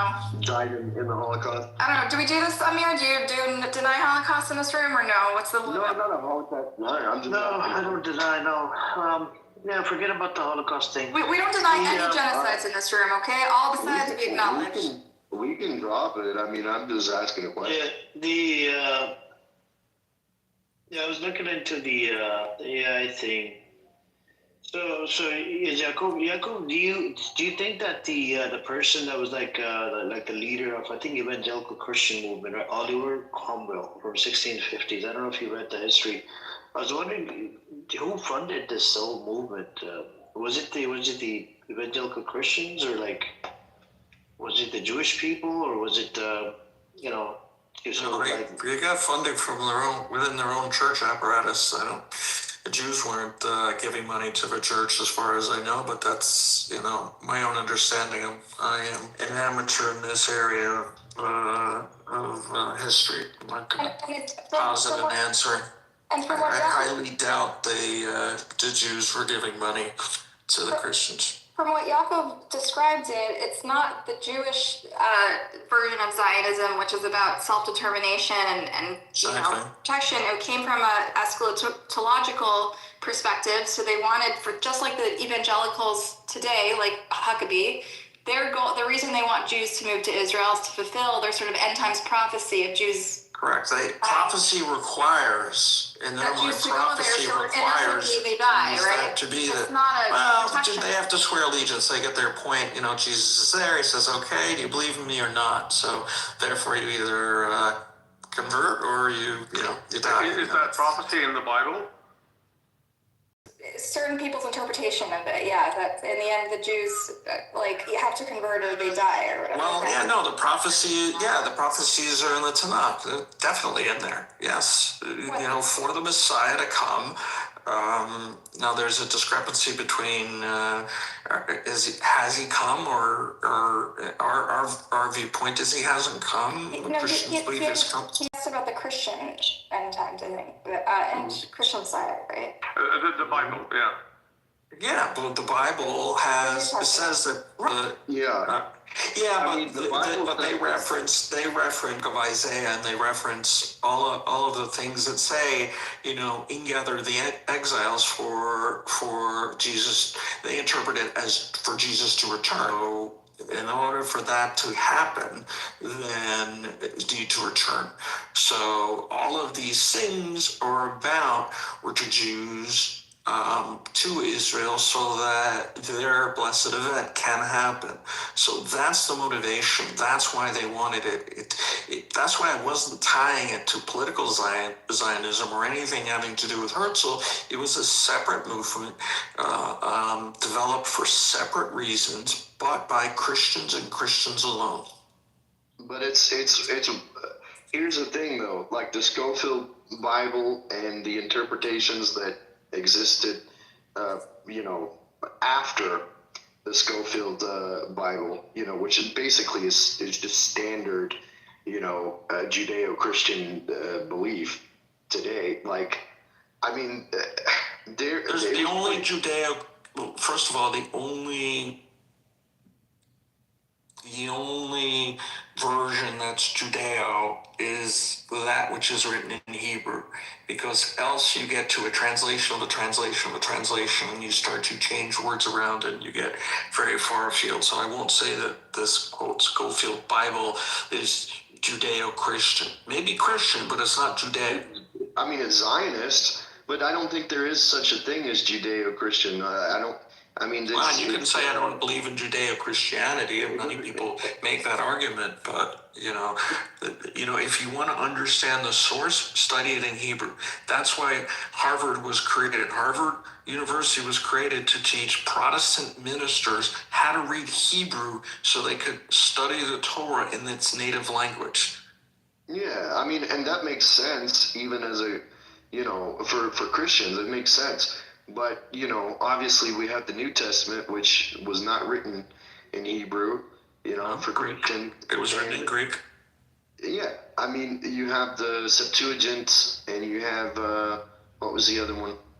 But the original scripture, for the New Testament was in Greek, and some of it I think was in Roman. But the point being, Christian scripture does not dictate that the basically, it says essentially that those who rejected Christ as the Messiah were removed from the kingdom of Israel, and those who did were grafted into that biblical scriptual kingdom. Yeah, but Vatican II removed that whole line of thinking. I think we're getting into an area that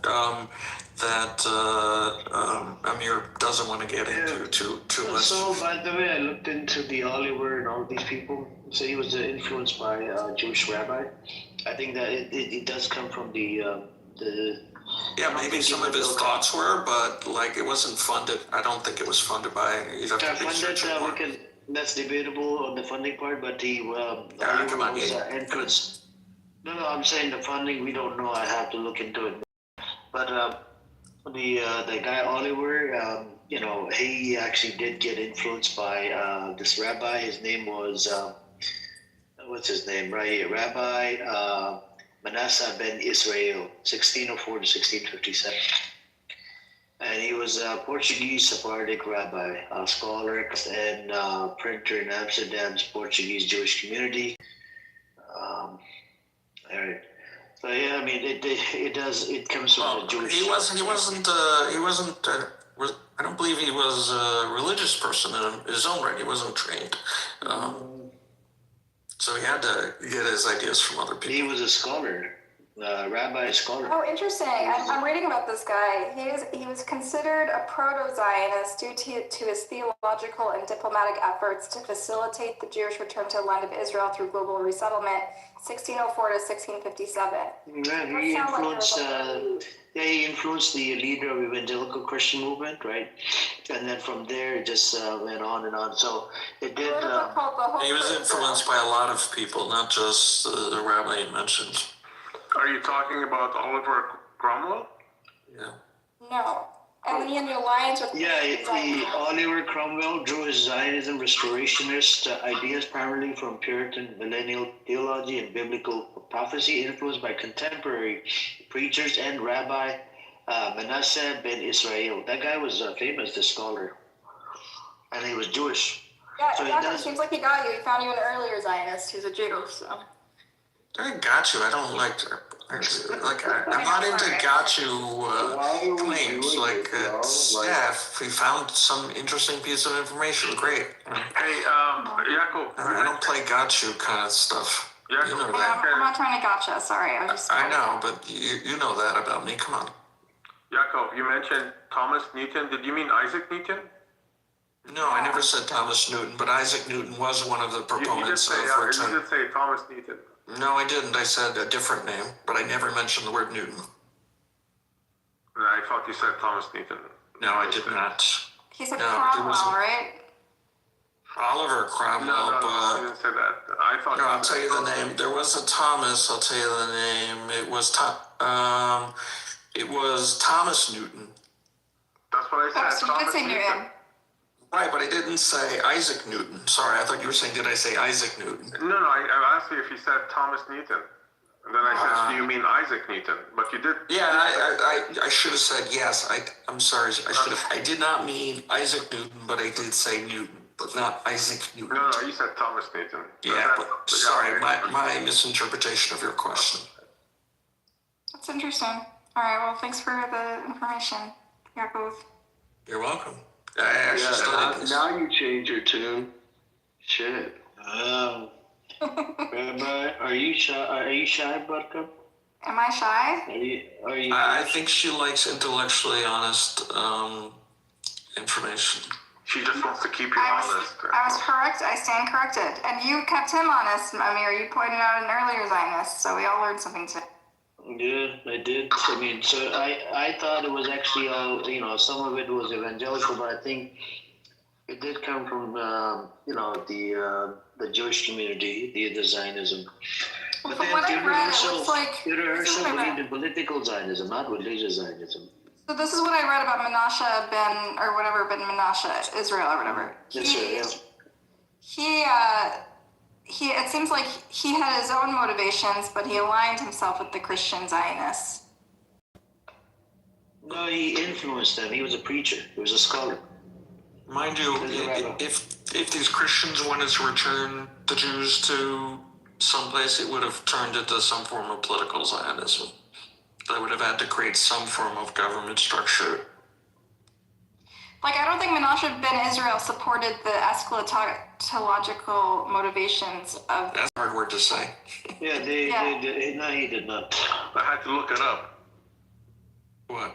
Eschatological? Yeah. It's like the end times prophecy. End times, like, is mainly in Christianity. No, I don't think it's eschatological. All three faiths have an end times prophecy, whereas where they live in Judaism doesn't. No, Judaism. Yeah, they do. They have Gog and Magog. What do you mean? That's just a battle, but it's not like It's an end times where everyone is judged. It's the final battle.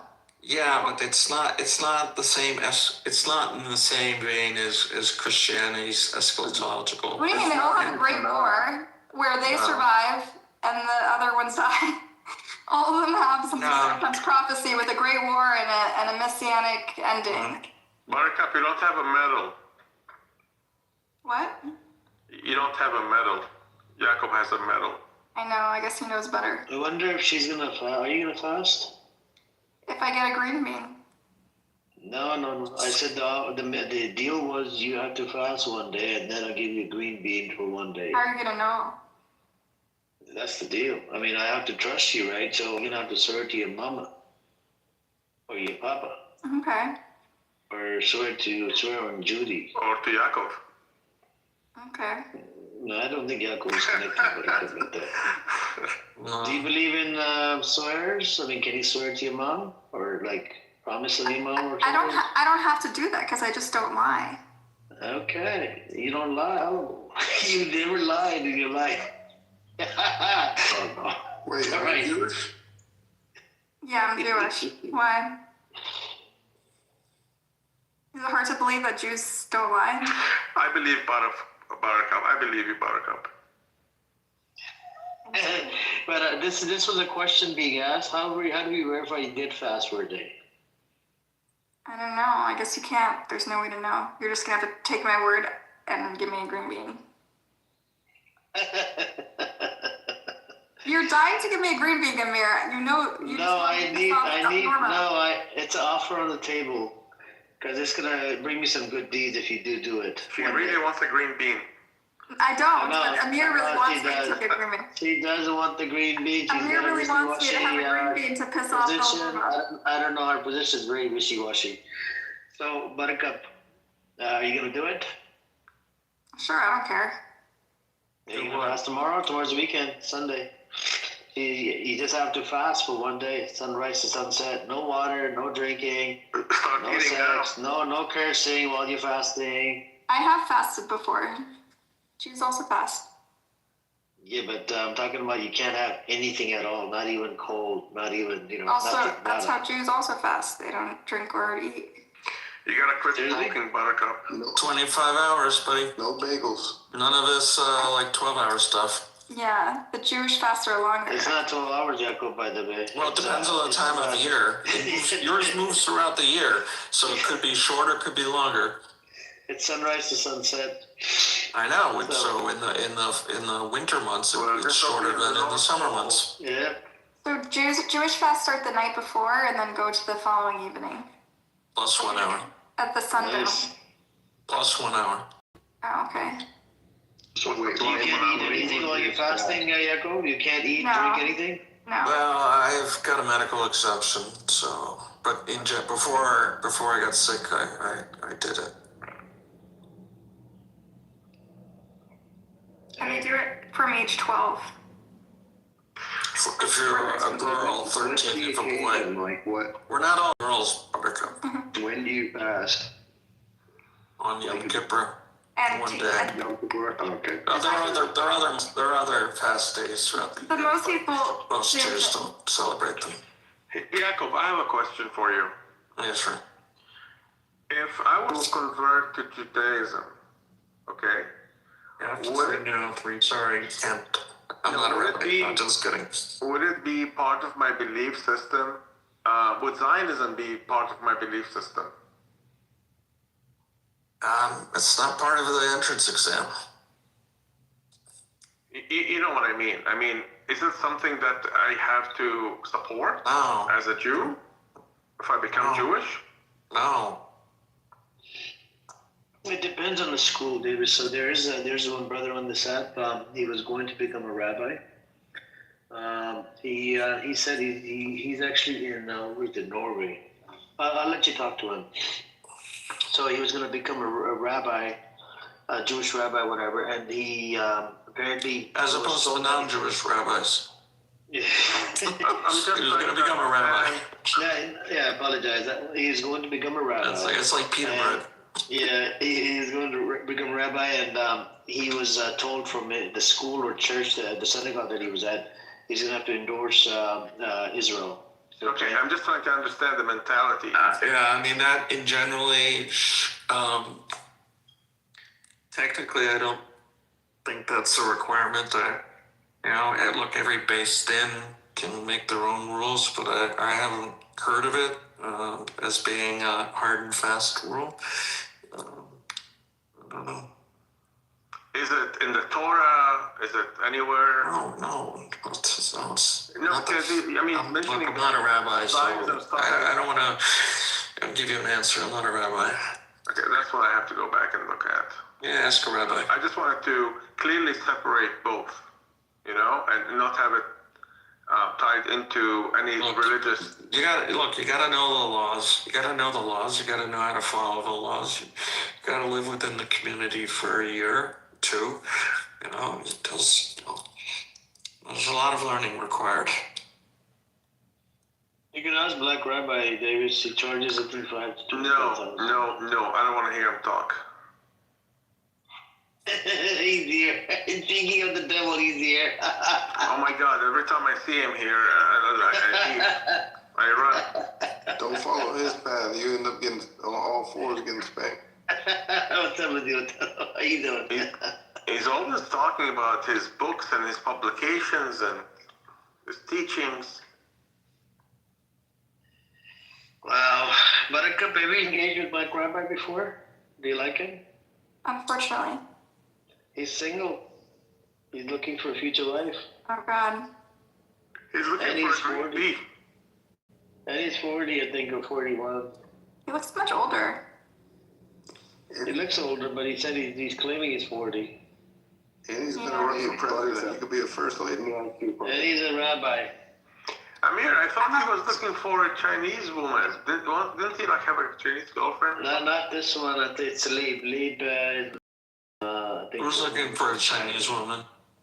Leib. That person. I think his name is Leib. So I thought he was married. I didn't know he wasn't married. Yeah, he's married. He's married to a Chinese. He's looking. So that guy. Oh my God, such a problematic person.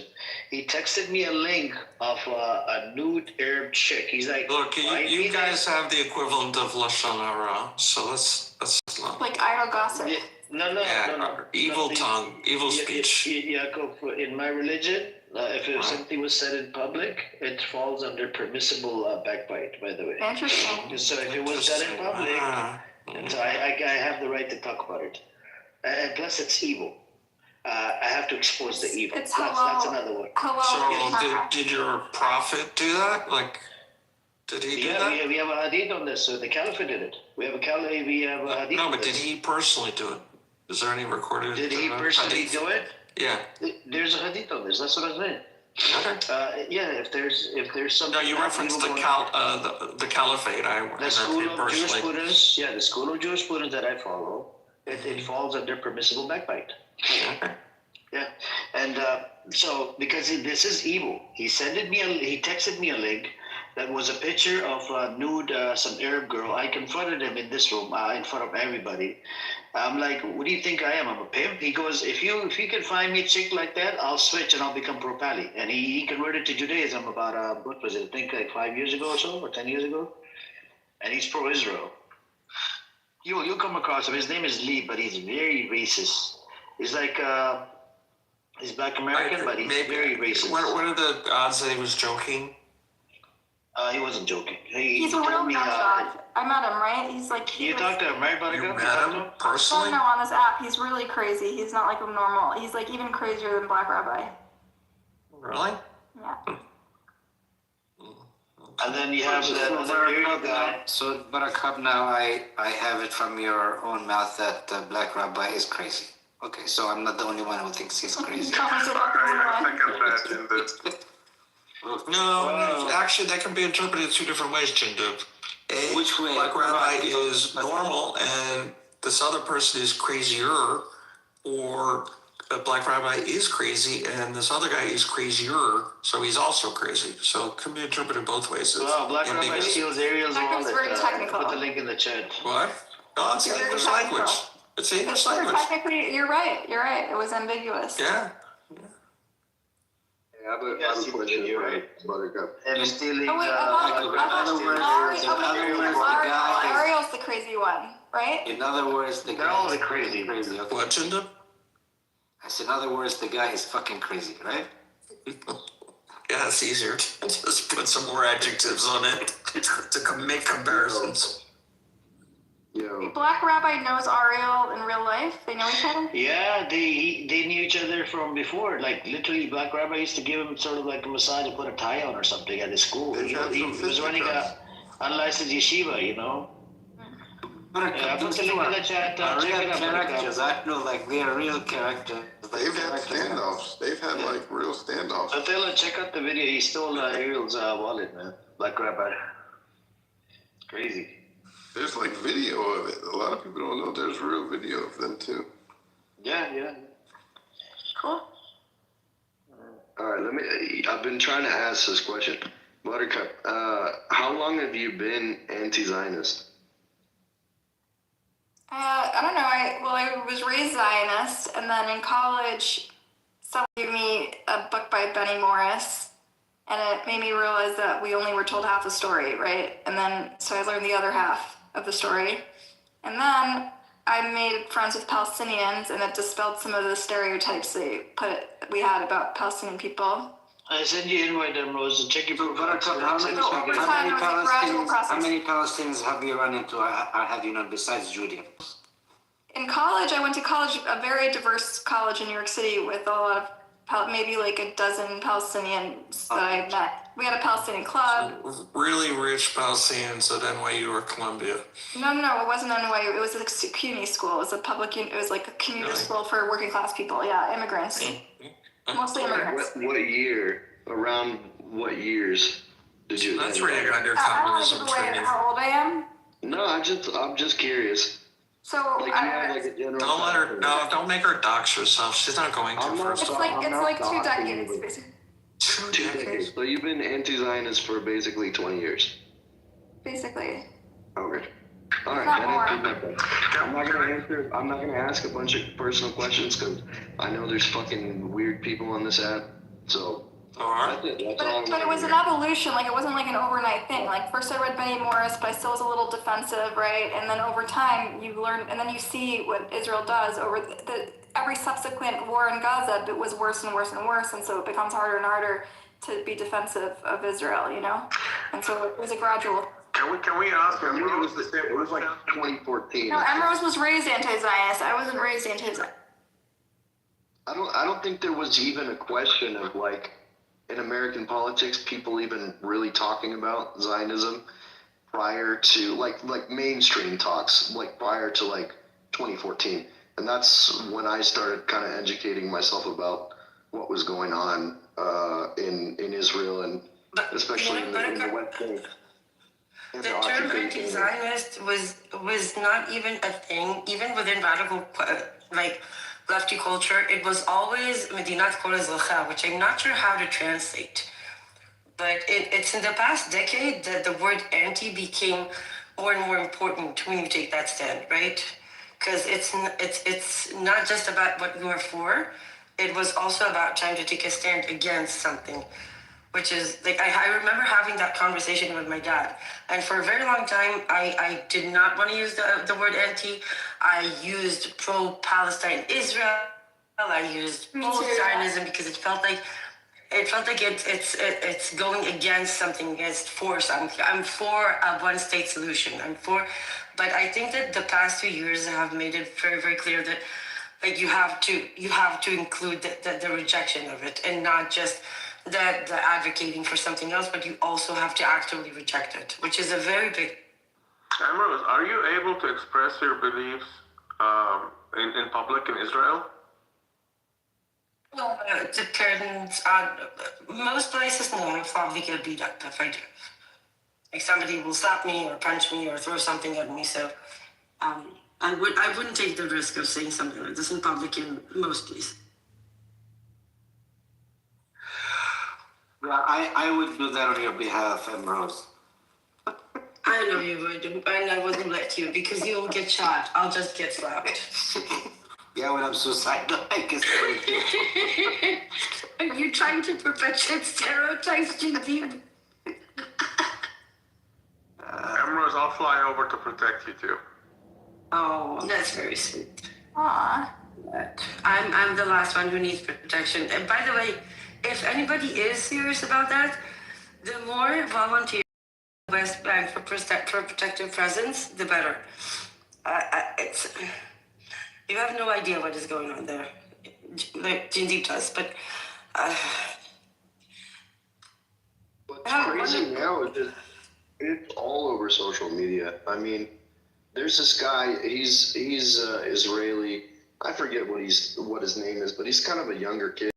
He goes around the West Bank and, you know, he's always being like attacked by settlers. What is it? Andre X. Yeah. That guy. Yeah. We have one of our good friends in our small Twitter group. Her name is Roni. She's retired, an older lady, but gorgeous, by the way. But she does protective presence probably like 4 or 5 days a week. And every time she comes to the update space after, and it just keeps getting worse. They officially now have gas masks because settlers have started coming at night, throwing gas, like tear gas grenades into the houses. It's just, the level of violence is increasing on a daily basis. Jadib, you have to promise to be careful. No being heroes and stuff. Saul, are you Palestinian? No. So on my mom's side, I'm Norwegian and Swedish, and then on my dad's side, I'm kind of a mix. I'm a dirty gypsy on my dad's side, basically, I mean, I have like Sephardic, so I'm partially ethnically Jewish, but Sephardic, North African, Armenian. It's just a mix of a bunch of stuff, but not the typical like Western Europeans that came to the U.S. So my family history is a little bit more interesting, I guess. But I am a U.S. citizen. I was born and raised here.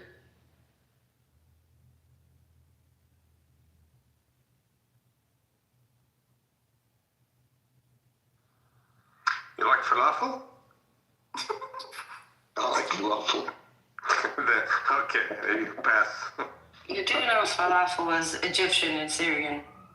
No, you know Emerald's falafel and hummus is Israeli? Yes, of course. Yes. Yeah, come on, let's get that. But isn't it the most overrated food in the fucking world?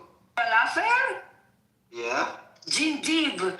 Bite your tongue. Blasphemy. I think it's overrated. Shitty food. I think falafel is coming. I had the same argument with a friend, but you won't, about majada. I am never touching majada in my life. Neither would I, bro. Neither would I. I fucking hate that dish too.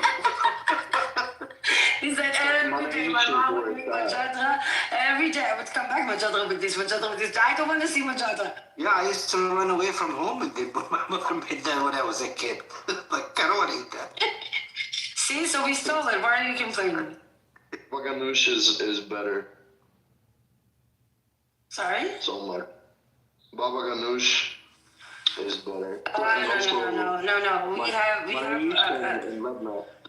Labna I do myself, but Baba ganoush. This is the $1 million question, right? So, cauliflower or eggplant? Eggplant. What? Who doesn't with cauliflower? No, not with cauliflower. Generally speaking, cauliflower. Oh, eggplant. No, cauliflower. Oh no. The original Baba ganoush? No, just in general. Between the two. I've never ever heard. What is cauliflower? Yes, GDP is on my team. Yes. I'm sorry, eggplant looks like the swamp creature. You know who makes the word Baba ganoush? The Iranians. It's like runny. It's not Baba ganoush. Dude, the inside of the eggplant looks like. Do you remember the movie from the 80s, The Blob? That's what it looks like to me. I don't understand why anybody would eat it. Besides, it has no nutritional value in the first place anyway. That's true. Cauliflower rocks. Fiber. I know it's not so nutritious, but tastes good. Cauliflower. But labna you can do at home, and it's really good. So you take yogurt, you put it in a cheesecloth and let it drip overnight kind of thing to make labne? You add a little bit of lemon and salt to it for it to continue curdling. That's pretty much it, yes. Yeah, okay. I just add salt. I don't add anything extra because if I want to add something later, then I'll add it. And you make them into little bowls and you put them in a jar and just, olive oil. But the thing is that if you have industrial yogurt or you have bad olive oil, it will be horrible. It has to be really good, locally sourced yogurt, not just Israeli olive oil. No, ever. Palestinian never buy Israeli olive oil. Come on, Emerald. No, I'm serious. We don't buy Israel. There are enough Palestinians. They were joking. How many? Do you have a number? How many olive trees that they have stolen from the West Bank, Amos? That they have stolen or uprooted?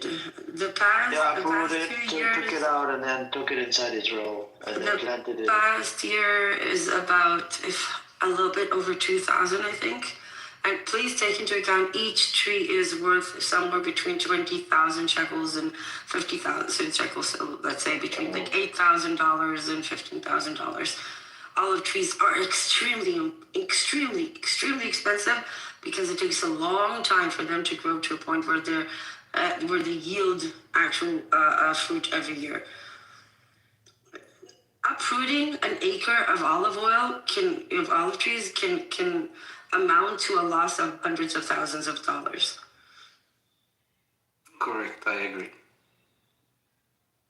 If you really take into consideration the amount of effort, if you want to do that and calculate that in terms of like a money value, dollar value, if you plant 30 trees and it would take you about 20 years for the trees to be fully productive, calculate the number of days and the number of years, multiply that by each tree, and if you pay yourself $1 a day for each tree, taking care of those trees times 20 years, that's like a huge sum of money. Yeah. Which also goes to show why preventing the olive harvest is so detrimental, because those trees, they pay for themselves once a year if handled properly. The minute you prevent access during the harvest, that means loss of income for the entire year. Correct. And imagine once a tree is uprooted or destroyed or cut down, after 20 years of raising a fucking tree, they come and just buying, that 20 years is in case you plant it from seed or something, right? Right. But you can buy them from nurseries, and then the relatively average plant would be somewhere about let's say $3,000, something like that. And then you will have to wait another 7 years. So it's not 20 years, but the costs are astronomical. People don't understand it. Yeah, I know. They people would not understand. Not to mention the ecological price, because olive trees are very good survivals. They don't need a lot of water. And the fact that they are still in the ground, even if not being irrigated, they keep the soil alive. The roots, everything they do, they keep the soil fertile. Taking them out and leaving the soil barren will create desertification and can potentially make the entire place unfertile for at least a few years until you can. People don't understand the long-lasting damages, and I'm saying this as an agronomist, right? Somebody who does this for a living. It's just so evil. Are fig trees the same way, Emeralds? Similar, but not the same. The figs need a lot more water, but they're still. It's olive oil and vines. It's olive trees and vines that are. There's a reason that they're being revered in this country, because these are plants that have the ability. The more they suffer, quote unquote, the better the yield they give. The more stress, just like the figs, right? Exactly, but the figs do need a lot of water. If they don't get enough water, they will not provide yield. Unlike grapes and olives, that even the complete lack of water, they will still provide some yield, but very, very concentrated. But more importantly, their roots go deep into the soil and are very nutritious to the soil. They can keep soil that doesn't have life in it is a dead soil. So it will turn into dust and will slowly start to literally blow away. This is why things like olive trees and vines and fig trees are extremely important for the health of the soil. And rooting them up after years of them being there is a death sentence to the soil. And fig trees are much easier to plant and grow than olive trees. A lot more. They're very, very simple and easy to plant. I love figs. I used to have 2 in my backyard. You know that one of the reasons that the olive is so synonymous with Palestinians is because the way the tree grows, it grows deep into the soil, and its roots are so embedded inside the soil that it's almost impossible. This is why most of the time they won't rip them out, because that's pretty much impossible. They will cut them down. But it's very much like the Palestinian ethos, right? Deeply rooted in the ground. Like nobody can move it, and it's there for the oldest. There are 2 oldest trees, olive trees in the world. One is in Lebanon, one is in Palestine, and I think it's over. If I'm not mistaken, it's about over. Is it 3,000 or 6,000 years? The oldest olive tree in Palestine. Yeah, Rose, I own a few Roman, what we call a Roman olive trees. Really? Yes, of course. No. Yeah. People, Roman olive trees are over 2,000 years old. Yes. And they're very common. But the oldest one, I think it's 6,000. I don't remember. Sad that Jindib is eating the same olives as the Roman soldiers did. Yes, we still. I mean, I inherited those from my parents, and they inherited from their great parents. So we call them Roman trees, Roman olive trees. I just Googled it. It says the oldest olive tree in Palestine is al-Badawi tree, located in the village of al-Walaja near Bethlehem, estimated to be between 3,000 and 5,500 years old. Yeah, so I don't remember. I didn't know that. I didn't know that tree is in the wood. Really? I didn't know. Wow. Yeah, and I think the oldest one is in Lebanon, but I'm not sure.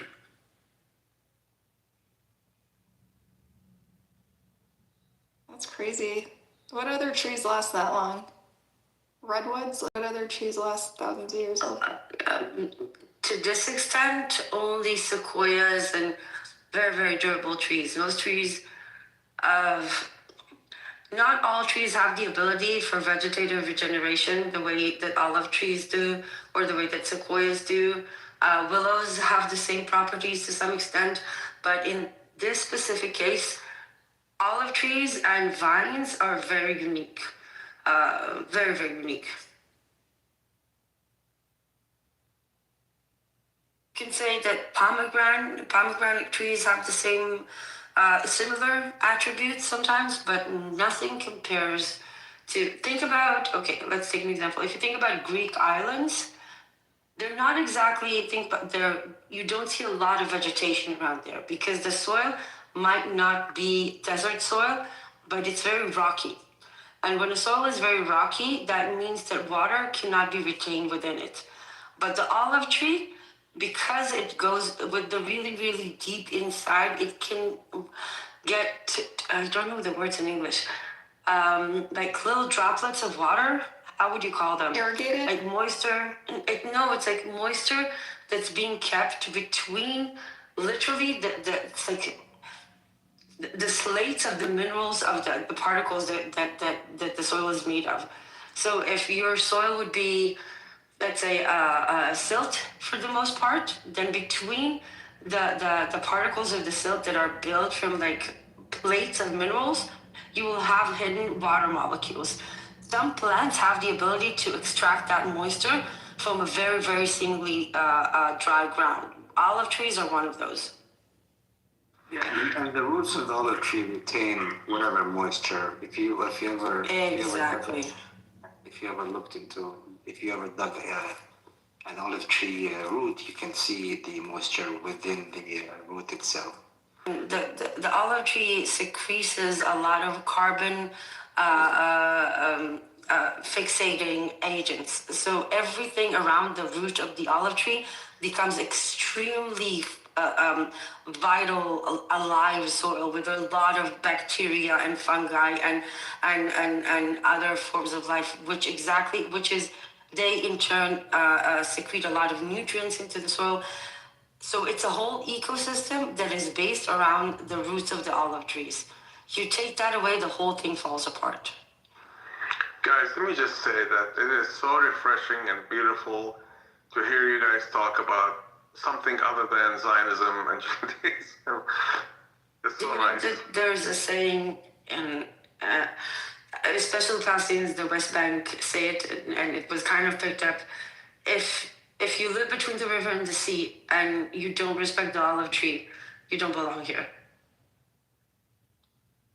Yeah, I guess it's being part of our lives. It's olive trees. Olive trees are just like a very integral part of our lives, pretty much. I think also I agree with you. In Greece, olive trees are highly regarded. They are. You have to understand the importance of something like that back then. This is the entire region, the diet of the region is not necessarily protein based. If you think about really cold areas in the world, their food mainly consists of fermented or preserved ingredients because that's what the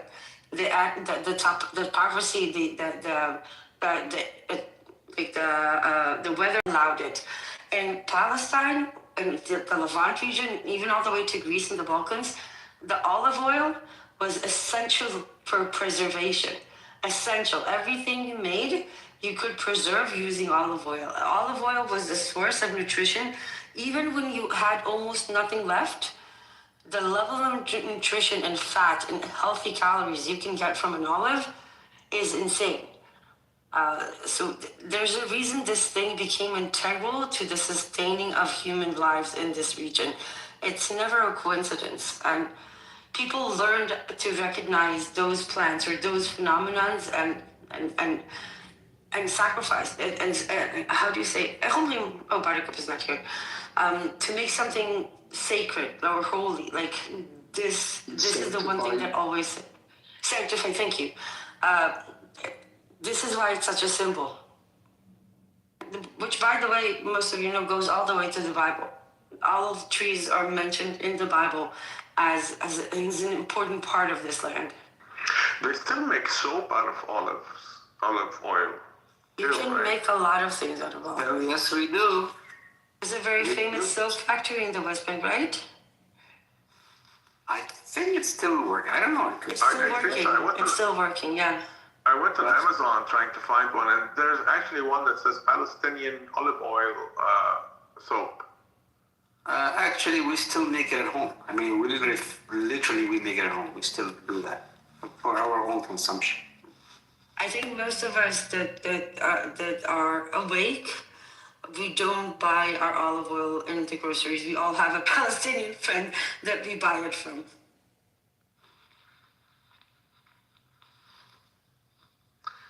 There's a brand, and I don't know, like their ethics and who they're tied to and whatnot, but it's a Palestinian olive oil, but it's a pretty big brand, so I'm not too sure about like the history of this brand. And you need to be very careful. A lot of people will try to exploit the word Palestine and maybe mix Italian olive oil with a little bit of Palestinian sourced olive oil just to play on people's emotions. So I'll show you the brand because what's the brand? I'll tell you. What's the brand? Okay, well, let me look it up real quick. Honestly, if you Google Palestinian olive oil, it'll probably be the first one. Actually, no. Where is it? Fuck, I can't find it. But there's a Palestinian. It's Al Ard. Oh, okay, yeah, I know who they are. What about it? So is it legit? Like, is it? Yes, it's actually this company is legit. Yes, the owners are Palestinians. Yes. What's the name again? So Al Ard, the land, which means the land. Al Ard. Yeah. Yes. Oh, okay. But there is in America there is what's that organization? Something called Fair Trade or something. They do source some olive oil from the West Bank, and it's bundled, and there's a facility somewhere here in the West Bank that actually bundles it up and ships. Yeah, they make sure it's sourced from the origin, right? Yes. Yeah. It's not exploitative. It's not exploitative of the farmers. Free trade. Right. Yeah, and it's actually pretty decent, pretty okay. Yeah, I've had that olive oil. I remember it. Yeah. Okay. Because they do go to small farmers and they make sure it's organic. They actually, send someone to examine if a farmer actually used any chemical fertilizer in his land, and something that's not available to us anyway. And I don't think anyone in Palestine uses chemicals. Yeah, because we don't have access to the stuff. We used to have access to chemical fertilizer in older days, but we don't have access to that anymore. But they do source that from small farmers, and they buy the stuff like right out of the processing facilities in the West Bank. Those companies. This particular organization, the Fair Trade people. Jindi, would you ever have non-filtered olive oil, filtered olive oil? Because I don't use the filtered one. I only use the real thing that doesn't go through filtration, that still has the murkiness and the solids to it, it's a completely different flavor. What do you mean when you say unfiltered? I mean, you know, the machines those days are pretty okay. I mean, we don't use the very old system that we used to use like 50, 60, 100 years ago. Now we have machines that we bring from, you know, from Europe, from Italy, mostly Italian machines. Yes, but the consistency, it doesn't go through the membrane that filters the solids that make it murky. Right. So you buy the olive oil that might has some like dark matter still at the bottom. That I prefer it. I always prefer it. It's far more flavorful. I know people freak out over it, but yeah. Usually, yeah, that usually all you have to do is just put the after you crush the olives, you put them through you know, a pressing machine, and pretty much a very simple process of extricating the oil out of the pulp of the olives. Most maybe not commercial the ones for like cooking with though, because I think it would just burn. But I don't even think you can find that here in the U.S. It's illegal to import it. You gotta have za'atar with it, right, Jindib? Have what with za'atar? I'm sorry, repeat that again. Good olive oil. Olive oil and za'atar. Yes, of course. That's like a part of our diet. But you shouldn't be using olive oil to fry, right? Because that would kill the nutrients and whatnot. It's not about that. It's about I cook with it. We use olive oil to cook, yeah. To cook, yes, not to deep fry. You can't do deep fry. Yeah, no, not deep fry, but we do fry. You know, if you want to make fries, you can use it. If you're gonna make falafel, you can use it. Yeah, but that's deep fry though. Because we don't buy other oil. That's all we use. Pretty much, that's it. So what I heard, Jindip, is if you deep fry it at a certain temperature, it becomes kind of poison though. I don't know. I mean, I don't know about the deep frying. Because we don't use any other. It has the smoke point, right? So as long as you're under the smoke point, yes, you know, you're not going to get any like toxic chemicals or you know, oxidization. So it's just, you know, pay attention to it. Usually will say if it's a good bottle of olive oil, it'll tell you, you know, the temperature, the smoke point. So you just keep it. I don't think the Palestinian oil tells you the smoke point. No, I don't. But the cuisine in this region never goes to a point where you deep fry something. Yes, correct. It's not part of the everyday, but sautéing in olive oil or the most basic is completely fine. Yeah, that's gonna be. I'm talking about the deep fry, because you know some people do use it to deep fry. They think that. Do you know how much it will cost you to deep fry something in olive oil? Not to mention the health, right? But no, but like, I know people in Emirates, they do that. And they're idiots. Yeah, but the thing is, what I learned about it is you shouldn't be deep frying it because it's supposed to be healthy, but then when you keep deep frying it, deep frying is not part of our cuisine, right? Exactly. No, I'm saying falafel, you gotta deep fry it, right? No, but like fries, you gotta deep fry it. It's just like you fry in a pan and then maybe you reuse it like 1 or 2 times. No, who reuses oil? If you're using, people do that. Restaurants do that, Emrose. Restaurants don't use olive oil to deep fry anything. No, they use any type of oil. They use it. They reuse it. No, maybe, but not olive oil. So, are you telling me when you make the falafel, you throw away the leftover olive oil? Nobody makes falafel in olive oil. Jindip said he does. At home. And you don't use it. If that's the only oil you buy, then obviously you're going to fry falafel. Yes, but we're not talking about a commercial fryer, right? We're talking about a small pot. Yes, I know. I know. I guess you guys don't understand. Like I guess someone like me, I mean, I don't know, I can't box but I make I produce olive oil.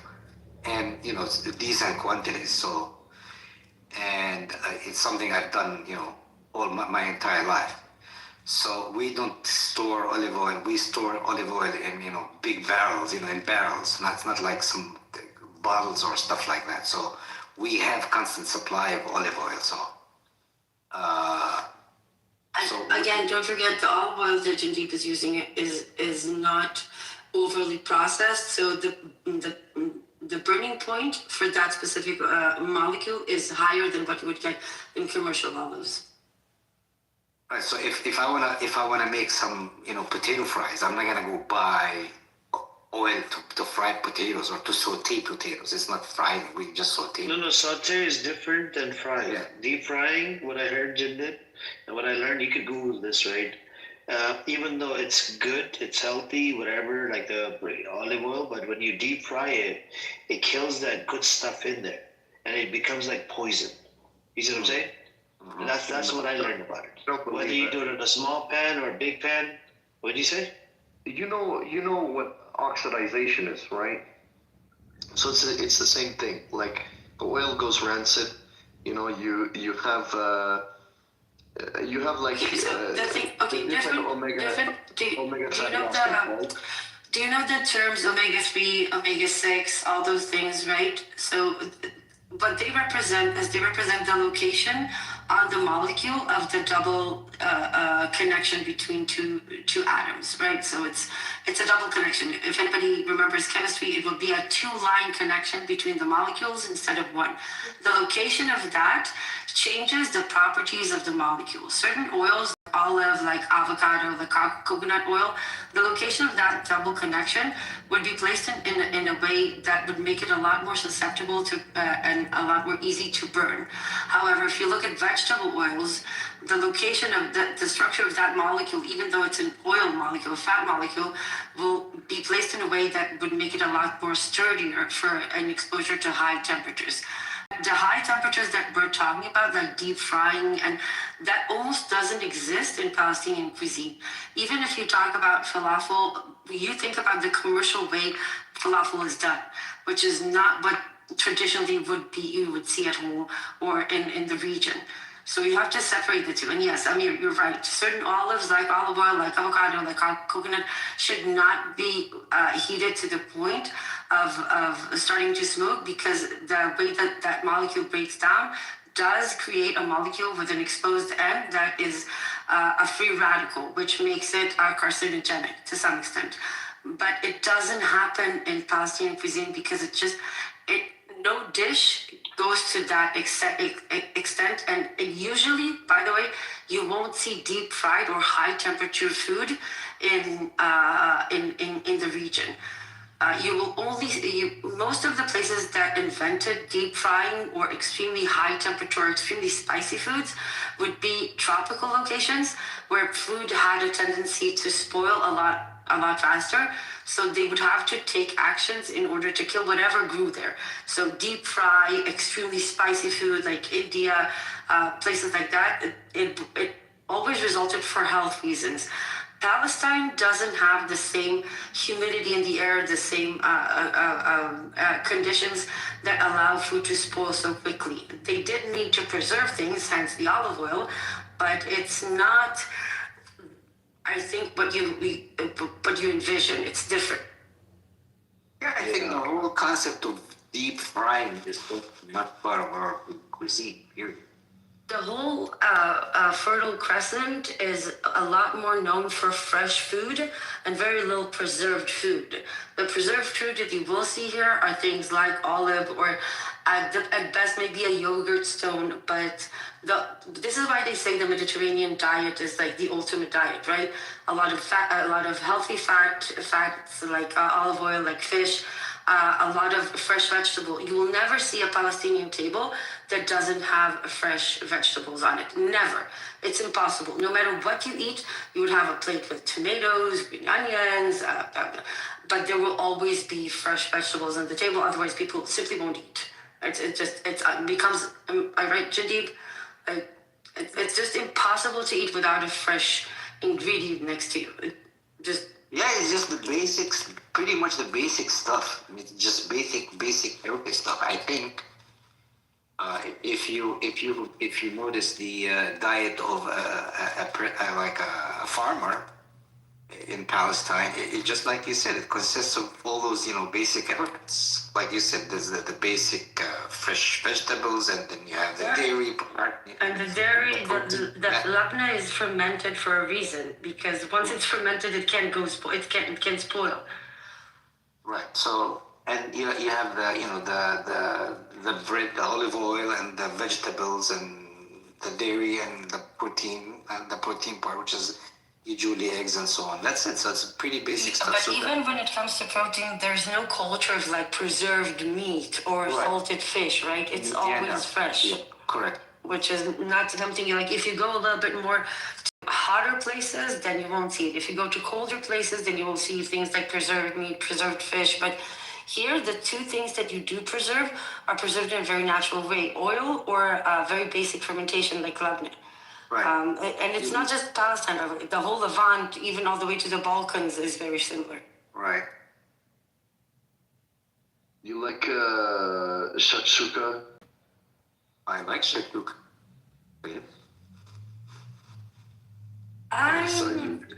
I'm half and half when it comes to shakshuka. I'm not the biggest fan.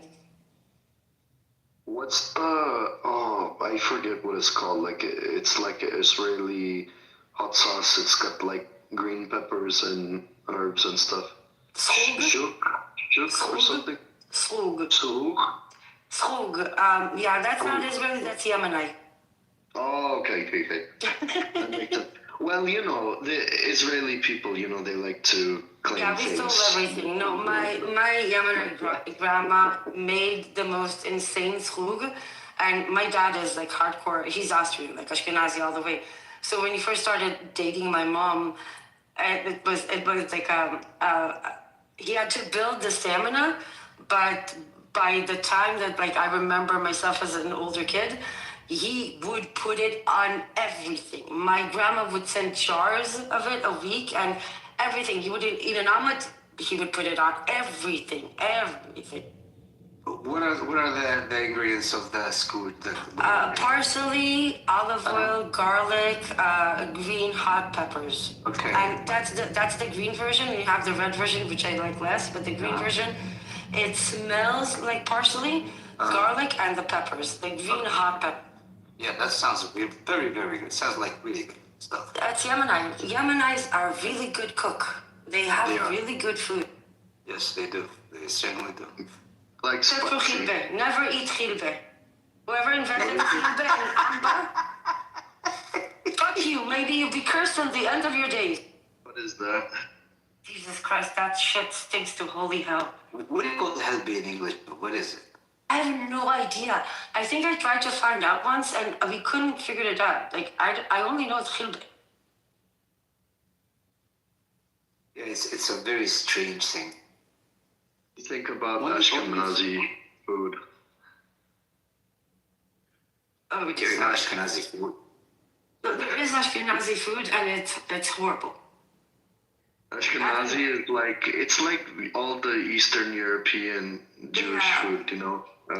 What's the basic Ashkenazi food? Gefilte fish, the gefilte can be okay. Okay. Really? Hold on. This is a phenomenon that not many people know about. Palestinians like gefilte fish.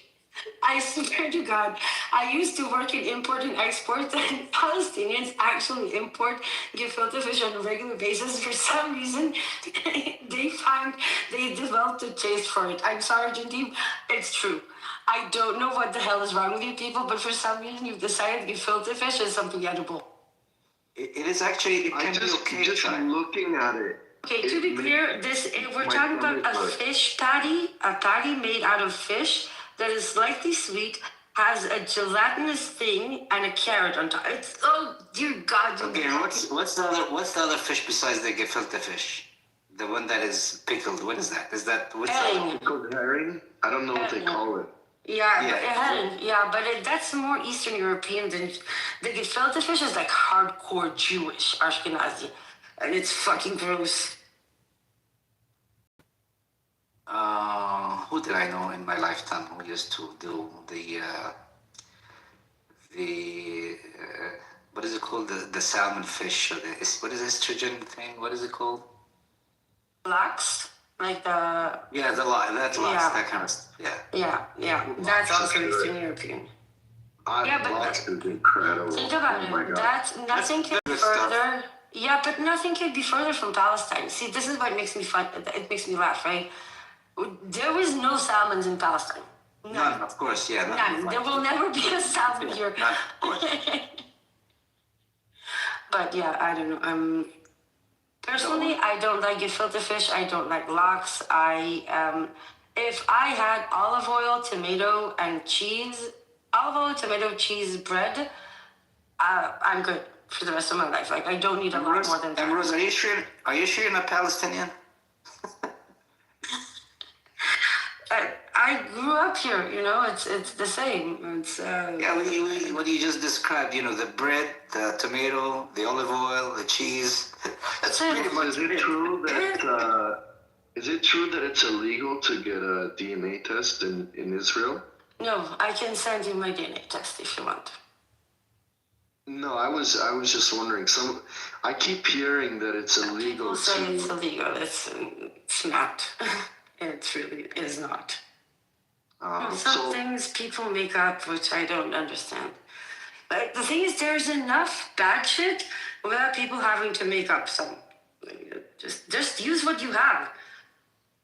There's more than enough to go around, I promise you. So I'm just curious. What is your ancestry? My father came from Austria. My father came from Austria. My mother is from Yemen. The DNA test actually showed that I have some Iraqi in me as well. And for some reason, okay, this is funny. Do you know my daughter was born with the allergy to fava beans that is usually associated with Iraqi DNA? So somewhere along the line, somebody in my mom's family fucked an Iraqi person, I suppose.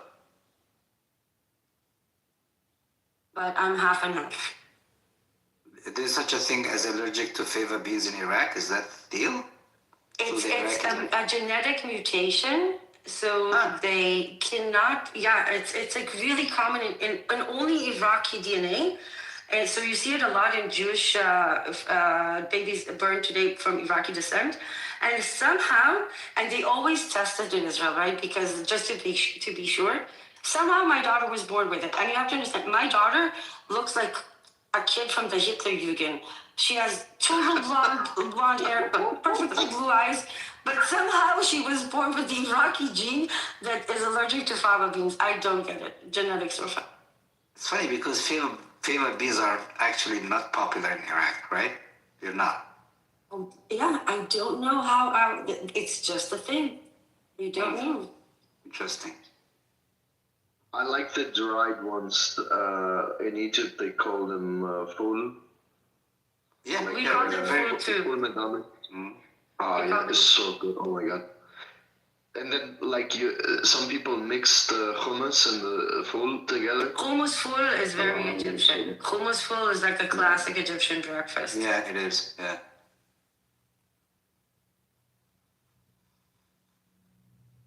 But I'm sorry. On this, I do think Egyptian falafel is better than Lebanese falafel, but when it comes to hummus, like hummus, nobody does it like Palestinians do. I'm sorry. That I've had the entire region I've tried, nobody does it like Palestine. Yeah, Palestinian hummus is pretty decent, but I always think hummus and falafel are just some overrated food for some reason. Yeah. What is wrong with you, Jim Deeb? I don't know. It's not something it's just not something I eat. You know, growing up, it's just not my thing. I don't know. I did not grow up eating hummus. We did not. I find falafel to be just an overrated food. And it's just overrated. Okay, so please, you have to get this right. Tahini, right? Is there life without tahini? Yeah, there's plenty of life. No, no, no. You know that when we were living in, we had to relocate for my husband's job to the east about 10 years ago. I was so desperate, I learned how to make hummus.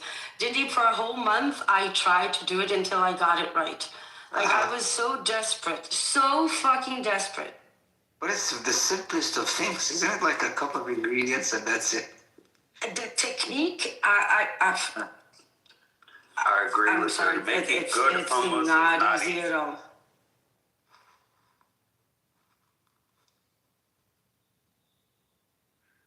Yeah, Ambrose, I agree with you 100%. I tried to make hummus myself.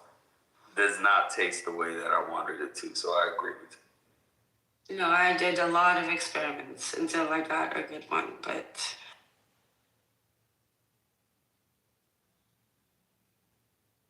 I assume you're making it like raw, right? Like yeah. Dry chickpeas. Yeah, I even tried to use like the canned hummus. Some people say, but no. It's about it.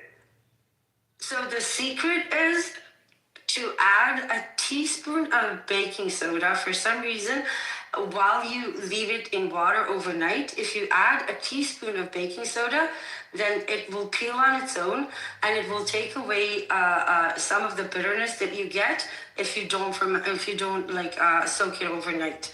And it has to be like super hot when you start putting it through the blender. It's the small things that make the difference. I think I tried like 13 different ways of doing it until I got the good one. And then it's just a question of balance, like the ingredients, but yeah. I don't think I ever remember us making hummus at home. It's always, you just go to Abu Abid and you buy one. Yes, but you have good ones like right around the corner. We have. Yes, you walked to the place with an empty plate and you said, fill that, take it. Yeah, and by 11 a.m. there would be nothing left. Correct. Yeah. Hey guys. Hello, Lala. Bro, I just prayed 20 rakats of Tarawih, bro. My legs are bang! But alhamdulillah, we ball. That's good. Guys, have you ever used Tandem? What is Tandem? The app? No. It's a language learning app. No, I use Duolingo. Oh no, well it's an app like this. Like you can have they call it parties, and so you can have like live chat and stuff. But somebody recommended that I come to this app. I've only been using this app for a couple days. But I got banned from Tandem like 8 times for talking about Israel and Palestine, and like, because you get reported instantly. And if you get 3 reports, it's a talking app. And you use the word Palestine and Israel and so on, you get banned. What? If you talk, well, it's not exactly like people report you. That's the thing. And so anytime you talk about like Israel or Palestine, like the reports just come in so fast, and like, you can get 3 reports in a day and then you're gone. You have to use another device or emulate a device to make another account. Is that the case though? Is that really the case? I didn't know that. Yeah, I've been banned 8 times. Every time it's because I talked about either Israel or I talked about American politics. Like I talked about like how the U.S. is basically an oligarchy. So what do they want us to talk about? I don't know. Well, it's a language learning app, so they just I guess they don't want people, talking about. Oh, it's a language learning app. Strange. Yeah. Oh, so it's not Clubhouse. I was about to say. I reported it 1 billion times. I made it like my pinned tweet on X, like the one on the top, is a tweet that has a thread from anti-Zionist Israelis, and I called it like the doctor's note. Like, if any of you are scared of being called anti-Semitic for speaking up against Zionism or the genocide, here's a thread of a shit ton of Israelis who are saying far worse than you ever will. So if anybody complains or call you anti-Semitic, just send in this doctor's note. Yeah, it's funny, before this app, I had not met in Israeli anti-Zionists or Jewish anti-Zionists, so this is definitely a very different experience, and I'm very glad. Oh, you should follow us on X. There's a lot more of us there. What was the study that came out that said around 30% of the Jewish diaspora were anti-Zionist, but they were just underrepresented, and the Zionist claims were pushing the illusion that every single Jew deep down is a Zionist. Well, the people who literally led the marches of after the genocide, they were Jewish people, Jewish students that were leading these marches, that were organizing the marches in the student campuses. But they tried to, the media spins this role that Jews are under threat and being attacked on campuses. They'll highlight, like on Piers Morgan, I'll watch, like, he'll bring on a Jewish student that says, oh, I got punched in the face because I'm Jewish. They hate us. When in reality, the video literally shows her agitating and another Jewish person moving away from her saying, you're doing the wrong thing. It's the silliest argument I've seen. That's the most anti-Semitic claim, that Jewish people are a monolith, as the old adage goes. All Jewish people believe this. All Jewish people belong here. All Jewish people are like this. This is why we say Zionism is anti-Semitism. Yeah, that's the clearest case of it. If you take a book and say on any people, all black people believe this, all black people are Democrats, all black people think this. It's exceptionalism. It's literally saying we're different, we're not like you. It doesn't make sense to call it anti-Semitism because typically the Palestinians are more Semitic than the typical Israeli. Technically, that is true, but it's the most stupid argument in the world. Language is an evolving creature. Even though technically you're true, right? The popular understanding of anti-Semitic is Jew hatred, right? Even though technically you're true. But the argument is just, people go for hours and hours over this, and it's just, call it whatever you want, right? And just, we all know what it means in the context, but it's still, anti-Semitism is an integral part of Zionism. It doesn't work without it. Without anti-Semitism, Zionism loses one of its pillar excuses for existing. So they need it, and they need to put an emphasis on it. It's just part of the construct. But I did put something in that comment. It's like a segment from an anti-Zionist Jew comedy show, but the ending is really funny.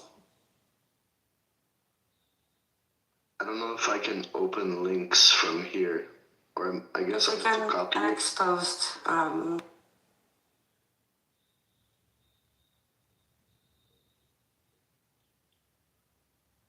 Jandeep, did you see Coexistence My Ass?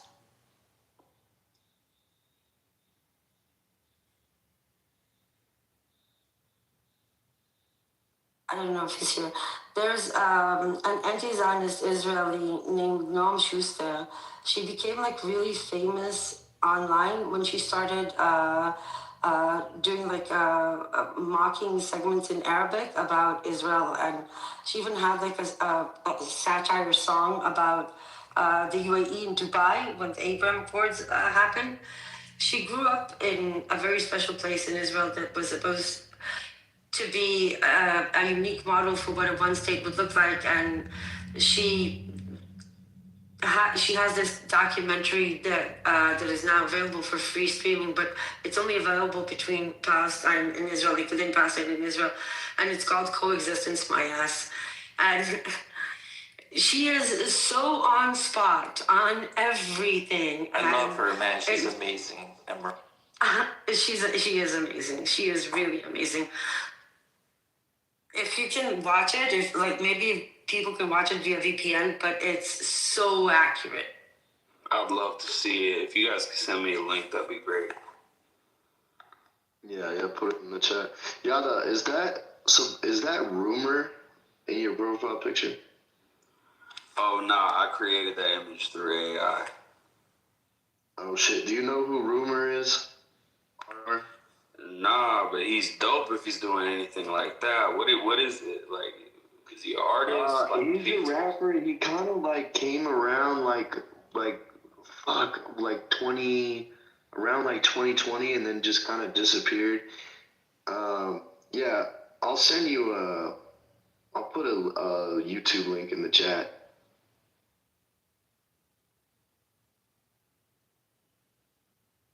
Yeah, put me on. Like, for this picture, I kind of like took a ski mask, slump god kind of aesthetic, and I used the Victorian era art as the full drop, the foreground and the background. But did y'all see that Tucker Carlson interview with Mike Huckabee? Oh my God, that was the most annoying It's the 2 most hours I painful spent. 2 hours ever. Oh my God. This man, Mike Huckabee, will spin silk out of shit if he has to. 100%. He's asked Personally, I think they're both idiots. Tucker but- Carlson, fucking hats off to him. Really? I'll say this. Yeah, hats off to him. He shit on some other people, he shit on Muslims plenty of days. But hats off to the man. He posed very credible, serious questions on Mike Huckabee. He's the ambassador to Israel, as you guys know, Mike Huckabee.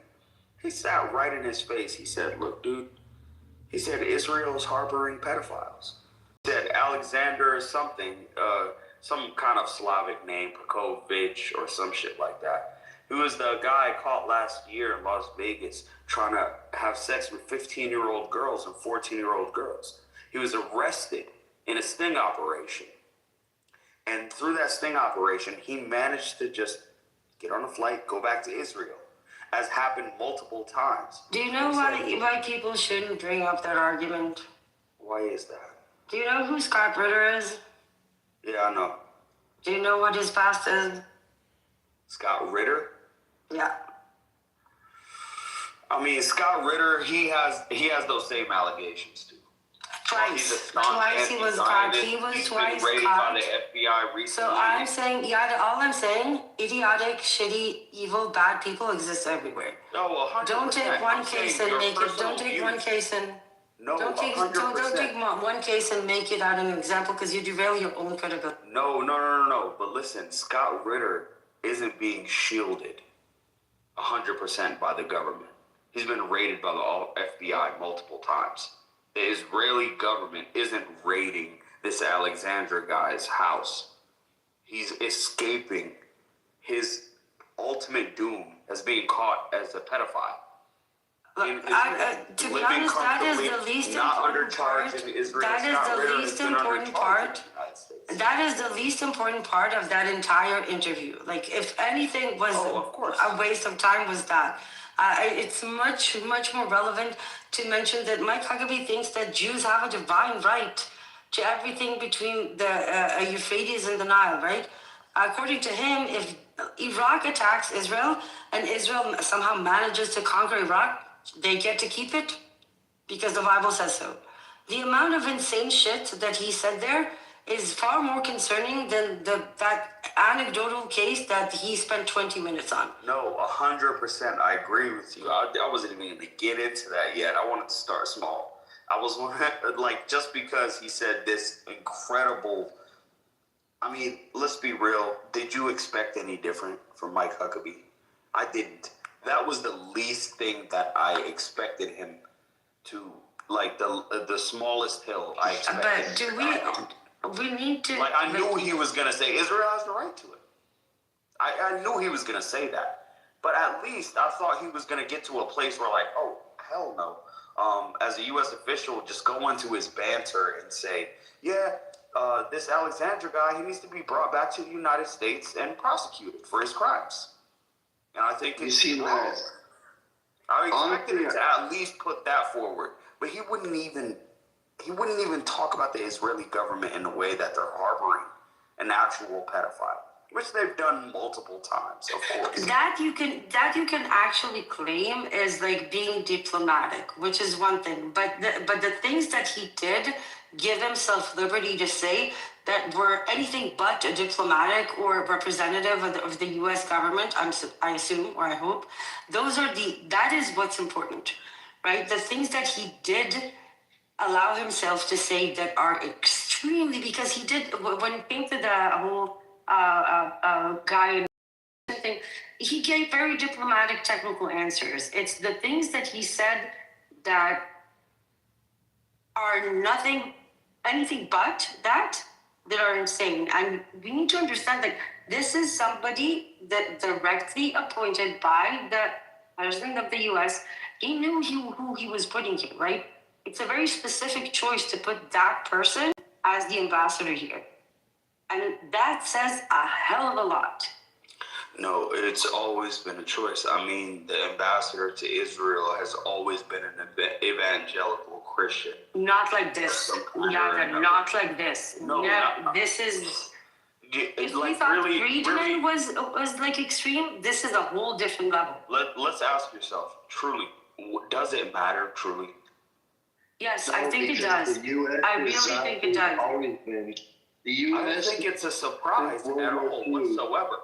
I found funny on how small of a hill he was willing to die on.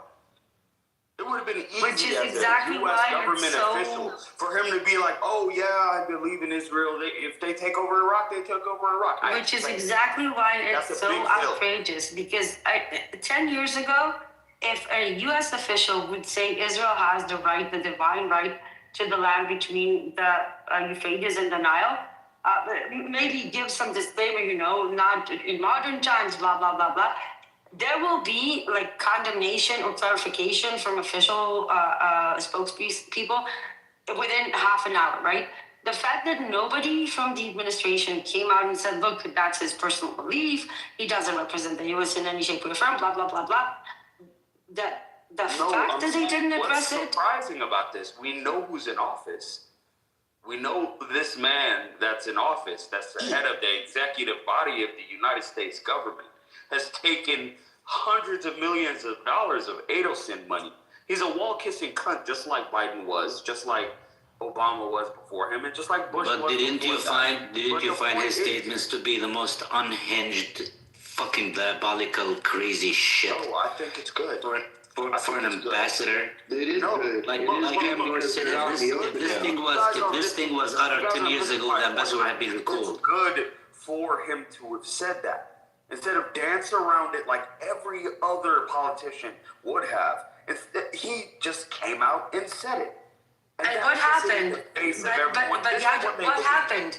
He said it, and what happened? This is the point. 10 years ago. Hold on, That's exactly going to happen from him saying it than not. Well, this is a pivotal point in American history because the Republican Party has always historically been pro-Zionist, right? And now you have people like Tucker Carlson, Candace Owens. It would have been Charlie Kirk. I think he was assassinated by someone connected to Mossad or somebody within that organization. Okay. But like the fact that all this shit is happening. Hold on, let me say this real quick. The fact that all this stuff is out in the open now, and you have people even on the right, basically exposing, the entrenchment of Israeli and U.S. foreign policy, But do you know what the surprising thing is? Even if everything you're saying is true, it has never been worse for Palestinians than it is now. You people talk about, like, there's more awareness, Tucker Carlson.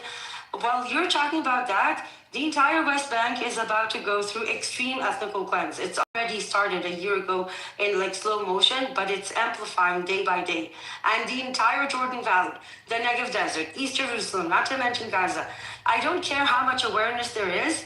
The fact is that the situation on the ground has never fucking been worse, and nobody's talking about it. No, this is why it's so fucking annoying. It's not that.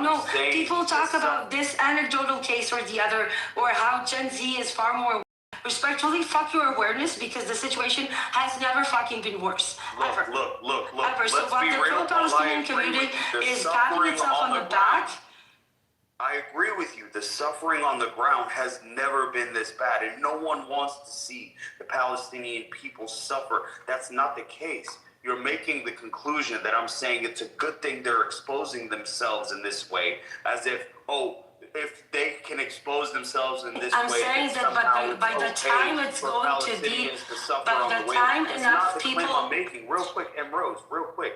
All I'm saying is, I think the cat being out the bag is the biggest blessing, ultimately, for the Palestinian cause. Because in the past, if 200,000 Palestinians were killed under the Bush era or under the Clinton era, nobody would have bat an eyelash in the United States. Nobody. Truly nobody would have bat an eyelash. They would have been 100% pro-Zionist on Israel's side, and no one would have noticed. That's how the Intifada happened. That's how the Nakba happened. The Nakba happened because of that indifference. That indifference is now gone. So when Mike Huckabee comes out and says, I want Israel to conquer the Middle East and control and administrate Iraq and other regions in the Middle East, it's a beautiful thing. Why? Because it dismantles the Zionist argument completely. A U.S. official openly endorsed the opposite of the official position of the Israeli state. That is beautiful. Now that argument is gone. Now there is no, it's just self-defense. Nobody can say that. When they bomb Lebanon now, when they bomb Syria, when they eventually are going to bomb Jordan and Egypt. What good does it does to me? What good does it does if nobody's stopping it? When it comes to Zionism, the only good that happens with Zionism is when Zionism ends. Yada, you're missing the point. With all that awareness, it has never been worse, and it keeps getting worse. And I don't care how many. Listen, don't interrupt. No matter how many people are aware, it keeps getting worse. Do you understand how frustrating it is? I know more people are aware, but somehow, despite all that awareness, we have never been close to a full ethnical cleanse of Palestinians and a full annexation between the river and the sea, and nobody's fucking doing anything. No one. You keep talking about awareness. You keep talking about how people are now exposed to what real Zionism is. Well, great. Where are those people? What the fuck is happening? How come if they're so aware, nobody's fucking doing shit? Hold on. Do you know how bad it is? When you say doing shit, what do you expect? You think the United States government is going to be overthrown tomorrow, and then a U.S. military invasion of Israel will save the Palestinians? If that's what we're going for, then yeah, no one's doing shit. But the way that reality works is this. Our government is controlled by Zionist, blood-drinking, pedophilic, murderous, baby-killing monsters. 100%. And if their words shows their feelings and their true intentions, good.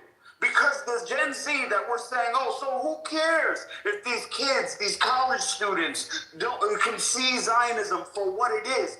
You don't understand the ramifications of that. By the time Gen Z that we're shitting on and belittling, so who cares if you're aware? They're future congressmen. By the time, what would the ramifications? What would the ramifications be? Positions of power, they see this young. Calm down. By the time they make Zionism. by the time they make it to positions of power, there will be nothing left to save. Rose, here's the thing, okay? Let me just say this, right? You have to understand, the Israeli occupation, okay, is funded by the West primarily. You don't need to explain it to me. You people need to understand what I'm trying to tell you.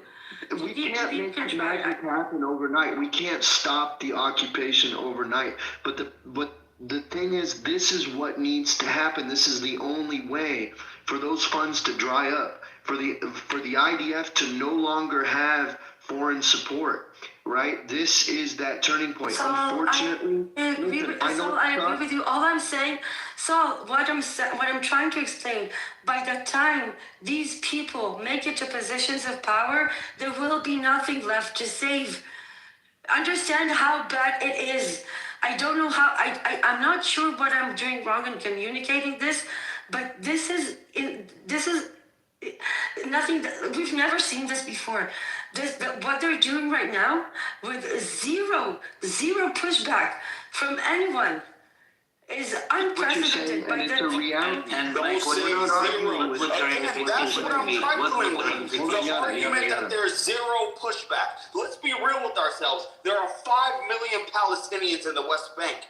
There is no way. Now, Israel can tomorrow say, look, we're going to push all the Palestinians out. There isn't 5 million in the West Bank. I know it sounds like I'm trying to 2.8. talking point. Just listen to me. Tomorrow they can be like, we're killing every Palestinian who remains inside of quote-unquote Judea and Samaria, unquote, which the reality is the West Bank.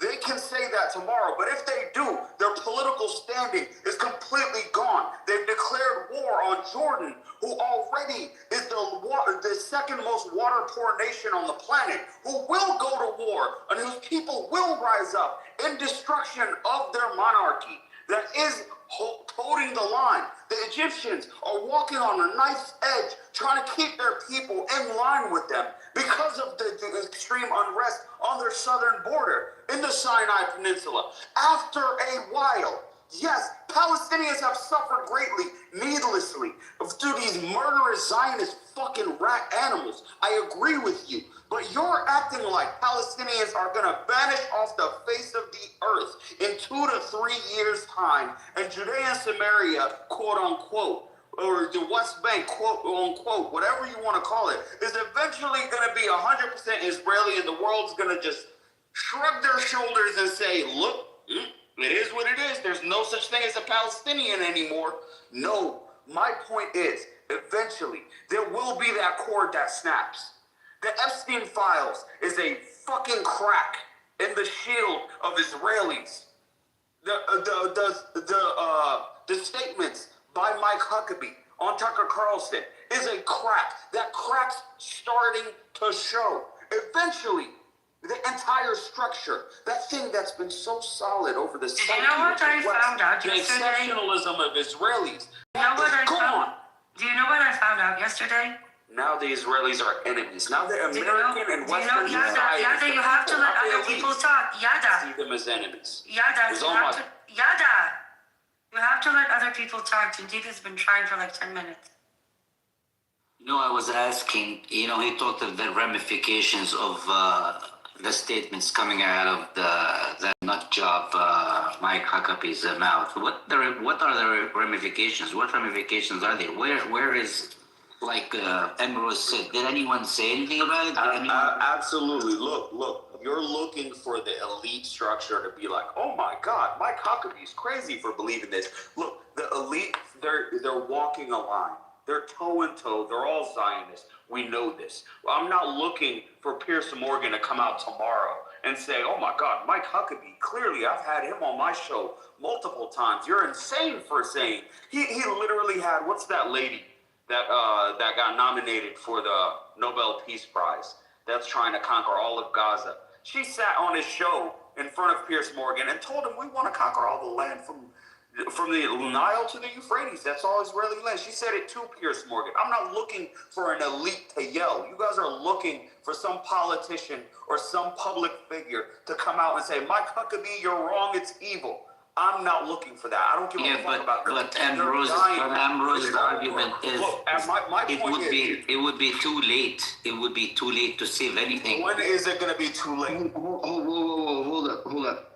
We have to face reality here. I think it's never going to be too late. Hold up, Yada. We have to face reality here and accept that we might not be able to stop a complete destruction of Gaza. Okay, like that is a fucking reality. So more needs to happen, but unfortunately, the way things are, without starting an outright war with Israel, the only other option is to make, you know, that foreign policy so unacceptable that they're completely cut off from London. Gaza has been completely destroyed already. Please let me talk. Right. Please, thank you. Look, the thing is, it's not just Gaza, and it's maybe some things that are clear to those who see it on a daily basis, but not to others. What has been happening in the past year goes far, far beyond Gaza. The West Bank is being pushed into concentration camps. We have over 40,000 displaced. Jenin, Tulkarem, Nur Shams, 47 communities in territory seized, cabinet officially annexing territories A and B. I can go into the Negev and the Jordan Valley and East Jerusalem, who's been under insane ethical cleanse. Every day there is another family that is being evacuated from a house that has had for centuries, right? And this is levels that new legislations against Palestinian 48 that is allowing the state to revoke their citizenship. This is far beyond Gaza. And what I'm trying to say is that respectfully to all those efforts and all that awareness, I'm not looking for anybody to attack and bring a military into Israel. But yesterday, for example, I discovered that Pakistan has a very solid trade relationship with Israel. Apparently, it's one of the biggest salt importers into Israel. Now, it might be a very, very small income for Pakistan to import salt to a small place like Israel, but if countries like Pakistan can't even cut off trade with Israel, then all the statements in the world, whether even if somebody came out and spoke against what Hakibi just said, if they keep doing, South Africa has trade relationships with Israel, Ireland, Spain, all those places that we see as somehow of a beacon of light about the Palestinian cause are fake, are fucking liars. They can't even cut off Israel financially, which would actually be the one thing that would work, right? Cut off Israel financially from the world, stop arming it. That might actually stop this psychotic show. But everybody's a fucking hypocrite, and that's my problem. So because look, you're making it sound way easier than it is. Look, let's just be real. Practically speaking, if Israel is economic trades with Israel, then Israel is a murderous, genocidal state. I know that. However, it is a state nonetheless backed by the largest, most powerful economy and military in human history. That is not the case. It's not the same. Pakistan is a U.S. ally. It also benefits from trade agreements with the United States. And it knows if it doesn't give salt to Israel, it's going to lose its most beneficiary. Its biggest beneficiary. Then you understand. Now the Chinese also have trade agreements with Israel. Then you're agreeing with me. Then you understand what I mean. All the statements we never said we disagreed with you. What we're saying is Gen Z, respectfully, by the time they make it to positions of power, considering the rampant genocide expansion in between the river and the sea, there will be nothing left to save. So I'm not interested in we can talk about Mike Huckabee and his statements is one thing, but acknowledging reality and understand that if we don't do something to wake up the world and make it understand that it's now or fucking never. Because the occupation, it's not going to nuke Palestinians, right? It has a very nefarious way of doing that. It will slowly annex and it will slowly make their life a living hell, and more will live and more will leave until it's just small enclaves of Palestinians. Look, I feel like Look, you keep saying small enclaves. Like literally 80% of the population in Jordan aren't Palestinian people. Let's be real. They're already outside of the West Bank. They're already outside of Gaza. They're living in Egypt. They're living in Jordan. They're living in Lebanon. They're living in all these outside nations waiting to come home. If every single Palestinian in the West Bank, every single Palestinian in Gaza were forced out or killed, that doesn't mean Palestine is gone.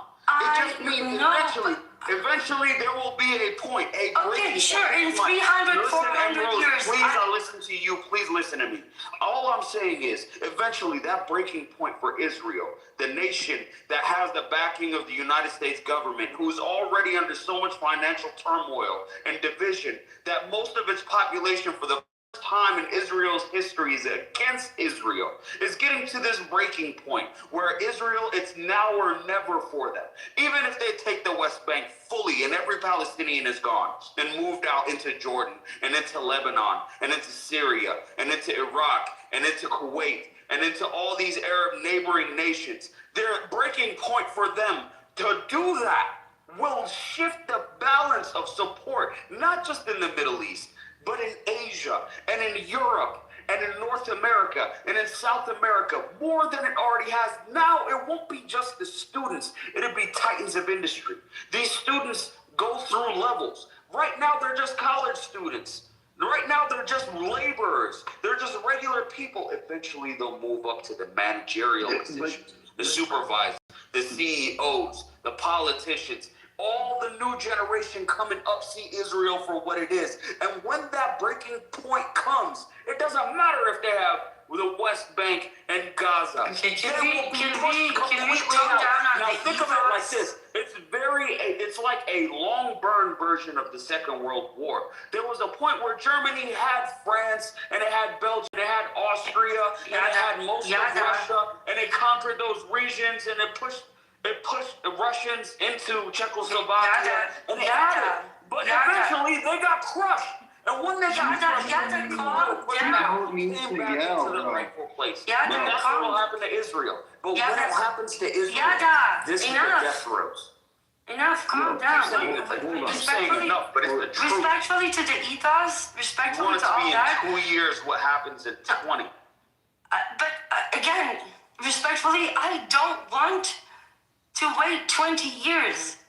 I don't. Because you have to is the point. Hold up. No.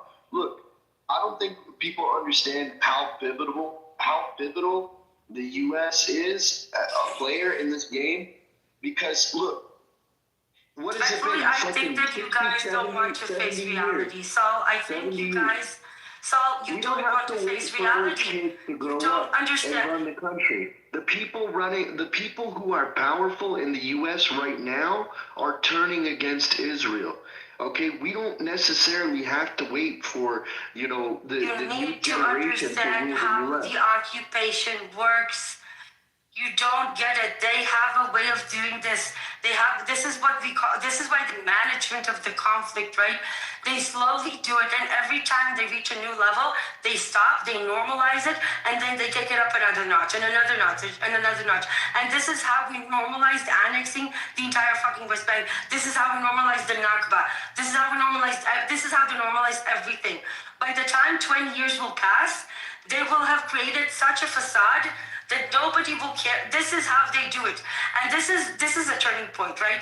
The world has never given Israel more impunity than it has now. Because like it or not, along with that awareness, there is another side that was awakened, and it's a far more dangerous Mike Huckabee kind of side, and they are also vocal. And the problem is that right now, this side is giving Israel enough impunity, at least for the foreseeable future, to do whatever the fuck it wants. So, no, of course Palestinians are not going to go. Not the foreseeable future for the first time. Again, you don't understand how this works. This will be so difficult to do if we let it go on. And the world is not fucking waking up. Because they do it in small steps that the world is not aware of. No, let me ask you this, M. Rose. If Palestinians leave the West Bank or are forced out from the West Bank and Gaza, is your argument that there's no such thing as a Palestinian cause after that? No. Who said that?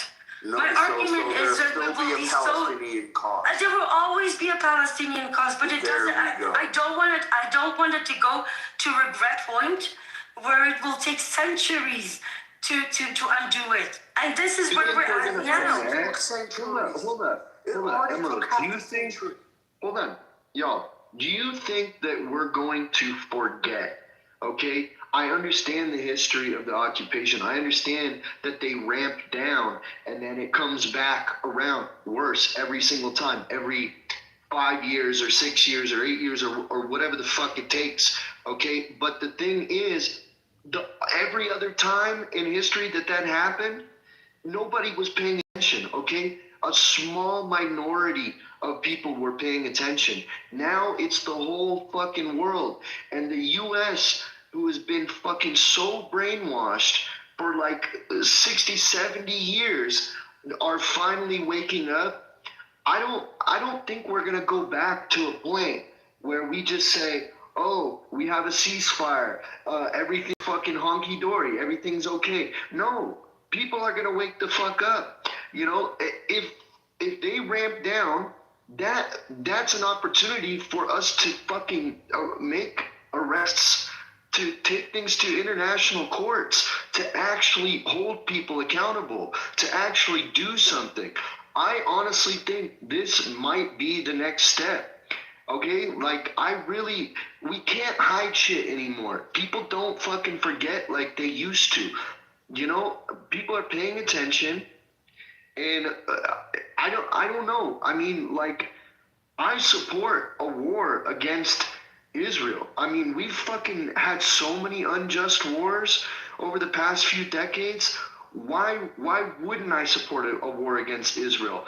But the point is, that might not even be necessary. Okay, so many people are boycotting Israel. So many people are not doing business with anybody who's Zionist or has any Zionist ties. You know, Europe is pulling its funding. Okay, the U.S. is the biggest financial supporter of Israel. They cannot survive. The IDF cannot operate without our support.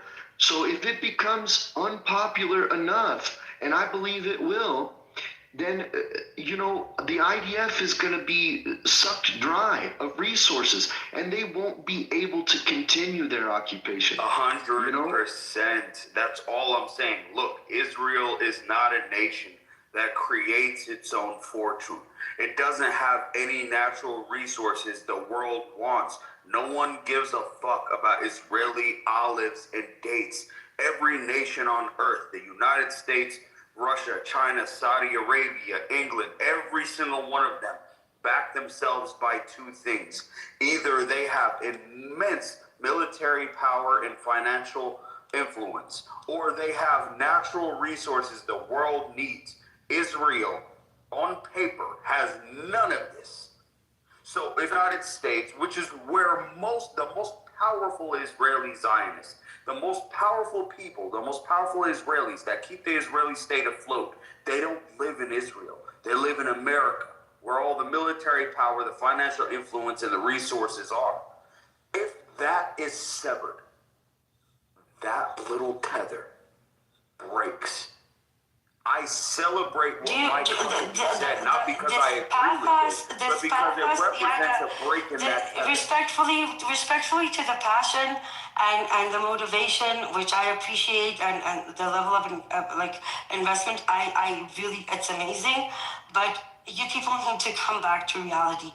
I'm trying, and I'm not saying this because I enjoy this, right? I don't know how to explain to you that this is not good. Everything you're saying, nothing about it is good. Yada, you have to try and listen. Please. Trust me, I know enough to know what I'm talking about. Everything you're saying is a very macro, borderline philosophical predictions. I'm talking about what is happening on a day-to-day basis. Nobody is stopping it. And the way this occupation has done... Nobody's talking about it. Okay, never mind. She said nobody's stopping but just please tell me that Israel has more support today than it did 20 years ago. Can you make that clear? Yada, can I interject for a second? Sure. I've been listening to you and Emrose, and I think you guys both understand the danger, but different timelines, okay? You're looking at it from more, you're saying, you know, in order to stifle this regime, the Zionist regime, we basically, it comes down to America, and within America, it has to come down to basically Gen Z getting into places of power later on. What M. Rose is saying is equally in terms of like alertness, but saying, hey, if we wait till that long, we may, like, undue damage may be done by that point. So here's my question for you two. Why can't we work on parallel paths? So why is it either or? Why should we not at this time figure out, okay, Emrose, what are your suggestions for preventing the West Bank occupation from going through while simultaneously looking at what Yada is saying about the long-term approach? I don't see why it has to be either or. It could be Emrose's approach for the short term, Yada's for the long term. What I'm trying to say is, look, we have a group, we talk every day. I think it was about 6 months ago, we had like a low point, and we realized like, oh yeah, we need to change approach, because it became like a whack-a-mole, right? Every day we had more and more fires breaking out, like metaphorical fires, right? We're focusing on Gaza. All of a sudden, at the beginning of 2025, we realized they're shifting to the West Bank. And then we saw almost a daily situation in East Jerusalem. And all of a sudden, the Jordan Valley started getting like bizarre legislation that effectively erased some of the Bedouin Palestinian communities there. Then like everywhere, and it became like we were becoming frantic, right? We didn't have enough people to send for protective presence. We couldn't get enough people to work on petitions to counter. So it became like overwhelming. We stopped and we said, okay, what now? And then we realized we needed to change course. And the objective right now, and I know it's going to sound a bit maybe childish, is to protect Palestinians, right? We're no longer about what's like normalization, don't normalize, whatever. Like we used to be against voting in Israeli elections, right? Don't be part of the game, of the system. But it's gotten so bad that we've shifted to, okay, we need to give Palestinians as much power as we can in parliament, because we need to push back in any way we can, because they're expanding the genocide and the ethnic cleanse to 48 too now. So it became like, instead of a big Palestinian cause, it's like, okay, we need to in a fragmented way push back against every fire that breaks out. So protect as many Palestinians as you can, and get as many Jewish diaspora to reject Zionism. But you don't understand how bad it is, because the way the occupation works is they will push. At some point, somebody might stop them, but they will achieve a lot by the time that happens. And then they will normalize, and they will make the new situation the status quo. And then within 10 years, another small cycle will happen, and another small cycle will happen. And they will normalize the management of the occupation until it becomes the de facto reality, and there will be no point in pushing back anymore. At least not in, let's say, the next century. This is what we're seeing in the past year is unprecedented. And this is no longer about the long term. If we don't stop the short term, the long term will not take 20 years, it will take 200. Okay, so Rose, let's go ahead and go with your premise. Okay, so give everybody in the room, most of us don't live in Israel, Palestine. Okay, what do you want us as Goy to do to help with this? What do we do? Echo the truth. That's it. It's very, very basic. Echo the truth. Echo the no, but okay. Listen. When we talk about these things, focusing on global Zionism, and I understand that for the international community that is important. But if we don't talk about the individual situations, then I don't know, Taco. I don't know. Come to protect your presence. There are foreign volunteers that come. They come here for a month or so. I can give you various names of organizations. Simply having foreigners, Westerners mostly, sitting with them, with Palestinian community is so. We have so much requests for protected presence that there was one of the families that my friend only works with. Yesterday had her house burned down just because there was one night that we didn't have enough people to send. One night, and they burned the whole place down. So you see, this is the level of things that we're trying to do. I've been listening for, hang on a second, I've been listening for a while with you and Yara, right? If I may. Both things can be true, Ambrose. The slow action, or whatever you want to call it, with Tucker Carlson, they're both idiots according to you. And if they have 2 million followers or 3 million followers, why not, maybe get some people to change their mind about Israel-Palestine? That's a good way to go about it, right? I agree, but I would. No. So both things can be true. You see, you can't take away the credit from what Tucker Carlson is doing, even though we have difference of opinion. Same thing with Piers Morgan. All of a sudden, he agrees that.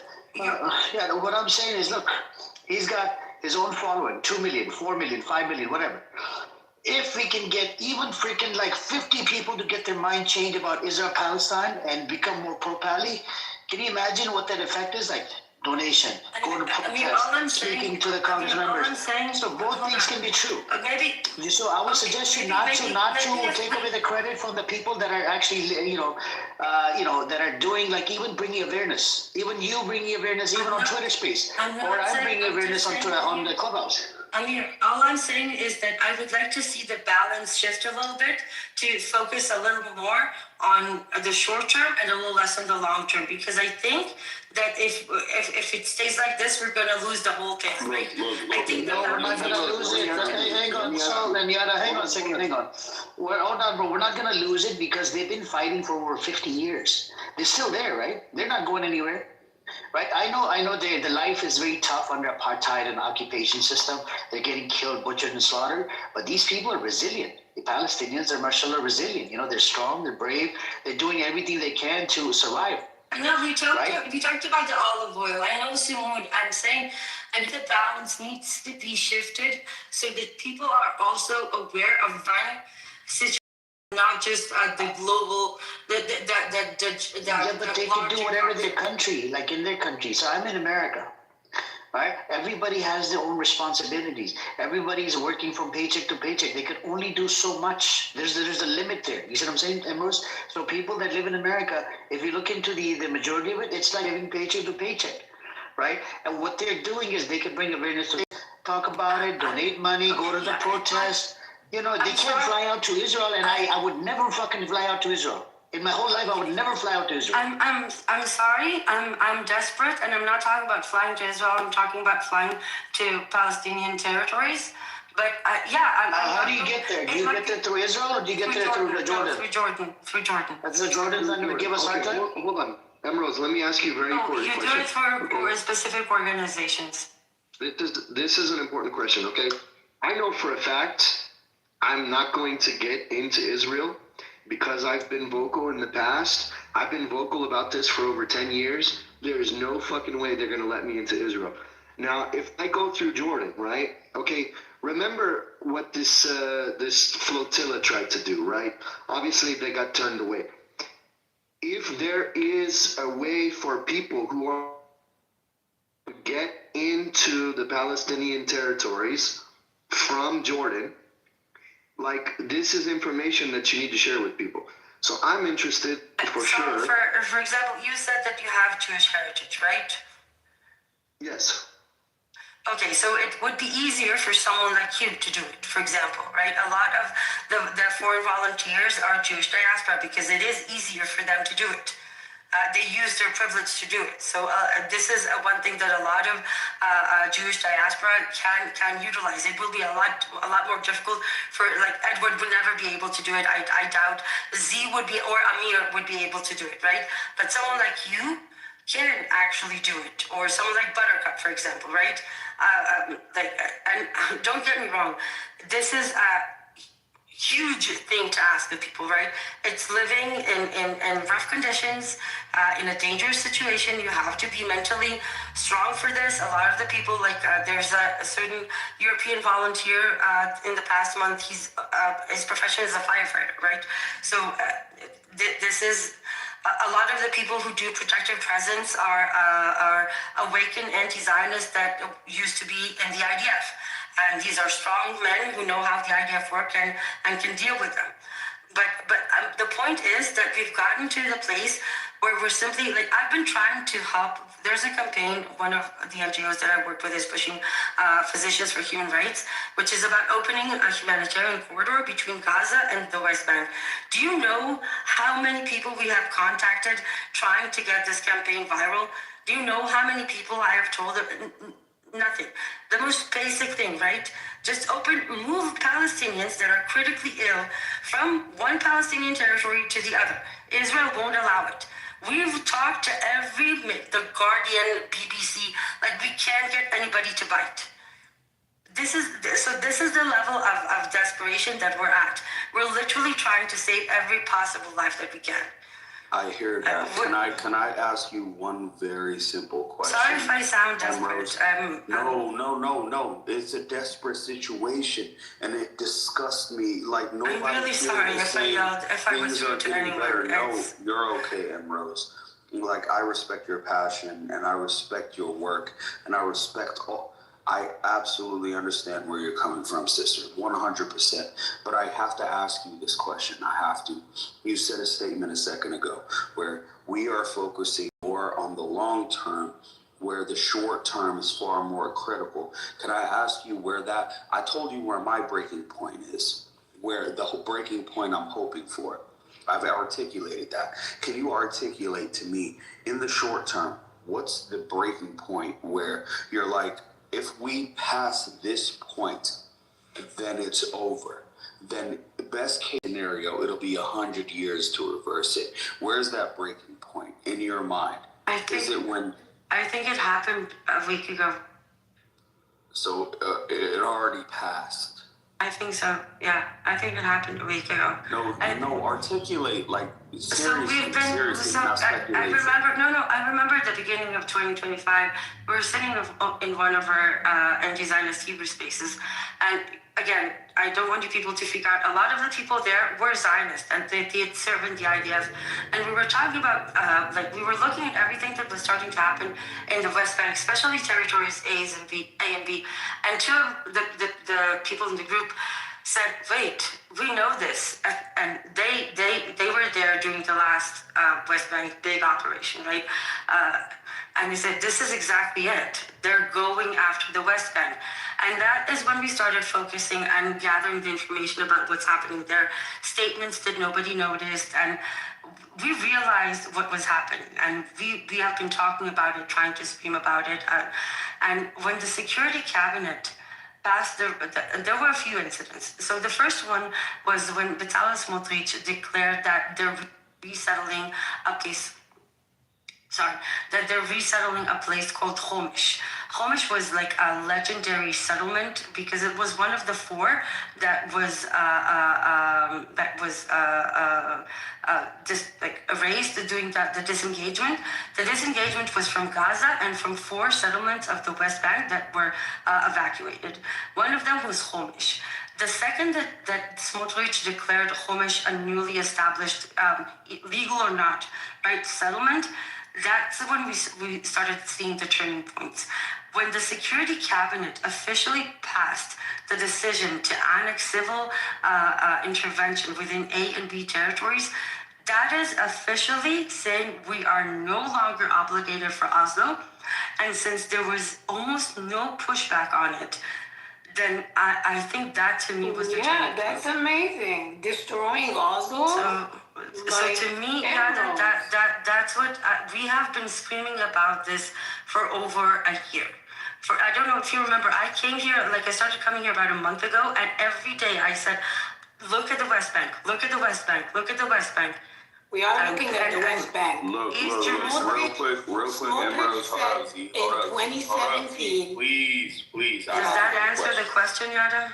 No, it does not, because Okay. you have failed to understand the gravity of what I asked you. I did not ask what you saw.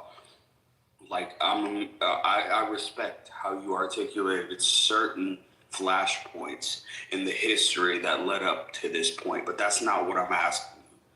I'm asking you what you believe is the point of no return. You say it's in the short term. I'm articulated earlier that I believe that the war and the fight for the Palestinian cause cannot be ended just based on the land of Gaza and the land of the West Bank. That even if all these lands are taken and culled, like the filthy rat Zionists want to do, it still will not end the Palestinian cause. I've articulated clearly. I don't understand. Hold on, let me communicate to Emerald what you're trying to say. So Emerald, I think what Yada's trying to say is at what point would you just say, now there's really no more point in fighting. It's like that's what he means by breaking point, where it's like you're like, now there's no reason for us to even try to fight for it. I know you said there's always gonna be he tried to ask for it about a roundabout way and say, are you saying that there's going to be a time where you don't need to fight for the Palestinian cause anymore? But that's kind of what he's trying to say. I think this is where we're at. I think we stopped fighting for the liberation of Palestine, and we started fighting for the existence of Palestinians between the river and the sea. Okay. It's no longer about liberating Palestine. It's about making sure Palestinians stay and live between the river and the sea. Okay, let me reframe that question. Is there a way, at what point would you give up on the West Bank, is what I'm trying to say, I guess. Give up on the West Bank? Yeah, so you said right now the Knesset has passed some laws which allow it to ignore Oslo Accords and to formally start slowly, like frog soup, basically taking over all of area ABC within the West Bank. Okay. Yeah. So the question is, at what point do you think would be that West Bank would be a lost cause? I know none of us have control. I think we're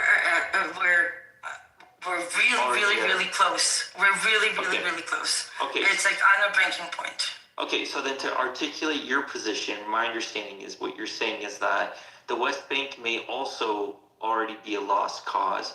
Right now, we're just trying to find a way to get the Palestinians to have rights even after Israel fully annexes all of Gaza and the West Bank, correct? Yeah. Okay, all right, Yada, what do you think about it? I think I understand her point a little clearer.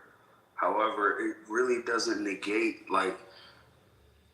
there's political ramifications, there's societal ramifications, there's historical ramifications that need to be taken into account to ignore the fact that throughout the entire history of this demonic experiment called Israel, throughout its entire history, we are now living in the very first point, the very first flashpoint where the majority of the populace of the nations that have propped it up, the majority of Brits, the majority of the French, the majority of the Americans, those who have put blood, sweat, tears, material support, political support behind the existence of this demonic entity, for the first time, their youth completely rejected, if not at least halfway rejected.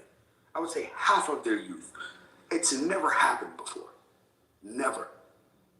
And to say that that's meaningless because we're already beyond the breaking point and Palestine's already gone, if in 2 years there's no Palestinian state, then the game is over, which is what I'm kind of hearing from your argument, Ambrose.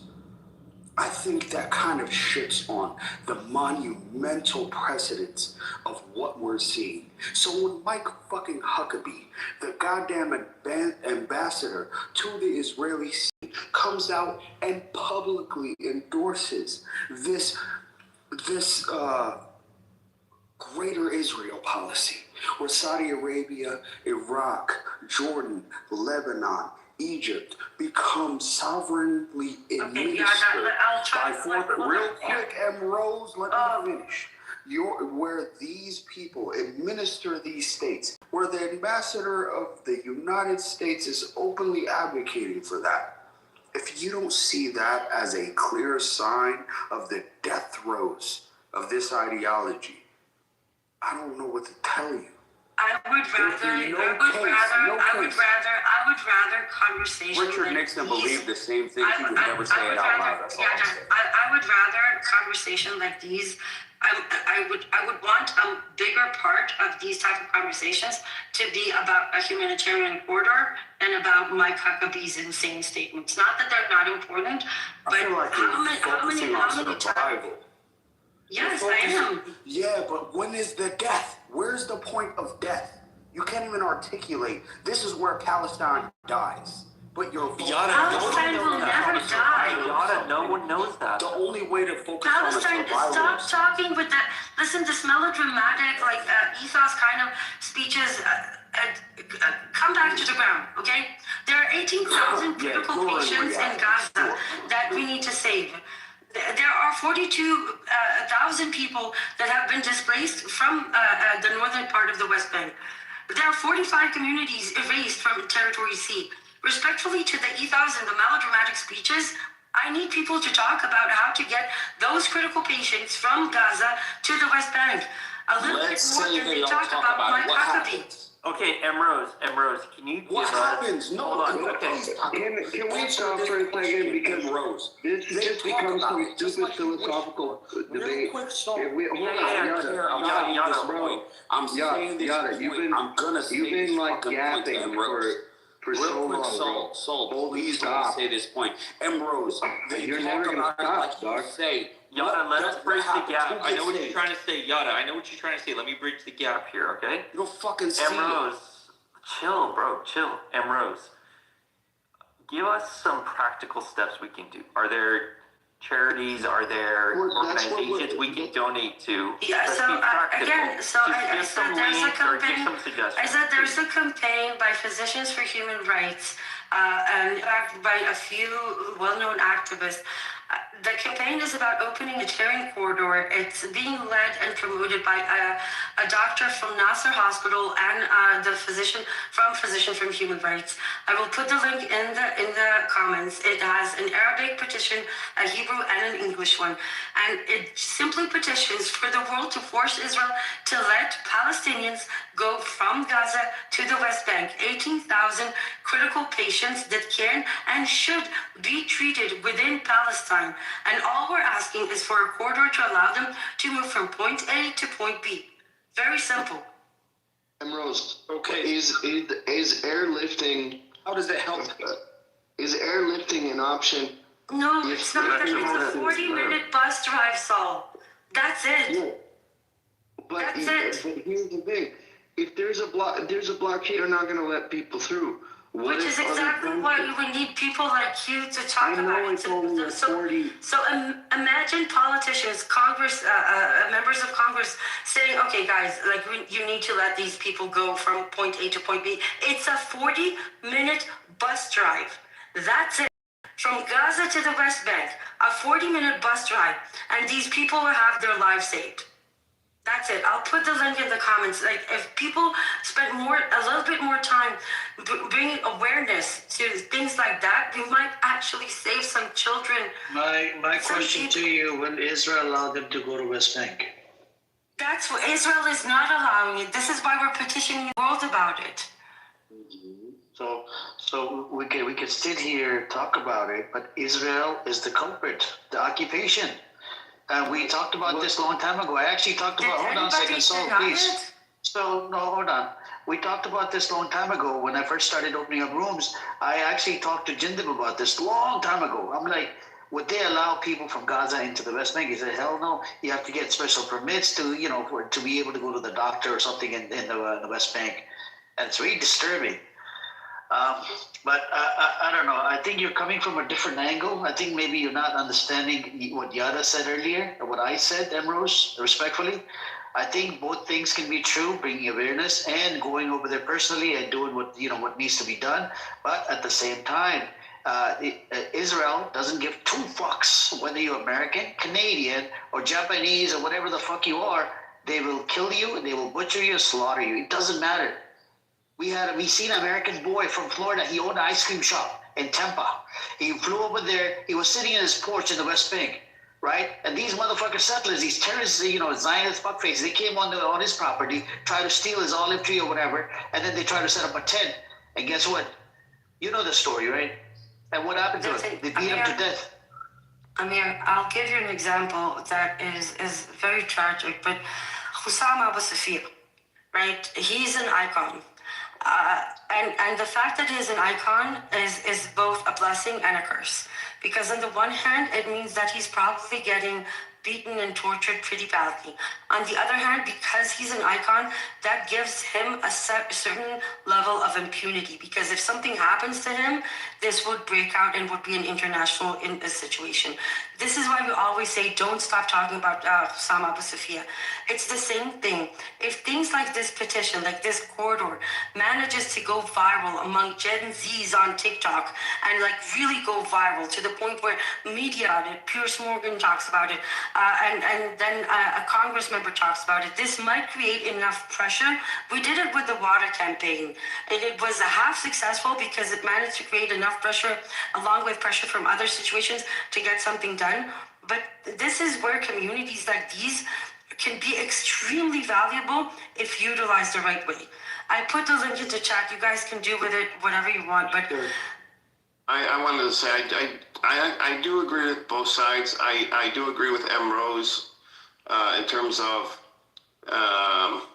having a solution, and it may or may not work. Define solution before you use that word without. No problem. No worries. I'll define it. The link that she posted regarding Doctors Without Borders, signing the petition to put pressure on the U.S. and Israel to allow Palestinians to go from Gaza to the West Bank to get medical care. I think that's And that's a solution to what? To getting the medical care. 18,000 critical intakes whose lives can be saved. That's And that's. Hold on, Edward, please. Okay, can I finish? I was talking. So having, solutions like this on the table is very helpful because it brings what's happening to the Palestinians down to reality. We have two tracks here. We have the political track, meaning the global track, Israel occupying the Palestinians and getting rid of the occupation. That's one thing. But at the same time, the micro level of helping Palestinians that need help, as the macro level track pans out. But having various, not just one, but multiple projects like this where you're helping Palestinians and helping to slow down what Israel is attempting to do, especially if you have more than one project going at the same time.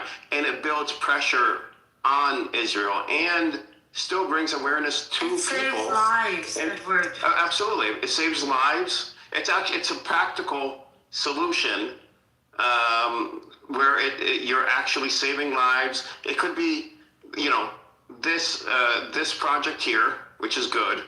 And then if you add on top of it a project like for water, I know you've done one already, Rose, but something else when it comes to water, something about helping to ease restrictions in the West Bank for people to get to work or school. Things like this matter to Palestinians on the ground. So projects like this matter. Look, and they save lives. I agree, but my argument is hold on. Please. My argument is you guys are advocating for the body to take cough medication for the flu. Yeah, coughing is painful. It sucks. Taking cough medication may alleviate the symptom of coughing, but you still have the fucking flu. I'm saying we can flu medication. But what's wrong with this program? No, what's wrong with nothing wrong with doing both. Yeah, nothing. Yeah, exactly. No, I agree with you. There's nothing wrong with doing both. But can I say something? Yeah, but if you have a fever because of the flu and you don't make sure to bring that fever down, you might die. Okay. So we need to start by breaking the fever so that we don't die of the fever, so that we can actually heal from the flu. It was a simple analogy to articulate what I'm talking about. It's the source cause of the symptom. The suffering of the Palestinians who can't make it across the border to get the necessary medical attention in the West Bank is the filthy rat Zionist cause. Okay, we don't need another speaker.